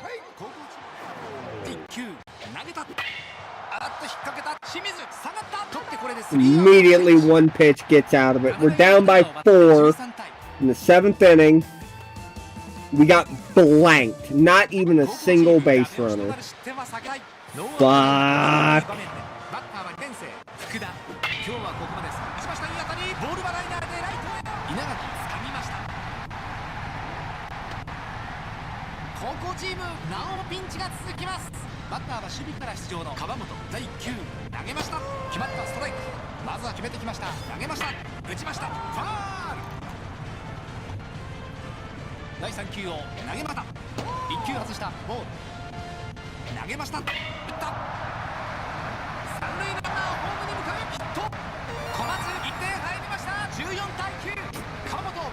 Help. Man, let me control my at-bats at this point. At least give me a fucking chance.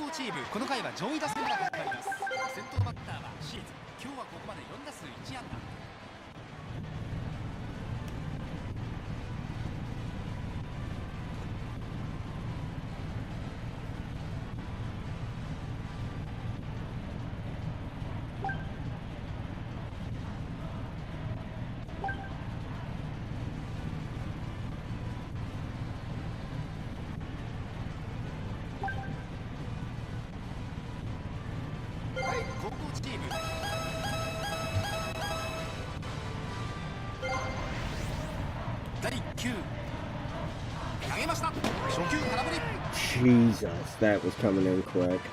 1球目空振りから第2球投げた打ちました Pop back up the middle, and Shimizu can't run for shit. 気迫を見せましたがここは及びませんバッターは3年生川島第1球投げた流し打ち Ah! ここはうまい守備に阻まれましたバッターは DH の山田高校チーム最後の回に立てた高校第1球投げた At least give the fans something to cheer, Yamada. 144-meter shot. 山田なんとこれが今日3本目見事に初球を捉えましたスタンドからの声援が力に変わったホームランですチームメイトが迎えます That's like a 450-foot bomb. Plus. It's like 460, 470. Right back up the middle. Base knock. Alright, we're still in this. Still alive.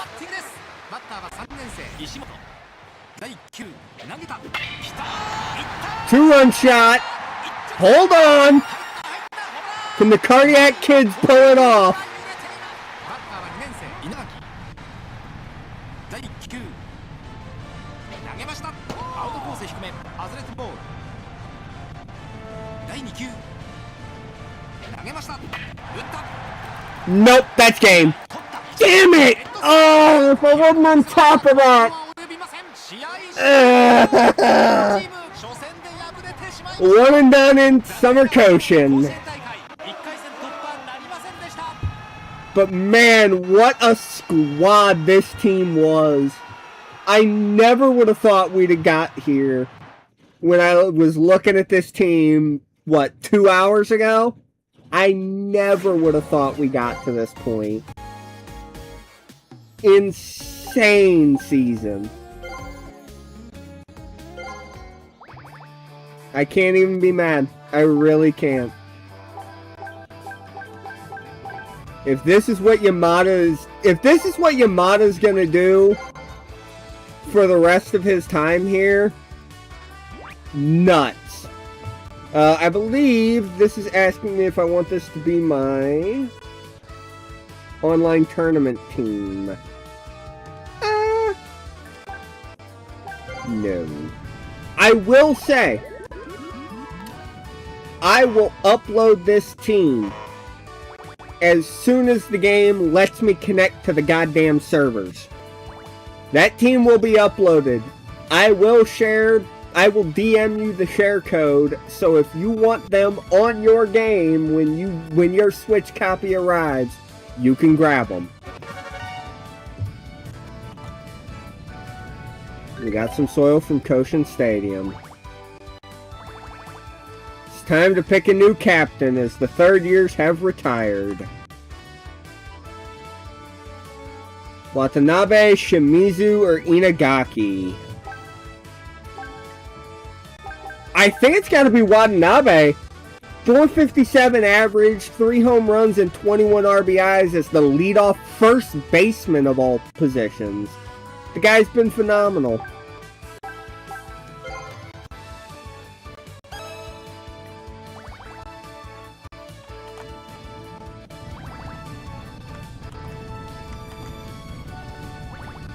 I want to decide on a future training plan. So, I believe we have 4 options here. We can focus on a balanced team, a hitting focused team, a base running team, yeah, mobility focused team, or a pitching and fielding team. I honestly always go, or normally, historically when I played Akon 9, I go a defense pitching focus until we get back to this point, and year 3 I just go balanced and on. I think I'm just going to stay balanced and like out the gate, because this team is so stacked from top to bottom with already solid players. I would like to just keep expanding upon that. This team has been awesome. I'm really worried about our pitching staff. I it's really Igarashi and then everybody else. And that doesn't really fill me with joy. Because I don't trust Hidaka or Hamaoka. I mean, we can bring in Mukayama, but he's mostly a batter for us, for sure. So I'm going to really have to hope we can find a stud recruit that can come in and pitch early. Otherwise, we might be in some big trouble. But I don't know, man. This team's looking pretty good. And I'm gonna be honest, getting as far as we did, 6 wins and 1 loss in official matches, 7 wins, 1 loss in all all matches. I mean, we had 1 game. Yeah, we literally played 1 game that we didn't mercy rule our opponents, and then the 1 game we lost, we still hung 12 on them. That's enough to beat a decent team. Our pitching staff fell apart, namely one of the graduates. So I'm really proud of this team. I really, really do think we have a shot at being something special next season. With that, though, I'm going to go ahead and save and quit. And I think after about... Oh yeah, pitching's definitely going to improve. I think after 4.5 hours of streaming, I am going to go ahead and call it for the night. I might mess around with some success mode. I might stream some My Life if I get bored tomorrow. I'm probably going to take a day or 2 to make some cheer songs. And to maybe customize the school's uniforms a little bit more. Get things tweaked a little bit. Maybe I'll customize some player looks. Don't know yet. And probably on Friday or Saturday, I'll do another fairly long stream, and we'll at minimum get through the entire winter break and through the spring, and at least get to when the new recruits arrive. Probably get further than that next time, since I won't have to explain as much. I will have to explain, like, recruiting and things like that, but honestly, I think we should possibly see these second years currently on the team graduate the next stream. That I'd like to do about a year a stream, because I think my plan for both this and Prospe when they come out is early seasons when we're not making deep runs, get about a year done a stream, and then after that I'm going to section them off in blocks, do half years, do a summer, or a spring and summer, and then a winter and fall, get all that stuff set up, and then just kind of do 2 by 2 by 2 by 2, and just steadily progress through. But for right now, honestly, I'm 4.5 hours, a lot of yapping, a lot of explaining things. I'm happy with it. We made great progress. Yeah, because everyone looks weak, then they do 2-a-days and everyone levels up crazy.